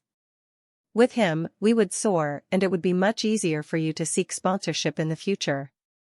I will try, Zhao Lianhua said helplessly. He knew this guy would have a great influence on them, but it was not easy to find someone based just on an ID. When Li Yufeng recovered from surprise and wanted to invite the guy to fight again, he found that his opponent was already offline. He was at loss and did not move for a long time. Blackhawk went mad. It was at night, but many continued to talk about the duel. What a speed! #King awesome. Haha, after watching the duel, I know that my years of playing that game were wasted. Even Li Yufeng was wiped out. Ji Yanran's boyfriend was just amazing. Who is he anyway? You have to ask Ji Yanran. 20 points, Li was not his match at all. It is too easy to beat you, haha. My Yanran. Could he really be her boyfriend? You really have to ask her yourself. Ji Yanran also wanted to know who her boyfriend was, but she did not. After logging out of the game, she had contacted a lot of friends, wanting to find out who that person was. However, almost everyone she called would tell her with a trace of gloating, you have to ask yourself who your boyfriend is. How do I know who my boyfriend is? Ji Yanran blurted out after hearing that reply a lot of times, feeling she was out of her mind after she realized what she had said. In room 304, Han Sen was surrounded by Shi Zhikong, Lu Meng and Zhang Yang. Sen, 4 dishes and a soup in the cafeteria. 1 dish less than that and I will out you, Lu Meng said with a grin. All 4 dishes need to be meat. If I see anything green, I will expose you first, Shi added. Sen, you deserve to be my destined opponent. Zhang Yang's eyes were full of sparks. Let's go eat then. I'm hungry anyway, Han Sen smiled and said. The 4 walked toward a cafeteria. Black Hawk was the size of a small city and all cafeterias ran 24/7. There was no need to worry about where to eat. But after the 4 went out, they constantly heard people on the street talking about the duel. Sen, just go ahead and admit it's you. With your skills at the game, maybe Ji Yanran will fall in love with you, and we can all benefit from that by asking her to introduce her friends to us, Shi whispered. She is my girlfriend, Han Sen said. Shi made a contemptuous gesture at him. Ji Yanran was not the kind of girl that would fall for a good player. Or else Li Yufeng would not have had to chase after her for 2 years. Everyone knew that. The 4 went to the nearest cafeteria, ordered a few dishes, and chatted over drinks. While eating, Shi suddenly lowered his voice and said to the rest, glancing in one direction, there is a babe over there, the innocent kind. So pretty. And the other 2 with her are not bad either. Sure, we don't trust your taste. Lu Meng laughed. Han Sen and Zhang Yang also laughed. They had all witnessed Shi's judgment. A tough lady 6 feet tall was a little beauty in his eyes. But you could not blame him either, as he was too tall himself indeed. Really? Oh. The babe looked at me, and smiled at me. Here she comes. Shi flushed. His roommates then felt a bit surprised. It looked like someone really was approaching them. They turned to look and saw an innocent, sweet girl with a great body walking toward them. It looked like she was a freshman like themselves. Brother Han, under the excited gaze of Shi, she walked to Han Sen and called in a sweet voice, making Shi want to kill Han Sen. Meng Meng, why are you here? Han Sen recognized Wang Meng Meng. I came to eat with my classmates and did not expect to meet you here. Let me introduce them. These are my classmates and roommates, Li Zhenzhen and Wang Chen. Wang Meng Meng introduced the 2 girls, following her to Han Sen. Hello. Han Sen shook hands with the 2 girls, and introduced his 3 roommates. Since we are all friends now, shall we sit together? Shi pulled the chairs and invited the girls. Well, we happen to have something to ask, Wang Meng Meng blushed and said. What's the matter? We will do anything for you, promised Shi. Wang Chen looked at Shi and seemed very happy. It would be great if you could help. We are looking for people to join our society. Have you already registered at some societies? If not, can you join us? Well, we did not register yet, so you have come to the right people. With us, your society will do so well. Right, which society are you talking about? Shi quickly said, making faces to his roommates to ask them to play along. Judging from the 3 girls' looks, it was easy to tell that the society they were in must have lots of babes. We are with Heavy Warframe Society, said Wang Chen. Shi almost choked on the water he just drank. Warframe Society was considered a temple of monks, where members were almost all guys. And Heavy Warframe Society would be Shaolin Temple among all temples, where girls were probably nowhere to be seen. The guys had not expected the girls to be members of Heavy Warframe Society. The reason why Heavy Warframe Society was independent from Warframe Society was that heavy warframes were much bigger in size than average warframes and were much harder to operate. Ordinary soldiers did not need to use heavy warframes, and 99.99% of those who operated heavy warframes were male. Shi was dumbfounded, but he could not take back his words, so they all had to go. The next morning, Wang Meng Meng sent a text to invite the 4 of them to fill in the application form at Heavy Warframe Society. Fortunately, there were 3 beautiful girls, Wang Meng Meng, Wang Chen and Li Zhenzhen. Therefore, they thought heavy warframe society would not be so unbearable. But when they arrived at heavy warframe society, they found out that it was even worse than they thought. In addition to Wang Mengmeng, Wang Chun, and Li Jinjin, the heavy warframe society had only 2 returning students, a fat guy and a skinny guy. There were barely any guys, let alone girls. The fat guy was the president of heavy warframe society and the skinny guy was the only returning member.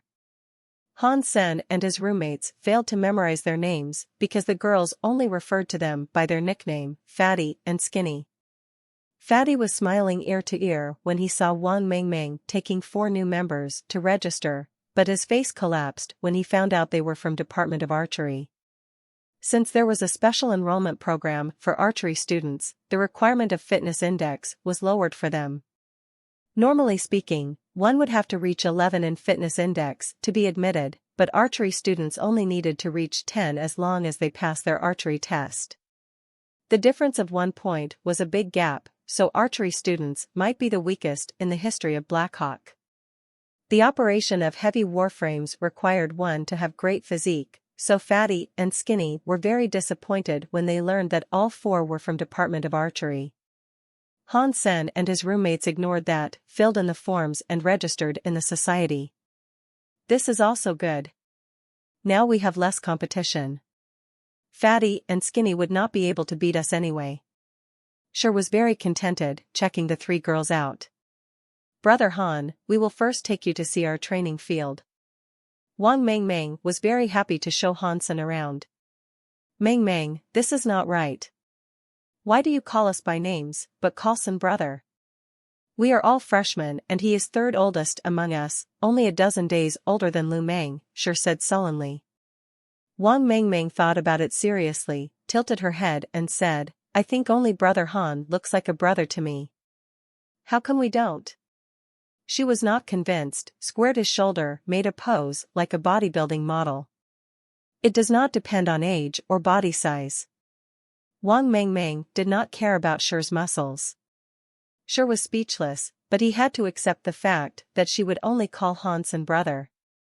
Li Jinjin and Wang Chun soon followed suit. When they came to the training field, the 4 guys were all shocked. They thought that heavy warframe society had so few members that their training field must be small and shabby, and did not expect there to be any heavy warframes. Instead, they had expected to train on a holographic simulator. But their training field turned out to be a large warehouse, with huge space and 3 real heavy warframes, each over 10 meters tall and looking domineering. How about these? Mengmeng has negotiated for these, Wang Chun said proudly. Han Sen suddenly realized why a society with few members could have such a training field. It was because of Wang Mengmeng. But it made Han Sen very excited, as he had been studying warframe operation, but the performance of the warframe for practice was wanting and people had to take turns to use it. Although these are heavy warframes, they were warframes nonetheless. He did not have to wait to practice on a warframe in the future. But heavy warframes were different from normal ones in that they had stronger horsepower and bigger sizes. They were generally used for special purposes and were more difficult to operate. They could be very cumbersome as well. But this was not a problem for Han Sen, the difficult operation worked for him. If he could operate a heavy warframe well, an ordinary one would be easy. The 3 heavy warframes on the training field were Rhinoceros T, Porter RS, and Builder. Rhinoceros T1 was a quadruped heavy warframe used for transport. It had a strong load-bearing capacity, and its 4 feet allowed easy access to a variety of terrains. It was also strong in digging and drilling. Even when buried in a mine, it could get out on its own. Porter RS was also a quadruped heavy warframe, with an extra arm and strong horsepower. It was mainly used to organize a warehouse and carry goods. It came with a variety of loading and unloading tools, as well as welding and cutting tools. Builder was a bipedal heavy warframe used for construction, and it was close to an ordinary warframe. Builder, however, had 4 arms, and was much bigger and heavier than in its peers. In addition, the warehouse was also equipped with 10 holographic virtual training machines. Each member could have one, and there were some left. Hansen suddenly felt that the decision to join the Heavy Warframe Society was brilliant. It was like a paradise to him. Obviously, his roommates were not very interested in practicing on the heavy warframes. They preferred to use the holographic virtual training machine to operate advanced fighting warframes. Someone would use Rhinoceros T1 occasional, while Porter RS and Builder were never used. They were too hard to operate and would not be used for fighting. Generally speaking, those who driving heavy warframes were soldiers of lower ranks, while officers would hardly use these. That was why his roommates were not very interested. Hansen liked Porter RS and Builder a lot, and would practice on them when he had time. The gratification he got from operating heavy warframes was much greater than using a virtual training machine or warframe for practice. Room 304 happily joined the Heavy Warframe Society, while everyone else in the school was looking for Ji Yanran's boyfriend madly, especially Zhao Lianhua, who was pressured by Lu Jiangwo to find him. However, no one knew who Ji Yanran's boyfriend was, not to mention where he was. In addition to Zhao Lianhua, Ji Yanran was dying to find Han Senator. Now she was sure the boyfriend was not Ouyang Xiaosan, because during the match against Li Yufeng, Ouyang was participating in the training of Martial Arts Society and could not have been at the match. Also, Ji Yanran did not believe Ouyang could have beaten Li Yufeng by 20 points. Who was it? Our school has such a hidden master at Hand of God. Ji Yanran thought of that hateful ID and vowed, I will find you after all. If you really want to find him out, I have a way, Chu Lily said with a smile. What way? Ji Yanran did not believe Chu Lily. In fact, the approach is very simple. Since he used that ID, certainly he is one of your admirers. All you need to do is to host a Hand of God contest at school and say the champion's prize is a kiss from you. I think he will participate for sure, said Chu, blinking. Ji Yanran rolled her eyes. What a bad idea. What if he does not show up? Chu Lily suddenly grinned at Ji Yanran and said, so you are willing to kiss him if he's the champion? Hey! That bastard, how could I? Ji Yanran was mad and shy at the same time. She grabbed Chu Lily and threatened, little girl, wait and see how I tame you. Ka Lily quickly begged for mercy, but Ji Yanran continued to tickle her and until she was almost out of breath. Chu Lily's idea was not that great, but it did remind Ji Yanran that in more than half a month, a school-wide contest named Starry Cup sponsored by Starry Group would start. The prize would be great and maybe that person would show up and participate. But Ji Yanran did not know which department he was in. Hand of God was just one item in Starry Cup, which also included combat, warframe, archery, and other items. If that person did not come to Hand of God, but registered in another item, it would be difficult to tell who he was. It calls for a little trick, Ji Yanran thought with a devious smile on her face. In the training hall, several students were sitting together. Have you heard that the champion of Hand of God in Starry Cup could get a set of Z-Steel weapons of King series and visit the main factory of Starry Group? Who doesn't know that? I heard that Starry Group had also invited the president of Hand of God Society to visit their main factory. The president of Hand of God Society? Isn't that Ji Yanran? Yeah, the visit is 5 days and 4 nights. Wow, I'm definitely going to participate in the contest this time. What is the point? This is clearly meant for Ji Yanran's boyfriend. It's their honeymoon. Everything is possible. People make mistakes. What if Ji Yanran's boyfriend did not do so well this time? He beat Li Yifeng by 20 points. Even if he makes 20 mistakes, he would still be as good as Li. What chance do you stand? Right. Soon the news was spread throughout the school. When Chu Lily heard the news and asked Ji Yanran, the latter smiled and cunningly said, that is what other people say. I have not mentioned a thing. You are obviously stealing my idea. Pay me for the copyright. Chu Lily reached out to tickle Ji. Ji Yanran thought that this could force Han to register for the Hand of God contest, but little did she know that Han Sen had not even heard about it because he had been practicing driving a heavy warframe builder. This was more fun than driving the training warframes. Builder's versatility allowed Han Sen to reach the limit of his speed. In Principal's office, Luo Shengyang looked at Principal Wei and complained, "This is nonsense. How could you give the 7th warehouse to Heavy Warframe Society as their training ground? And the 3 heavy warframes are totally beyond the abilities of those students. What if there is an accident? Luo, you have to look at the specific circumstances. Those are good students, and that's why I gave them a relaxed training environment," Wei said slowly. "More like rich and powerful students," Luo Shengyang said with some disdain. "You should know that the school has its own difficulties." "Luo, you need to get rid of this temper of yours," said Wei earnestly. Luo Shengyang's face was still gloomy. He said, "I do not care what privileges they have. I can give them the warehouse, but the 3 heavy warframes can't be wasted like this. I must get them back." Luo left, disregarding Principal Wei's calling him. Wei shook his head and sighed. A nasty temper indeed. He thought about it and let it go. That young lady would not touch those heavy warframes anyway, so there should be no problem that Luo were to take them away. Luo Shengyang stepped toward the 7th warehouse and was quite upset. He had wanted this warehouse for a while and the school never agreed. Then they gave it to the Heavy Warframe Society. He knew everything about Heavy Warframe Society, just several people who were wasting their time. Who would pay attention to heavy warframes anyway? Normal soldiers would not even have the chance to touch them. Only the specialized soldiers would like them. He was now the coach of the Warframe Society, which was doing very well and had lots of members, among which a lot were excellent. However, their training field and equipment were quite lacking. He wanted to use the 7th warehouse as a training field, but the school had never approved and later gave it to Heavy Warframe Society. How could he stay calm knowing that?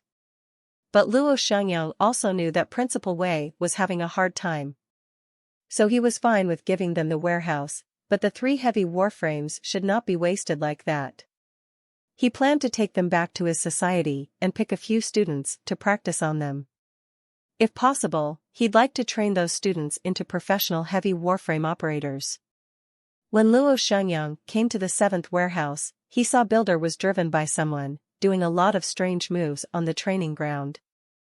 The reason that the moves seemed strange was that Builder was holding a thick and long alloy tube in each of its 4 hands, wielding the tubes as swords like a human.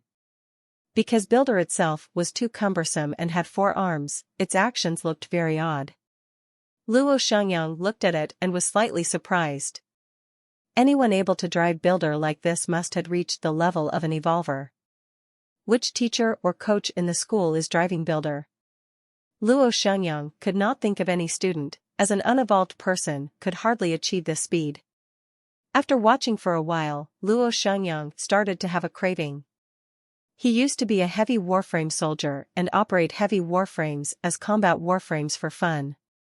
After he entered the school, he did not have heavy warframes to play with and few knew how to operate heavy warframes, so he had no one to spar with either.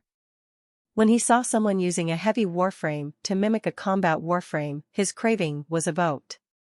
Seeing Porter RS parked on the other side, Luo Shengyang went directly into its cockpit and activated it using his coach authorization. Han Sen was practicing driving Builder because it was the closest to an ordinary combat warframe. Suddenly, Han Sen saw a shadow coming toward him from the holographic image. With his strong reflexes, he immediately operated Builder to raise one of the tubes it was grabbing to block that shadow. Clank! A loud clanking of metals rang and Han Sen saw that it was Porter RS that had attacked him using its 30-foot-long multifunction wrench. And on Porter RS' other arm, the cutter was turned on and waved toward him. Han Sen did not have any time to consider who was driving Porter's RS, but had to block it with another tube in Builder's hand. The alloy tube was cut off by the cutter instantly and the fearsome blade spinning at a high speed was approaching Builder. Shocked, Hansen pushed the speed of his hands to the limit, manipulating Builder to step back and avoided the swing from Porter RS. Good. Luo Shengyang exclaimed in excitement, controlling the Porter RS to launch crazy attacks against Builder.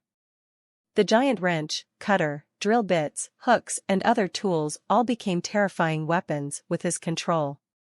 Luo Shengyang took his opponent for a veteran, because he believed no one could use Builder like this otherwise. An unevolved person could never achieve this level. Hansen was a bit dumbfounded and did not know who was driving Porter RS. This person had better operation and speed than Hansen as well. Even when Hansen was trying with all he had, he still could not make any progress and was about to be defeated. Hansen did not want to accept this failure, and used what he learned from Hand of God, raising the speed of his hand to level evolved 4. Suddenly, he became the incarnation of the thousand-hand Buddha, completing various complex operations at dazzling speed. Luo Shengyang felt his opponent was a bit weaker in the beginning, and thought maybe this guy was probably just a low-level heavy warframe soldier. Also, it seemed this guy had not operated a heavy warframe in a long time and was obviously a bit rusty. But soon, Luo Shengyang found the guy became so much better that it was like Builder had become alive. Flexible and swift, it was more like a combat warframe and a heavy one. Luo Shengyang was ecstatic. It was so rare that he encountered such an opponent. Using all he had, he was on the same level as his opponent. Then Luo Shengyang found that this guy was also rapidly improving. When fighting with Luo, this guy's operation was more and more accurate, which again convinced Luo that this was a retired heavy warframe soldier like himself. Awesome! Luo Shengyang had not been so happy in a long time. If he had to describe, he would have said the ordinary combat warframes were like women, and heavy warframes were like men. The domineering feeling, the clanking of the wrench and alloy tubes, and the pressure his body was under, all brought Luo's blood to a boil, reminding him of the days when he was in the army. The two large-scale heavy warframes were constantly colliding into each other and the sounds kept echoing in the warehouse. Hansen did not know who he was fighting, but felt much pressure. Even when he was using all he got, he was still completely overwhelmed. His opponent was so much better than him in technique and Hansen had learned a lot. Is it fatty or skinny? Indeed they are more experienced than I am, Hansen was guessing. There were only a few people in the society and he knew his roommates, and the girls were not able to achieve this level, so fatty and skinny were all that were left. Hansen did not expect that the person he was fighting would be the coach of Warframe Society and a veteran in heavy warframe operation. Hansen had no hard feelings, but was quite excited about a fight like this, because he could learn so much more from it than when he practiced alone. It seems that I have underestimated fatty and skinny. I need to practice more often with them, Hansen thought. Having been fighting for an hour, Hansen was unable to handle the physical stress brought by the fight and came out of the warframe. He was soaked in his own sweat. Operating a heavy warframe like Builder could stress one out easily, and it was impressive that Hansen had been operating it for such a long time. Luo Shengyang felt a bit unsatisfied, but did not insist when seeing his opponent had stopped. He came out of the cockpit and wanted to meet this person. Since they were both veterans, they could communicate and fight again later. But he was stunned when he saw the man coming out of Builder. He always thought that this guy must be a veteran, but the person coming out of Builder was a fair-skinned young man of no more than 17 years of age. He must have not even reached the age to serve, and thus could not be a veteran. You are a student? Luo Shengyang asked. Hello, I am Han Senator. I have just entered the Heavy Warframe Society. Are you also in our society? I have never met you. Your skills are amazing. Could you teach me when you have time? Hansen said with a smile. You just entered the Heavy Warframe Society? You are a freshman? Luo Shengyang could not believe that he was just sparring with a freshman. Yes, I joined our society 7 or 8 days ago, replied Hansen. Have you ever driven a heavy warframe before? No. Before I was using the training warframes at school to practice and only had the opportunity to use a heavy warframe after I joined the society. It is much harder than using a training warframe and I have not made much progress. You on the other hand are so much better. I had to shapeshift using a beast soul to hang in there, explained Hansen. Although in Han's view, this schoolmate seemed a bit older, Hansen had to admit that he was skilled. Luo Shengyang's thought sullenly, you only touched a heavy warframe for the first time a few days ago and now you can fight me. If you are calling this not much progress, then everyone in my society should probably kill themselves. What is your department? How did you join the heavy warframe society? Luo Shengyang believed if he could poach this guy and get him to join Warframe Society instead, then Warframe Society could probably be in the top 10, no, top 5 in the alliance. I am in the department of archery and a friend introduced me to join our society, Hansen said. Archery department? Luo Shengyang regretted so much that he had never looked into that department full of specially enrolled students. Had he looked, he would have never let a talent go somewhere like Heavy Warframe Society. When Luo Shengyang was thinking about how to persuade Hansen to quit Heavy Warframe Society and join Warframe Society, Han's comlink rang. Hansen only thought Luo Shengyang was a senior, so he answered the call. Brother, I need to run now. Let's have another go next time, Hansen hung up and said, waving to Luo. Not having had the time to start his persuasion before Hansen took off, Luo thought to himself, anyway, now that I know who he is, I can always come back later. Looking at the 3 heavy warframes, Luo Shengyang did not intend to move them away anymore. Since Hansen was still here, he will let Han use them and move these warframes when Han transferred to Warframe Society. Luo Shengyang was really glad when he left the 7th warehouse, celebrating the fact that he had found such a genius. No longer discontent about the fact that Principal Wei gave the warehouse to someone else, he was focused on the idea of getting Hansen to join Warframe Society. As a freshman, Hansen still had years left in Blackhawk. Maybe in these years, he could build a champion team in the Alliance. After coming out of the 7th warehouse, Hansen went to a cafeteria. His roommates asked him to bring them some snacks and Hansen was also hungry himself after his Warframe fight. This cafeteria was very close to their dormitory and had great fruit juices. Hansen almost had a juice here every day. But the juices were particularly sought after and always sold out early. Hansen forgot about the time when fighting Luo Shengyang and only came after being reminded by his roommates. When he arrived at the place, he was surprised to see there was only 1 bottle of juice left and quickly swiped to pay for it. But when he finished the payment and was reaching for the bottle of juice, another hand grabbed the bottle. Hansen quickly looked up and saw that person looking back at him. You, the two called out almost at the same time. Hansen saw the sweet face in front of him and was slightly surprised, not expecting to see Ji Yanran here. Apparently, Ji Yanran was also surprised to see him. She frowned and asked, "Why are you here?" "I am a Blackhawk student, and have, of course, come here to eat," Hansen replied. "Didn't think you would be admitted." Ji Yanran curled her lips and looked at Hansen's hand on the bottle. "Let go. You are the one who should let go." "I paid first," said Hansen. Ji Yanran gave him a glance full of disdain. "Your pickup line is too old. Let go, or I will yell."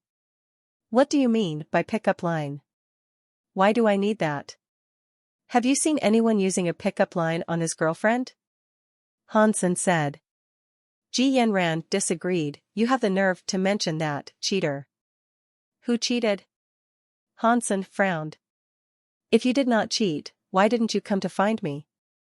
Ji Yanran had identified Hansen as a cheater because he did not dare to come to her. "I did not have time," said Hansen. "Oh, save it please." Ji Yanran rolled her pretty eyes. "Suit yourself, but I really did pay first for the juice." Hansen did not bother to explain. "I grabbed it first, and I paid as well. Please come early next time." Ji Yanran said with a smile. Looking at Ji Yanran, Hansen suddenly bowed his head, stretched out his tongue and pretended to lick her hand on the bottle. Ji Yanran screamed and cringed. Please come early next time. Hansen grabbed the bottle, waved his hand at her and walked away with a grin. What a shameless guy. Ji Yanran bit her lips and saw Hansen taking the juice away sullenly. When she saw Hansen go away to buy other things, she had an idea, so she took a detour and approached him from another side. When he put the juice down to reach for something else, she grabbed the bottle and turned away. Hey, how can you do that? Hansen was carrying his roommate's snacks with both hands and had to look at Ji Yanran, who was already away. A tooth for a tooth. Ji Yanran stuck out her little pink tongue and made a face before she happily walked away. I did not expect that a cheater could actually be admitted to Blackhawk. Has the school lowered its standards? Ji Yanran thought as she walked and made no connection between Hansen and my girlfriend is Ji Yanran. In her mind, Hansen was a cheater and nowhere near a master. Soon, Ji Yanran saw Hansen was behind her, so she turned around and frowned at him. What do you want? I'm going back to my dorm. You think I'm following you? Hansen rolled his eyes. Which department are you in? Where is your dorm? Ji Yanran refused to believe him. Archery department, building E10 room 304. Hansen smiled at her. Ji Yanran paused, for Hansen's dormitory was really this way. And the building where Hansen lived was right behind her building. Archery department, no wonder you can be admitted to Blackhawk. Cheater in games and cheater in the entrance exam, Ji Yanran said. Why are you treating your boyfriend like this? Said Hansen helplessly. You can say that comment when you could beat me, cheater, Ji Yanran said. Piece of cake. I can do it now if you wish. Hansen was a little annoyed by being called a cheater. Want to cheat again? Ji Yanran said with disdain. Hansen was speechless. You said I cheated, and refused to let me prove it to you. What do you want? If you really have what it takes, we could have a match on the professional holographic training machine tomorrow, Ji Yanran said confidently. Well, give me your comlink number. I'll contact you tomorrow, Hansen smiled and said. Ji Yanran rolled her eyes, don't try to get my number. Tomorrow afternoon at 3 o'clock, I will wait for you in building E16 room 138. Well, I will go. Wait to become my girlfriend. Hansen laughed. Ji Yanran did not talk to him again and walked away. The next afternoon, when Hansen was ready to go, Qin Xian suddenly gave him an order to go back to Steel Armor Shelter for an important task. Hansen had to give up the plan to meet Ji Yanran and teleported to Steel Armor Shelter. Although he would like to inform Ji Yanran, she did not tell him her number, so he had no way to do it. Ji Yanran went there at 3 o'clock and waited but saw no one there. She was even more convinced that he was a cheater. Hansen came back after 2 days, and there was still no way to contact Ji Yanran. He did not worry about it too much and continued to study according to his own plan. Everyone, I have something to say. Fatty cleared his throat and said, holding a stack of paper in his hand. President, we can hear you, replied Sure as he was training on a holographic machine. Other people were also doing their own thing. Feeling helpless, Fatty said, in a few days, Starry Cup will begin and as a society of Warframe, we must register for some Warframe items.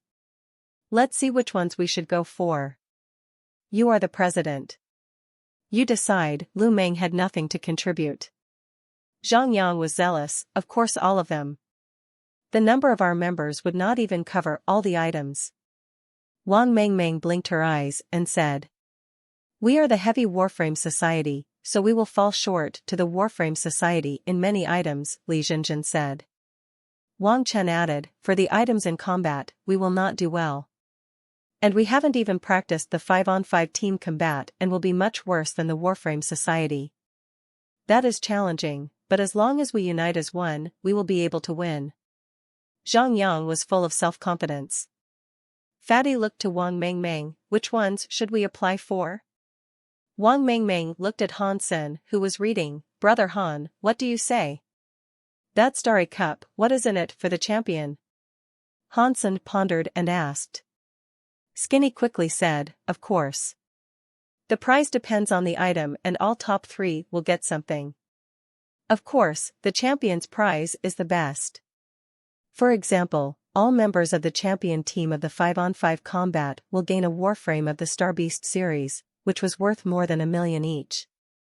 The champion of the single combat will win the lastest Warframe of the King series, which has a value of nearly $10 million. There are prizes for the top 3 of all items. We should try our best. Even if we don't win anything, it would be a great opportunity for us to practice, Fatty said. Let's register for all then. Han Sen heard there were so many awards paid by Starry Group and decided to try. For real? Fatty looked to Wang Mengmeng again. If Brother Han says so. Wang Mengmeng thought about it and asked, is there any overlaps between these items? Can one show up in all of them? Fatty checked the schedule and said, there is no problem other than one item, which is a single item, so one of us could go for that. Well then. Our president will take care of the registration. Wang Mengmeng said with a smile. Mengmeng, will this work? Our society has so few people, and almost all of us are freshmen. Would it look too bad if we lost in everything? Li Jinjin said with some concern. It does not matter. With Brother Han here, we will not lose. Wang Mengmeng had blind trust in Han Sen. Li Jinjin and Wang Chun cast an odd look to Han Senator. They could not tell what was so special about this freshman that Wang worshipped him so much. They had also asked Wang Mengmeng about it and Wang simply said she had known him all her life and he had always been an impressive person. But Li Jinjin and Wang Chun were quite skeptical about it, since they had not seen any excellent performance from him. And Han Sen had been practicing on heavy warframes instead of combat warframes these days, so it would be unrealistic to say he would get any prize. Luo Shengyang originally wanted to persuade Han Sen to join the Warframe Society, but was delayed by something else. When he had finished his other business on this day, he returned to school and immediately came to the Heavy Warframe Society. When Luo Shengyang arrived at the Heavy Warframe Society, the society members just decided on their application in the upcoming Starry Cup. Han Sen, Luo Shengyang walked into the 7th warehouse and called. Brother, you just came? Han Sen got up and greeted Luo. Who is this man? Li Jinjin felt puzzled and asked. Other people also looked at Han Senator. Apparently, they did not know who he was either. However, Fatty and Skinny were surprised because they knew who Luo Shengyang was, the coach of Warframe Society, but they did not understand why Han Sen called him brother. Isn't he a member here? Han Sen hesitated. He never asked anyone about this and assumed that Luo was a member student. Hearing the words of Han Sen, Fatty and Skinny almost choked. Luo was a coach at Warframe Society, how could he be a student? Luo Xingyang smiled and patted Han Sen on the shoulder. Han Sen, your Warframe operation skills are great. Are you interested in joining the Warframe Society? Oh, I forgot to tell you that I am the coach at Warframe Society and I promise you will be able to get the best training, use the best training equipment in school, and get the best guidance. Luo Shengyang's words shocked everyone but Wang Mengmeng. They could not imagine that a coach of Warframe Society would personally invite Han Sen to join them. Warframe Society and Martial Arts Society were the two most popular societies. Many talented students took the initiative to join them each year, and these two societies never needed to recruit any members. Those who wanted to join even needed to go through their selection. These two societies carved up more than 60% of the talented students of Blackhawk. Different from Heavy Warframe Society, they never lacked talents. But then the dignified coach of Warframe Society even personally went to poach someone from Heavy Warframe Society and made such a promise, which was quite shocking. Fatty and Skinny had their mouths wide open but could not make a sound. They were familiar with Luo, because the only reason they were here was that they had failed to enter the Warframe Society in the first place. They were surprised that someone that Luo Shengyang would personally invite was in their society. "I am sorry Coach Luo, but I have joined the Heavy Warframe Society already," Han Sen declined. The reason Han Sen had promised to join Heavy Warframe Society was twofold. First, he did it for Wang Mengmeng. Second, he valued the freedom here. He could come and go as he wanted and did not need to worry about anything. This way he could take tasks as he wanted any time or go to God's sanctuary to hunt. He would not quite like it if he had to practice on a warframe every single day. Luo Shengyang did not give up and continued to persuade him, "With your talent and ability, it would be a waste if you stayed here. Give me 2 or 3 years and I can get you into the top 3 in the entire alliance. The championship is not impossible either, which is exactly my goal." The rest were dumbfounded and regarded Han Sen, since they had never seen anything special about him that deserved these words from Luo. "Sorry Coach Luo. I cannot take your offer," Han Sen once again refused. "Do not rush to refuse. Think about it. If you become a champion in the Warframe contest in the Alliance during your study, your final rating will be a lot higher." Luo Shengyang added, "I will also try my best to give you the best rating possible. When you figure it out, you can come to me at Warframe Society. I will always welcome you to join." After Luo Shengyang left, the rest were still staring at Han Sen. "Coach Luo offered you such conditions, and you actually refused him?" Fatty could not believe what had happened and asked Han Sen, "Don't you know what higher final rating means?" "I certainly do," Han Sen said with a smile. "The higher the final rating, the bigger the chance to get a better position and rank when one served." "And you turned him down?" Li Zhenjin said with a disbelieving look. "If I wanted those extra points, I would not have chosen to join our society." Han Sen shrugged. His goal was his own perfect evolution, rather than a certain expertise. Although he was interested in Warframe operation, it was just a hobby. He would not put everything in it or waste too much time on it. If he could become a sacred blood aristocrat, it would be much more useful than getting the highest final rating, level S. In addition, he was confident that he would be rated level S with or without any extra points. The rest looked at Han Sen as if he was an alien, not believing he had given up such a great opportunity to get a better final rating. His roommates were not too surprised. With Han Sen's skill in Hand of God, he could beat Li Yufeng by 20 points. Had he joined Hand of God Society, he could have gotten the extra points a long time ago. Why would he wait for Luo Shengyang to invite him? "I said that we would be great in the contest with Brother Han here. Now do you believe me?" Wang Mengmeng said proudly. Fatty thought of Starry Cup and became thrilled. With Han Sen, whom Luo Shengyang had invited personally in their society, maybe Heavy Warframe Society could get somewhere this time. Even if they could not win the championship, some third places were enough to give them a reputation. Obviously Fatty was still underestimating Han Senator. Had he known that Han Sen had fought Luo Shengyang for an hour without losing, he would have set his goal higher. Han Sen was once again the last one to leave the 7th warehouse. He made a habitual visit to the cafeteria and found the juices were all gone again. Then it chanced that he saw Ji Yanran sitting there eating her meal. Ji Yanran had been preparing for Starry Cup recently as well and had spent long hours practicing every day. She did not expect to see Han Sen here again. She saw Han Sen and said nothing. Since he did not show up, it meant he had admitted he was not good enough and she did not want to rub it in. Han Sen sat across her and said, "Last time I was delayed by something else. Without your number, I was not able to inform you, and I am so sorry about it. Why do men always have so many excuses?" Ji Yanran said. Han Sen opened his mouth and felt it was hard to explain.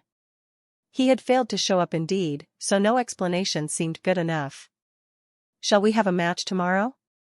Hansen thought for a moment and decided he could only prove himself with his ability. Forget it, I do not want to be played again. Ji Yanran had clearly identified Hansen as a cheater and did not intend to indulge him. When Hansen wanted to explain, a few students came to them. One of them saw Hansen and asked Ji Yanran, "Yanran, who is he?" "A freshman, I don't know his name." Ji Yanran did not tell Li Yufeng about Hansen, afraid that Li might look for trouble. Li Yufeng nodded and asked Hansen, "Which department are you in?" "Archery," replied Hansen casually. A thin man sat next to Hansen, threw one arm around Han's shoulder and said while squinting, "Brother, if you want to get yourself a girl, you need to be smarter. Now this is our president. How dare you? Anyone could chase after a pretty girl. Why can't I?" Hansen seemed very naive. The thin man grinned, put a spitball on the table, and took a cup to cover the spitball. Taking 2 extra cups, he put them upside down and began to move the 3 cups around so swiftly that it was bedazzling. After a while, the thin man smiled and said to Hansen, "If you can tell under which cup the spitball is, you can go out with anyone you choose. If not, get lost and do not show your face in front of our president again." Ji Yanran did not stop the thin man, because she was interested to know Hansen's reply. The thin man had a speed that was among the top 3 in the Hand of God Society. It was not that easy to tell. Hansen looked at the thin man, and put his hand on a cup with a smile. The thin man was overjoyed. But Hansen smiled and said, "There's nothing under this cup." Then Hansen lifted the cup and there was nothing underneath. Hansen put his hand on the next cup, stroked it and said, "Not under this one either." The cup was again lifted by Hansen, and there was nothing on the table. Hansen placed a finger on the last cup and said with a smile, "No need to tell you about this one." The thin man and the rest were embarrassed, and even Ji Yanran regarded Hansen curiously, not expecting him to be so good. "You are lucky today. Do not let me see you again," snapped the thin man. "You think this is finished?" Hansen looked at the thin man, smiling. He was not someone who would not fight back after being bullied. "What do you want?" The thin man stared at Hansen. Without a word, Hansen put the 3 cups upside down in front of him and covered the spitball with 1 cup like the thin man, then quickly moved the 3 cups around. Ji Ran, Li Yufeng and the thin man all knew what Han was trying to do, but felt he was trying to teach fish how to swim. His speed was much lower than that of the thin man, so the latter even snorted. Hansen acted as if he had not heard it and continued to exchange the cups. Then he sat up and looked at the group of people. "As you said, if you could guess right, I don't care what you do. If not, then #K off and stay away from Ji Yanran." The thin man sneered, reached out and was about to lift one of the cups. "You just don't understand your limit, do you?" Hansen blocked the thin man's hand, and the latter stared at Han angrily. "What are you doing?" Hansen looked at Li Yufeng, smiled and said, "I just want to know if you are sure that you could represent everyone here. If not, please get me someone who could."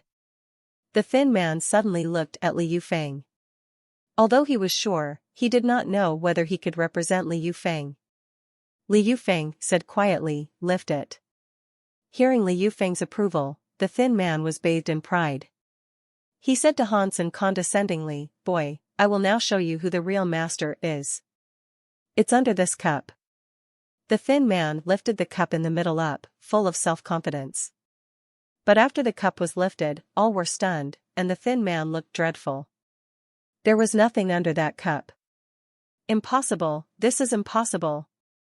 The thin man widened his eyes and looked into the cup he was holding. There was nothing. Ji Yanran was also puzzled, as she thought that the spitball should be under the middle cup. How could it disappear? "In case you are not convinced, I will let you try one more time. Pick another one." Hansen pointed to the 2 cups left on the table, and said to Li Yufeng. Li Yufeng snorted and put his hand on 1 cup. "There is nothing here." Li Yufeng had learned Hansen's way. Since the spitball was not where it should be, and there was no way they were all wrong about where it was, the only possibility was that Hansen used some method to hide the spitball.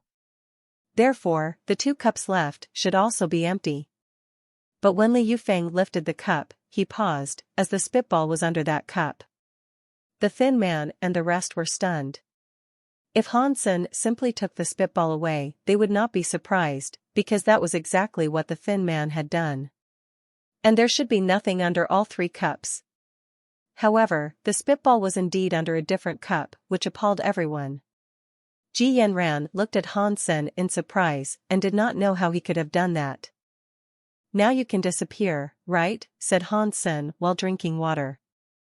"Boy, don't be too arrogant," exclaimed the thin man. "Go," Li Yufeng stood up and said. Watching the group going away, Hansen was then able to focus on his food. "How did you do that?" Ji Yanran looked at Hansen curiously and asked. She trusted her own judgment, and the spitball should be under the middle cup originally. What she did not understand was when Hansen retrieved the spitball from the middle cup and placed it in another cup. She did not see how he did it. Hansen just smiled at Ji Yanran and said faintly, "It's a secret." "Big deal. You must have used some cheating method as well," Ji Yanran said, pouting. "You show me how I cheated then," Hansen blinked and said. "I don't know how to cheat," Ji Yanran said, with her gaze on the 3 cups, wanting to know how Hansen did it. "If you really want to know, I can tell you on one condition," he said. "What do you want me to do?" Ji Yanran looked at Hansen vigilantly. "Since you are my girlfriend, shall we go to dinner and movie sometime?" Hansen suggested with a smile. Ji Yanran stared at Hansen and said, "Who is your girlfriend? If you say that again, I won't be polite anymore." "So, you do not want to know?" Hansen was not the least scared by the ferocious look on her sweet face. Ji Yanran paused. She really wanted to know how Hansen did it. The members of Hand of God Society were always playing this game, the key factors of which were speed and eyesight. If she could learn the method Hansen had used, she would be invincible in this game. "Just a meal and movie?" Ji Yanran blinked and asked. "Yes." Hansen laughed. "Well, that's fine. Now tell me how you did it?" Ji Yanran hesitated and said. "In fact, it is very simple. As long as your hand is fast enough, you can do it with some special gestures." Hansen did not lie. He was simply using sleep blade. But his hand was too fast and his movements too subtle, so Ji Yanran could not have seen how he had managed to do it. "If you won't tell me the truth, then forget it." Ji Yanran refused to take Hansen's word for it, as she did not believe that he was that fast. "If you do not believe me, then there is nothing I could do. I've said all I could. Don't forget about the dinner and movie tomorrow," Hansen shrugged and said. "I promised you dinner and movie, but did not say when." "In 100 years, liar." Ji Yanran spit out her tongue at him, chuckled and left. Hansen had intended to practice operating warframes before Starry Cup began. However, Lin Beifeng told him excitedly that he had discovered a nest full of mutant creatures, which Lin could not take care of alone, and asked Hansen to hunt with him. "Sen, hurry. Teleport now, and we could split the mutant creatures 50-50. Lin Beifeng did not dare to go alone and was reluctant to cooperate with any of the gangs. If he did that, he might not even be able to get 30%. After all, he only provided a location, and in accordance with the rules, if he did not contribute anything else, all he could have was 30%. "How long does it take?" Hansen hesitated. "The Starry Cup will begin in a few days." He had promised Fatty that he would go. It was also his idea to apply for all the items, so it would not make sense if he missed it. "It's not far. Just in the southern mountains. With mounts, it would take us less than a day." Lin Beifeng quickly said. "Fine, wait for me at the gate of steel armor shelter. I will be there." Han Sen was very interested as he only had 52 mutant geno points and wished to gain more. Han Sen used the school's teleport station to enter the shelter, and saw Lin Beifeng walking around the gate in circles, looking very anxious. "My brother, you finally come. Let's go now."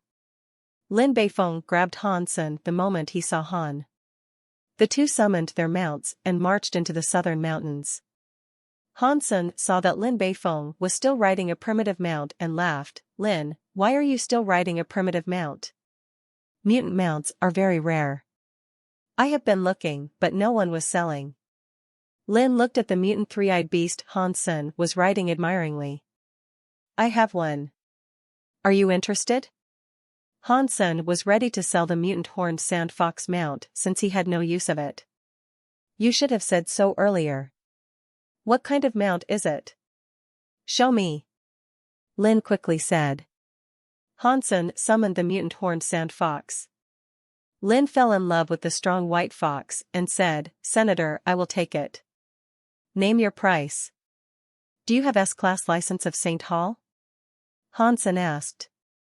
"Those are hard to come by." "My family had some, but we have used them up," Lin said helplessly. "Alright, then I will take a larger share of the mutant creatures this time," Han Sen pondered and said. "No problem, but they all seem to be the same type of creatures and it does not do anything if you eat too many." Lin looked at Han puzzled, not understanding why he would want so much of the same kind of meat. "I'm not eating them myself, but feeding a pet." Han Sen summoned his golden rockworm king. Feeding a pet with mutant meat. How extravagant. Lin saw the golden little worm in Han's palm and asked, "It must be a mutant pet?" "Guess again," Han Sen said with a smile. Lin Beifeng suddenly widened his eyes. "This is a sacred blood pet?" "Why not?" Han Sen said. "Wow, Sen, you are so awesome that even your pet is sacred blood." Lin Beifeng thought about it and said, "So I will take this mutant beast soul mount. No matter how many mutant creatures we hunt, I will only take 5 and the rest are all yours." "Cool," Han Sen agreed right away. What Lin Beifeng found was a large nest of mutant creatures and it would not be a bad deal. When Lin Beifeng arrived at a crevice of the mountain, Han Sen was shocked. A crevice was cracked into the mountain for either an earthquake or other reasons. Many giant blue ants the size of mice were going in and out of the crevice. From afar, they could only see an ocean of blue lights, so there should be at least 100 or 200 of them. "Sen, these are the creatures. Their bodies are very hard, and there are too many of them. When I just found them, I tried to wield my mutant beast soul knife at one of them and was only able to leave a white mark on its shell." Lin paused and then said, "Although they are small in size, they are very fast. In shorter distances, their speed was about the same as our mutant beast soul mounts. They couldn't keep that speed up though. After running for 100 feet, they will become slow. And each of them can lift a stone of 300 pounds easily." When Lin Beifeng was explaining, Han Sen examined the giant ants that looked like they were made of blue crystal, and found that they were biting at the rocks and making the crevice wider and wider. The rocks were like chocolate in their mouth, and it was hard to tell the rocks were hard just by watching. "There are so many of them that the two of us would die there if we went inside," Han Sen said quietly. "How should we hunt then?" Lin sounded anxious. "It does not matter. I am an archer and we do not need to approach them." Han Sen looked around to find a suitable location, and summoned his horn bow and mutant black stinger arrow. He then tied a high-tech load-bearing thread on the nock of his arrow. Although the thread was as thin as a hair, it could withstand the weight of 100 pounds. A big ant would be easy. "Sen, is it too far from here?" These creatures' shells are very hard and even mutant beast soul weapons could hardly hurt them. Lin Beifeng estimated that they were at least half a mile from those ants, and even if the arrow was a mutant beast soul, it probably still could not pierce their shells. If an archer could only shoot at the enemy's armor, then he would not be considered a competent archer, Han Sen said and aimed his arrow at the crevice. "Not the armor?" But these things are covered in shell and there is only a very narrow gap in their joints. Lin Beifeng said and saw the arrow had left the string. Whiz. Half a mile away, the arrow flew as fast as electricity and went deep into the gap of a giant ant's shell. That blue ant was killed almost instantly, which amazed Lin. Mutant phantom ant killed. No beast soul gained. Eat its meat to gain 0 to 10 mutant geno points randomly. With the voice in Han Sen's mind, he saw the phantom ants nearby were all alarmed and looking around for traces of their enemy. But after they covered the ground nearby, they found nothing and went back to the crevice and started to consume the rocks. Han Sen used the thread to pull back the arrow and the dead phantom ant. Soon he made another shot and killed another ant. Lin Beifeng admired Han Sen very much. From such a distance, Lin could not even tell what the ants looked like, and yet Han Sen could hit the small gaps in their shells each time. It was almost magical.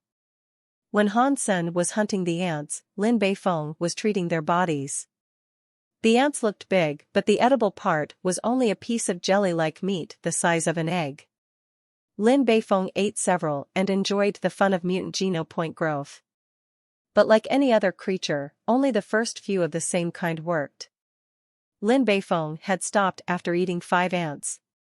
According to people's general experience, 5 was the limit. If one continued to eat the same type of meat after the 5th creature, it might take a dozen creatures for one to gain another geno point. The phantom ants killed by Han Sen afterwards were treated with salt by Lin. They would then bake the meat dry so that it would be easier to carry and store. Han Sen also ate 5 ants himself and heard the voice telling him about the growth in his mutant geno points. Han Sen's mutant geno points also rose from 52 points to 64 points. He had a relatively high number of mutant geno points, so in the future, even when he ate new meat, the effect would not be as good. Han Sen summoned the golden rockworm king. The small worm almost devoured a phantom ant instantaneously. And even the shell of the ant was crunched down by the worm. The worm king was not even as big as the ant, so Han Sen had no idea how it ate the ant up. Having consumed a dozen phantom ants, the Worm King's body swelled up and became as big as a fist.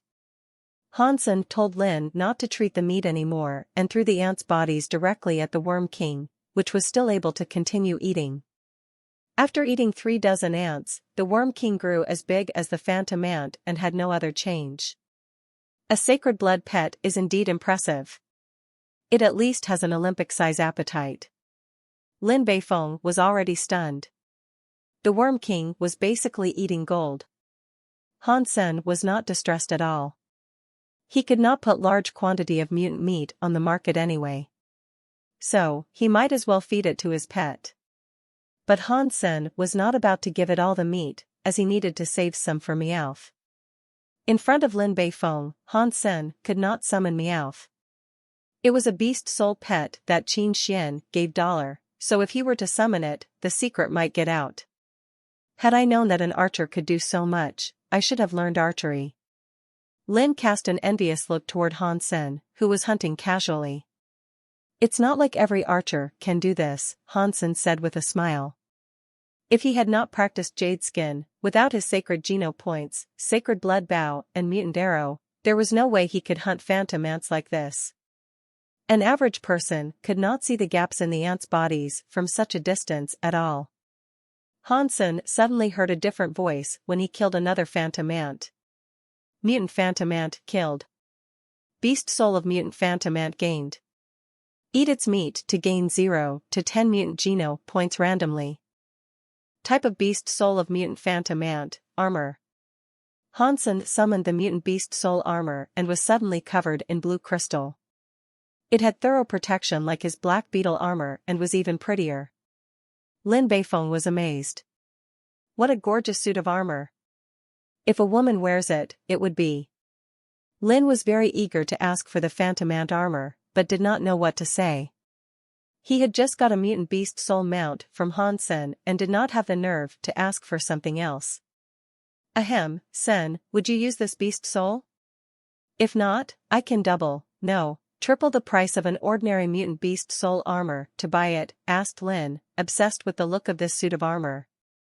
I don't need money now, but I would trade it for an S-class license. Hansen pondered and said. He did not really need the suit of armor, but could save it for later. He could sell it as well, but not just for money. My brother, I really do not have any S-class license. The military control is strict. A-class is fine, but S-class is really hard to get, Lin said bitterly. Isn't this beast soul hard to get? Hansen grinned and asked. Of course. Lin Beifeng frowned and thought for a moment, then said to Han Sen, I don't have S-class licenses, but do have one thing that you might like. When we are back, I will show you, and if you are interested, we could trade. If not, then forget it. What is it? Hansen asked, curiously. A super biological warframe, Lin replied. I know about biological warframes, but why super? Hansen asked. Lin Beifeng said, the ones we usually see are semi-biological semi-mechanical. Although their appearance is almost like a creature, and they can complete many difficult actions like human bodies, after all, there are many limitations to them. Super biological warframe is the product of the latest technology in the warframe industry. And it has not been sold in the Alliance yet. Now, only a few military labs have several prototypes. Because the military needs the rare metal our company produce, we have established a connection with the military. And this super biological warframe was a prototype I managed to get from them. It is super cool. What is the difference? Hansen was very interested in the warframe. This super biological warframe is perfect except that it could not be used in God's sanctuary. An ordinary warframe must be at least 12 to 18 feet tall, not to mention the heavy warframes. Hence, you could not bring them with you. A super biological warframe is different. It has adopted a particle restructure technology. I don't know for sure. But it can fit in a suitcase, and once it's open, countless small particles of intelligence will wrap your body up to form a super biological warframe. Mine is a prototype and does not have a weapon system. It is a little more than 12 feet tall and very powerful, much better than the King series of Starry Group. Lin Beifeng said passionately. It can fit into a suitcase? Hansen gestured the size and was very tempted. You can have a look later. I am sure you will like it, said Lin. Okay, we will see, said Hansen. Lin Beifeng was filled with joy. He could always have another warframe, but had never seen a beast soul like this ever since he entered God's sanctuary. It was so gorgeous that even sacred blood armor was not its match in appearance. While talking to Lin, Hansen was seeking opportunities to shoot the phantom ants at the same time. There were less and less phantom ants left in the crevice. However, the golden rockworm king was eating very fast. Hansen had hunted hundreds of phantom ants, and most of them fell into the stomach of the golden rockworm king. It was never full and was constantly growing. When the phantom ants were almost all gone, the body of the worm king had become the size of a pillow and its shell grew as hard as solid gold. Will it become as big as the original golden rockworm king? Hansen was full of hope. Because he had been feeding Meowth, he had read a lot about beast soul pets, which might be the only type of beast soul that could fight on their own. Beast soul mounts needed to be controlled by riders and could not attack creatures themselves, so their main function was still transportation. However, beast soul pets were different. Once they transformed, they would have the ability to hunt and fight, which was what made them important and unique. That was the reason why Hansen was willing to pay such a big effort to feed Meowth and Golden Rockworm King, although it had seemed a difficult task so far not even Meowth had transformed. Hansen felt something wrong when he was thinking about his pets. With a glance, he saw a phantom ant the size of a pony climbing out of the crevice. But the crevice was a bit narrow, and its body was stuck there. Using its sharp claws to break the rocks and gnawing at the rocks as if they were tofu, the ant was about to be able to come out. Hansen suddenly understood why the mutant phantom ants had been eating the rocks. It was not because they enjoyed the taste, but because they were trying to widen the crevice to allow this giant ant to pass. *T. It can't be a sacred blood phantom ant, can it?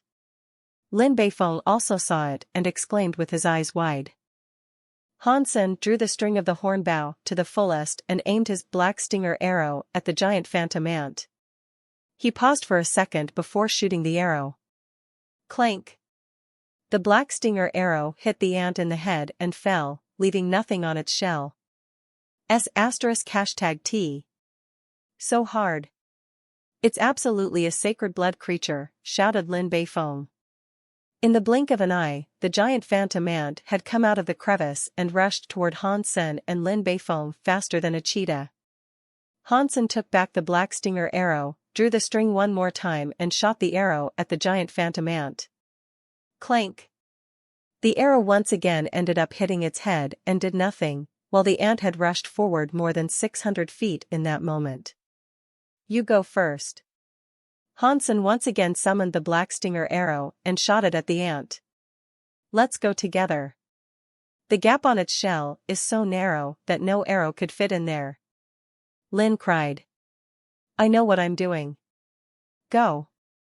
When Hansen once again pulled the string, the formidable merely half a mile from them.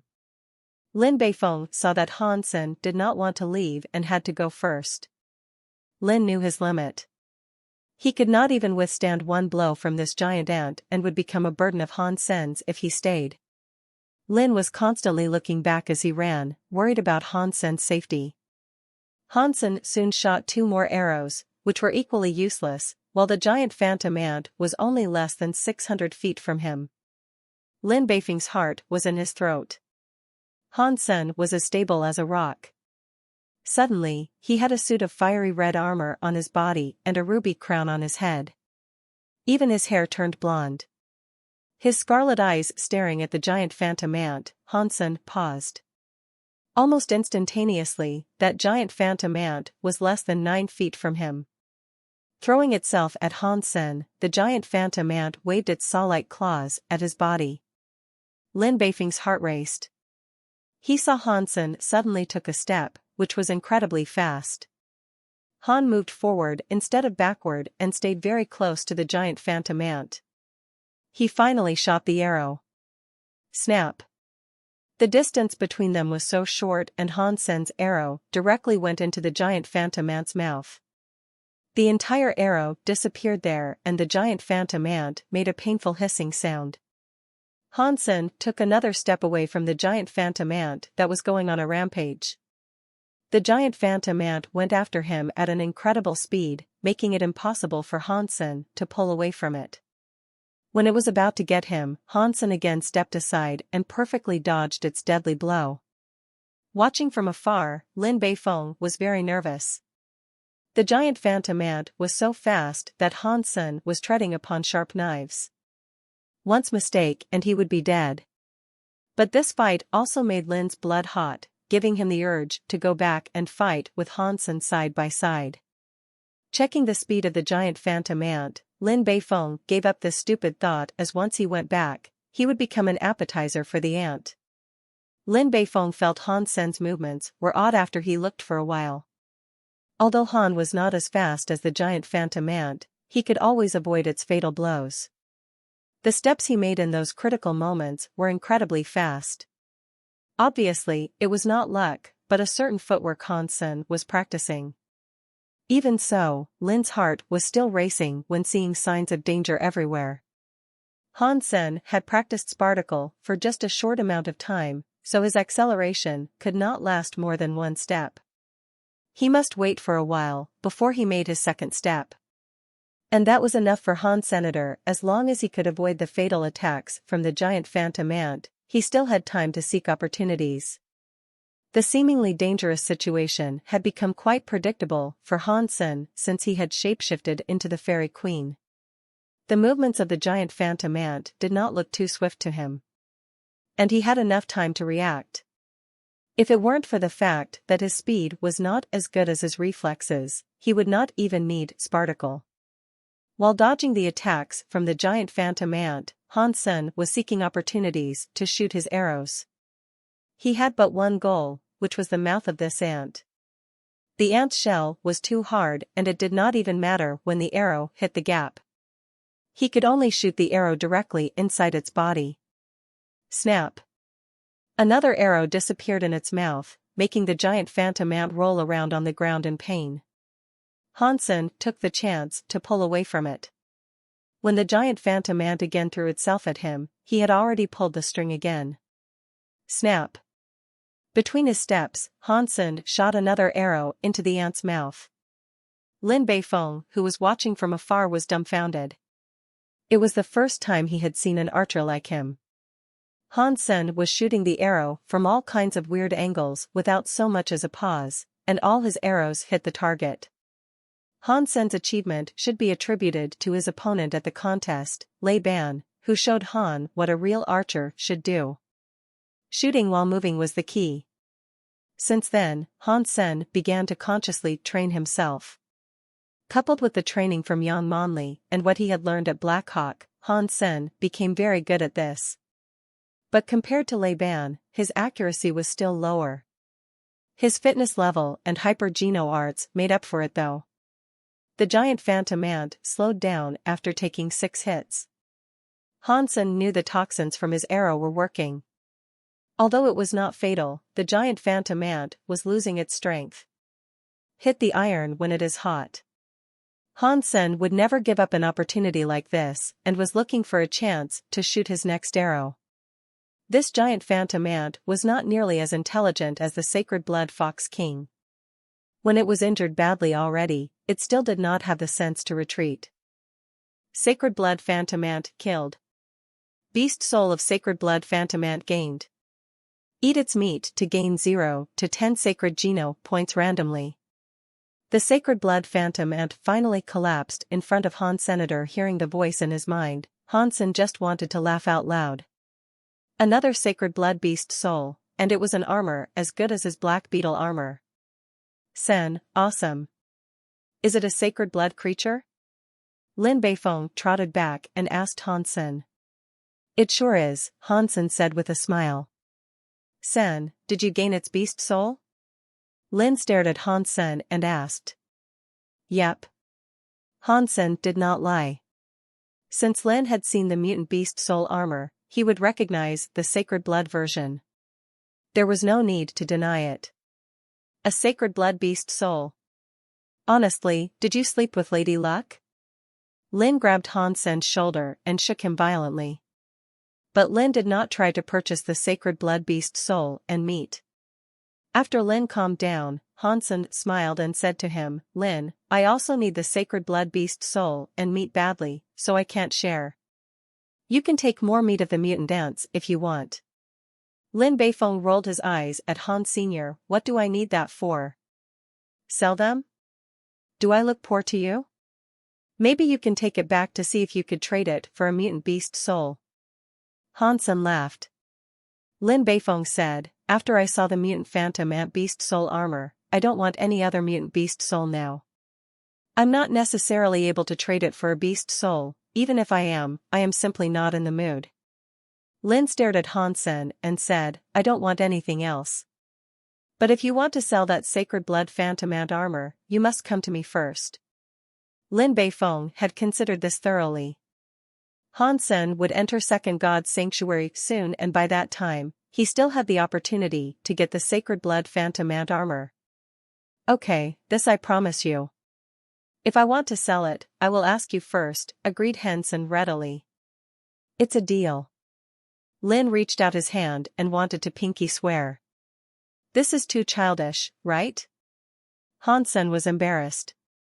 I do not care.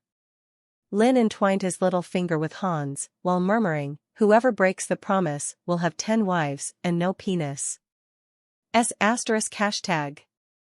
That is devious. Han Sen quickly got rid of Lin's finger. That's what it takes. Lin laughed. Then the two cleaned up the rest of the mutant phantom ants, which were about 500 in total. Most of them ended up in the Worm King's belly, which was probably bottomless.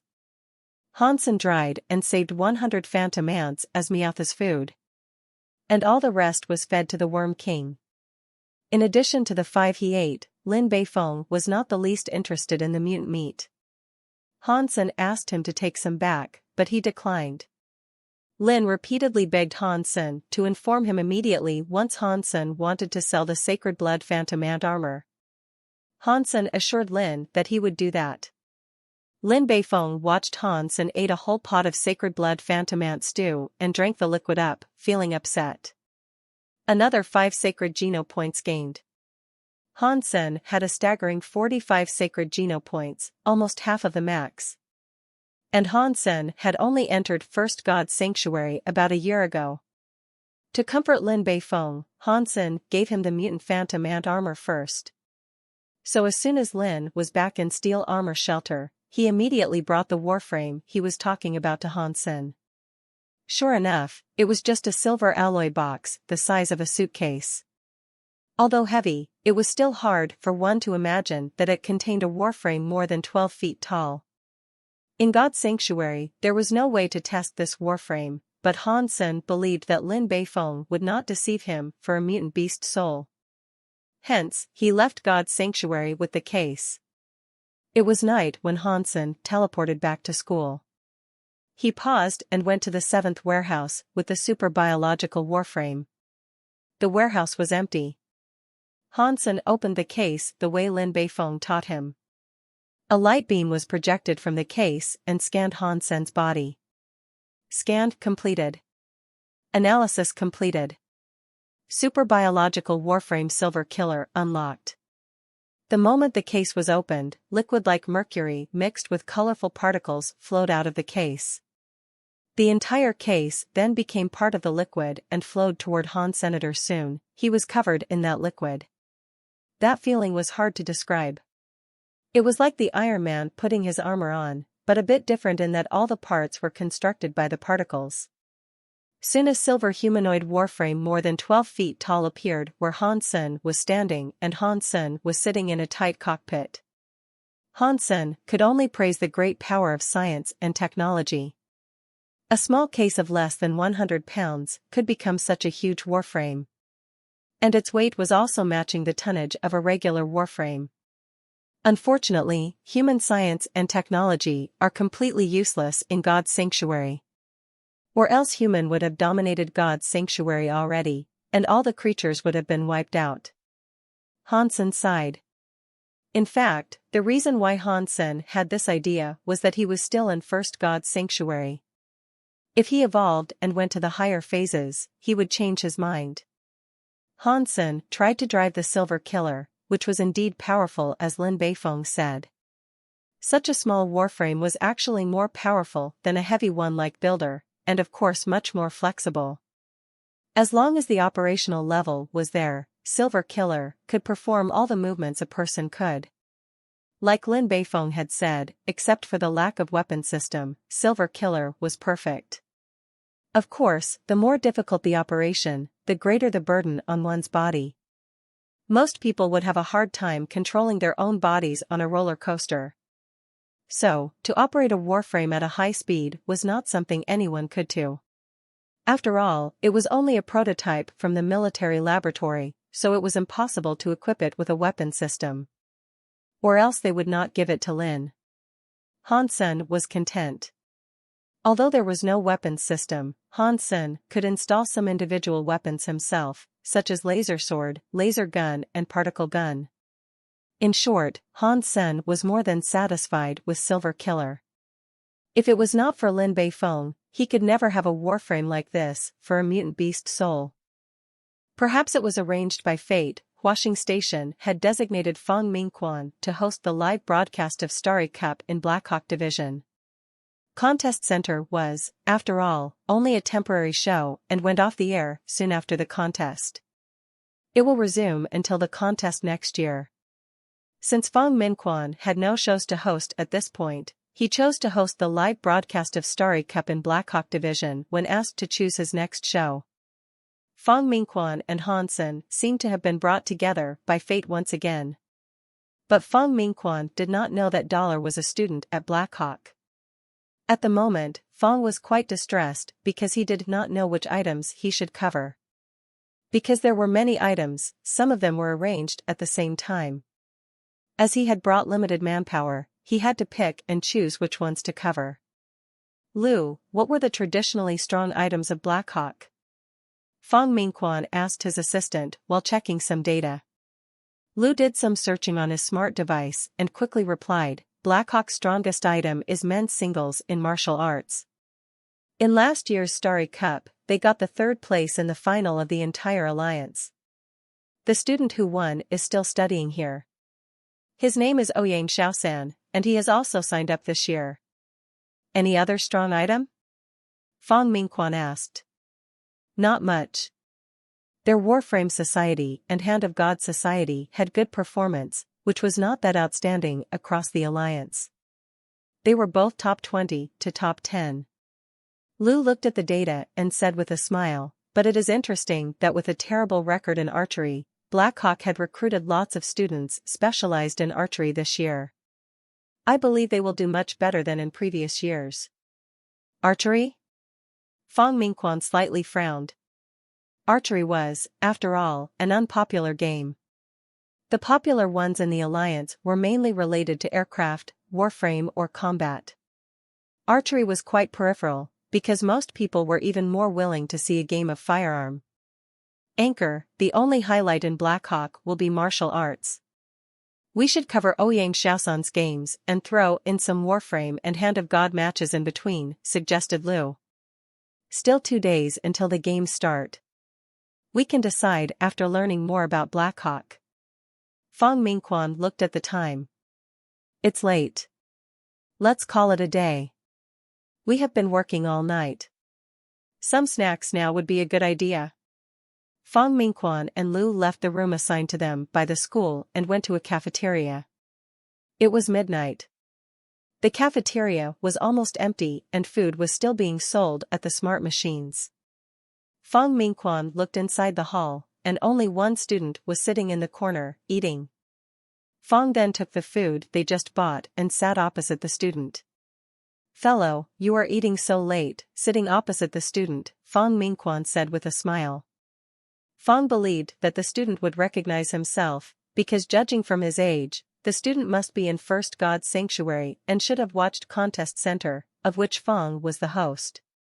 Hansen looked up and did not recognize Fong. He had read and appreciated A King Marches in Loneliness written by him, but he had no time to watch Contest Center. That was why he had heard of Fong Mingquan, but had never seen his face, and thus could not have recognized him. Because I just finished training and felt a bit hungry. Hansen looked at Fong Mingquan and Lu, wondering who they were, as they were a bit too old to be students. Fong Mingquan was a little disappointed that Hansen did not recognize him, but soon let it go. He asked, casually while eating, "What is your name? And which department are you from?" Hansen, Archery Department, Hansen answered simply. Archery Department. Fong Mingquan and Lu were surprised that they had met a specially enrolled student the first day they had arrived. Fong Mingquan looked Hansen up and down. So you are from the Department of Archery. Have you applied for Starry Cup? Which items in archery did you sign up for? None in archery. Hansen smiled. What did you sign up for then? Lu could not help but asked. Warframe, Hansen said. So you are in the Warframe Society? Lu asked. No, I'm in the Heavy Warframe Society. Hansen laughed. Lu knew what the Heavy Warframe Society was about since he had graduated from a military school as well. That society was most likely full of people who were just wasting their time. Fong Mingquan said with a smile, Heavy Warframe Society is also a society of Warframe. Sen, you must be great at that then. Which items did you sign up for? I have enrolled in all the items, with one exception due to a time conflict. Hansen thought about it and said. Lu was even more convinced that Hansen was a dawdler. Although there were many Warframe items, the differences between them were huge.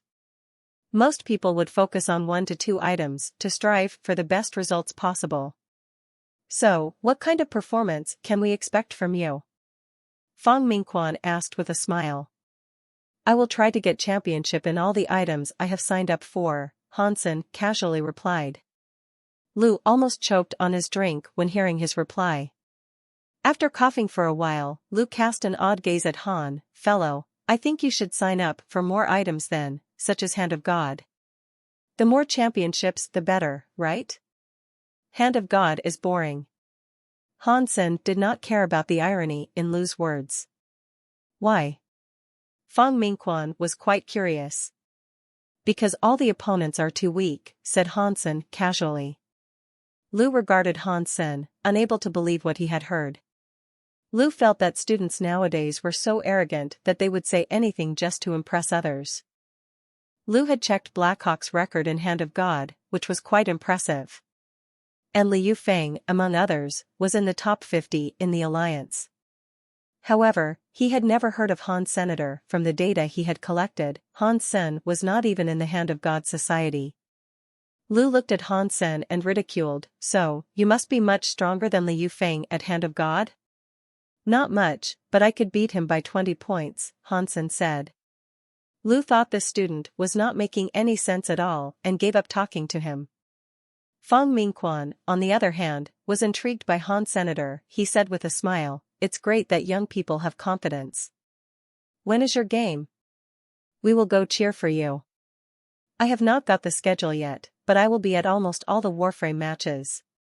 You could come at any time. Hansen swallowed the last bit of his food, stood up and said, please take your time. I will go back to rest now. After Hansen had walked away, Lu said, the youth nowadays are really spoiled. He was just talking through his hat. I think it is a good thing.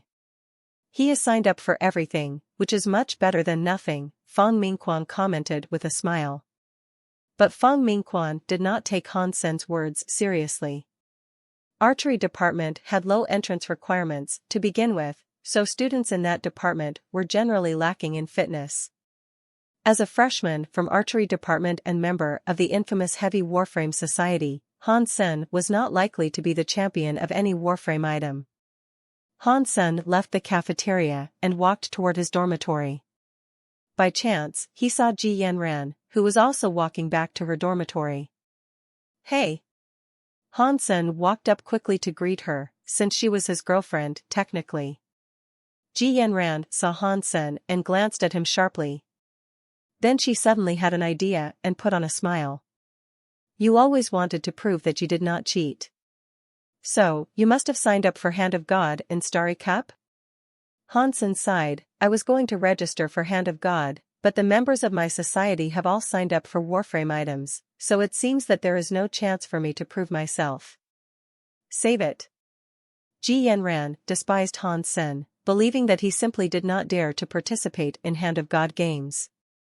You are my girlfriend, so do you want to come and see my games? Hansen smiled and asked her. Enough with the nonsense, Ji Yanran said. Which Warframe items did you sign up for? All of them, with one exception, because of a time conflict.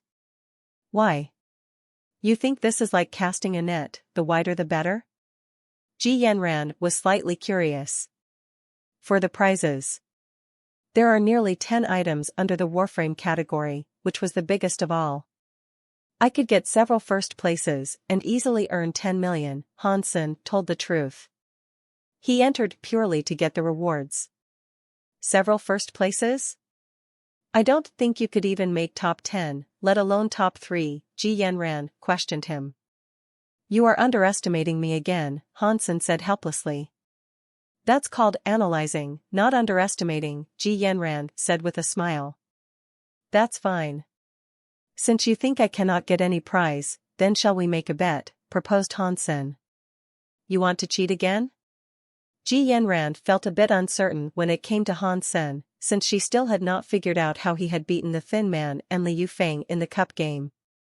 Li Yufeng was equally clueless when he thought about it afterwards. Missy, this is a school-wide game. What can I possibly do? Hansen really did not know why she had this stubborn impression of him being a cheater. For heaven's sake, he had never cheated in front of Ji Yanran. Ji Yanran suggested, okay. I'm down. You just said you will take several first places in Warframe items. I do not want to embarrass you, so if you can get 5 first places in those items, consider yourself winning the bet. What do I get if I win? Hansen grinned and asked. If you can be the champion in 5 items, then you will be able to prove yourself, and I will keep my promise to be your girlfriend, Ji Yanran said with a smile, not believing he could get a single championship. Not fair. Hansen shook his head again and again. How so? Ji Yanran was a bit annoyed. You are already my girlfriend, so the stake means nothing to me. You will have to kiss me if you lose, on the mouth, not cheeks. Hansen then added, it also must be completed within 1 day after the end of the game. The penalty for any delay is 1 kiss per extra day. Ji Yanran was about to lose her temper before she suddenly smiled. All right. But if you are not champion in 5 items, then I will have to punish you as well. Do you disagree? Any punishment you like. I will win anyway, said Hansen confidently. Do not be so arrogant yet. We have to sign a contract, in case you deny it afterwards. Ji Yanran did not have pen or paper, so she said, come with me. We will print the contract out and both sign. Ji Yanran led Hansen to a self-service terminal and printed out 2 copies of the contract. She showed them to Han Sr. Check if you agree with everything stated here. If you do, then sign it please. Hansen picked up the contract and carefully read it. It was a legally binding document and he was afraid she might set him up. Fortunately, Ji Yanran did not think she would lose at all, so the contract was fair. If he lost, he just had to teach her how to do his trick in the cup game and make sure she can do it as well. Also, he would need to promise that he would never show up and talk to her without her permission. After reading the contract, Hansen hesitated because he was not sure if he could teach Sleeveblade to others, as it was from Gambler's family, and he could not leak it without his approval. Ji Yanran saw Hansen's hesitation and thought he got cold feet. She pouted and said, "You are scared now? Where did your arrogance go?"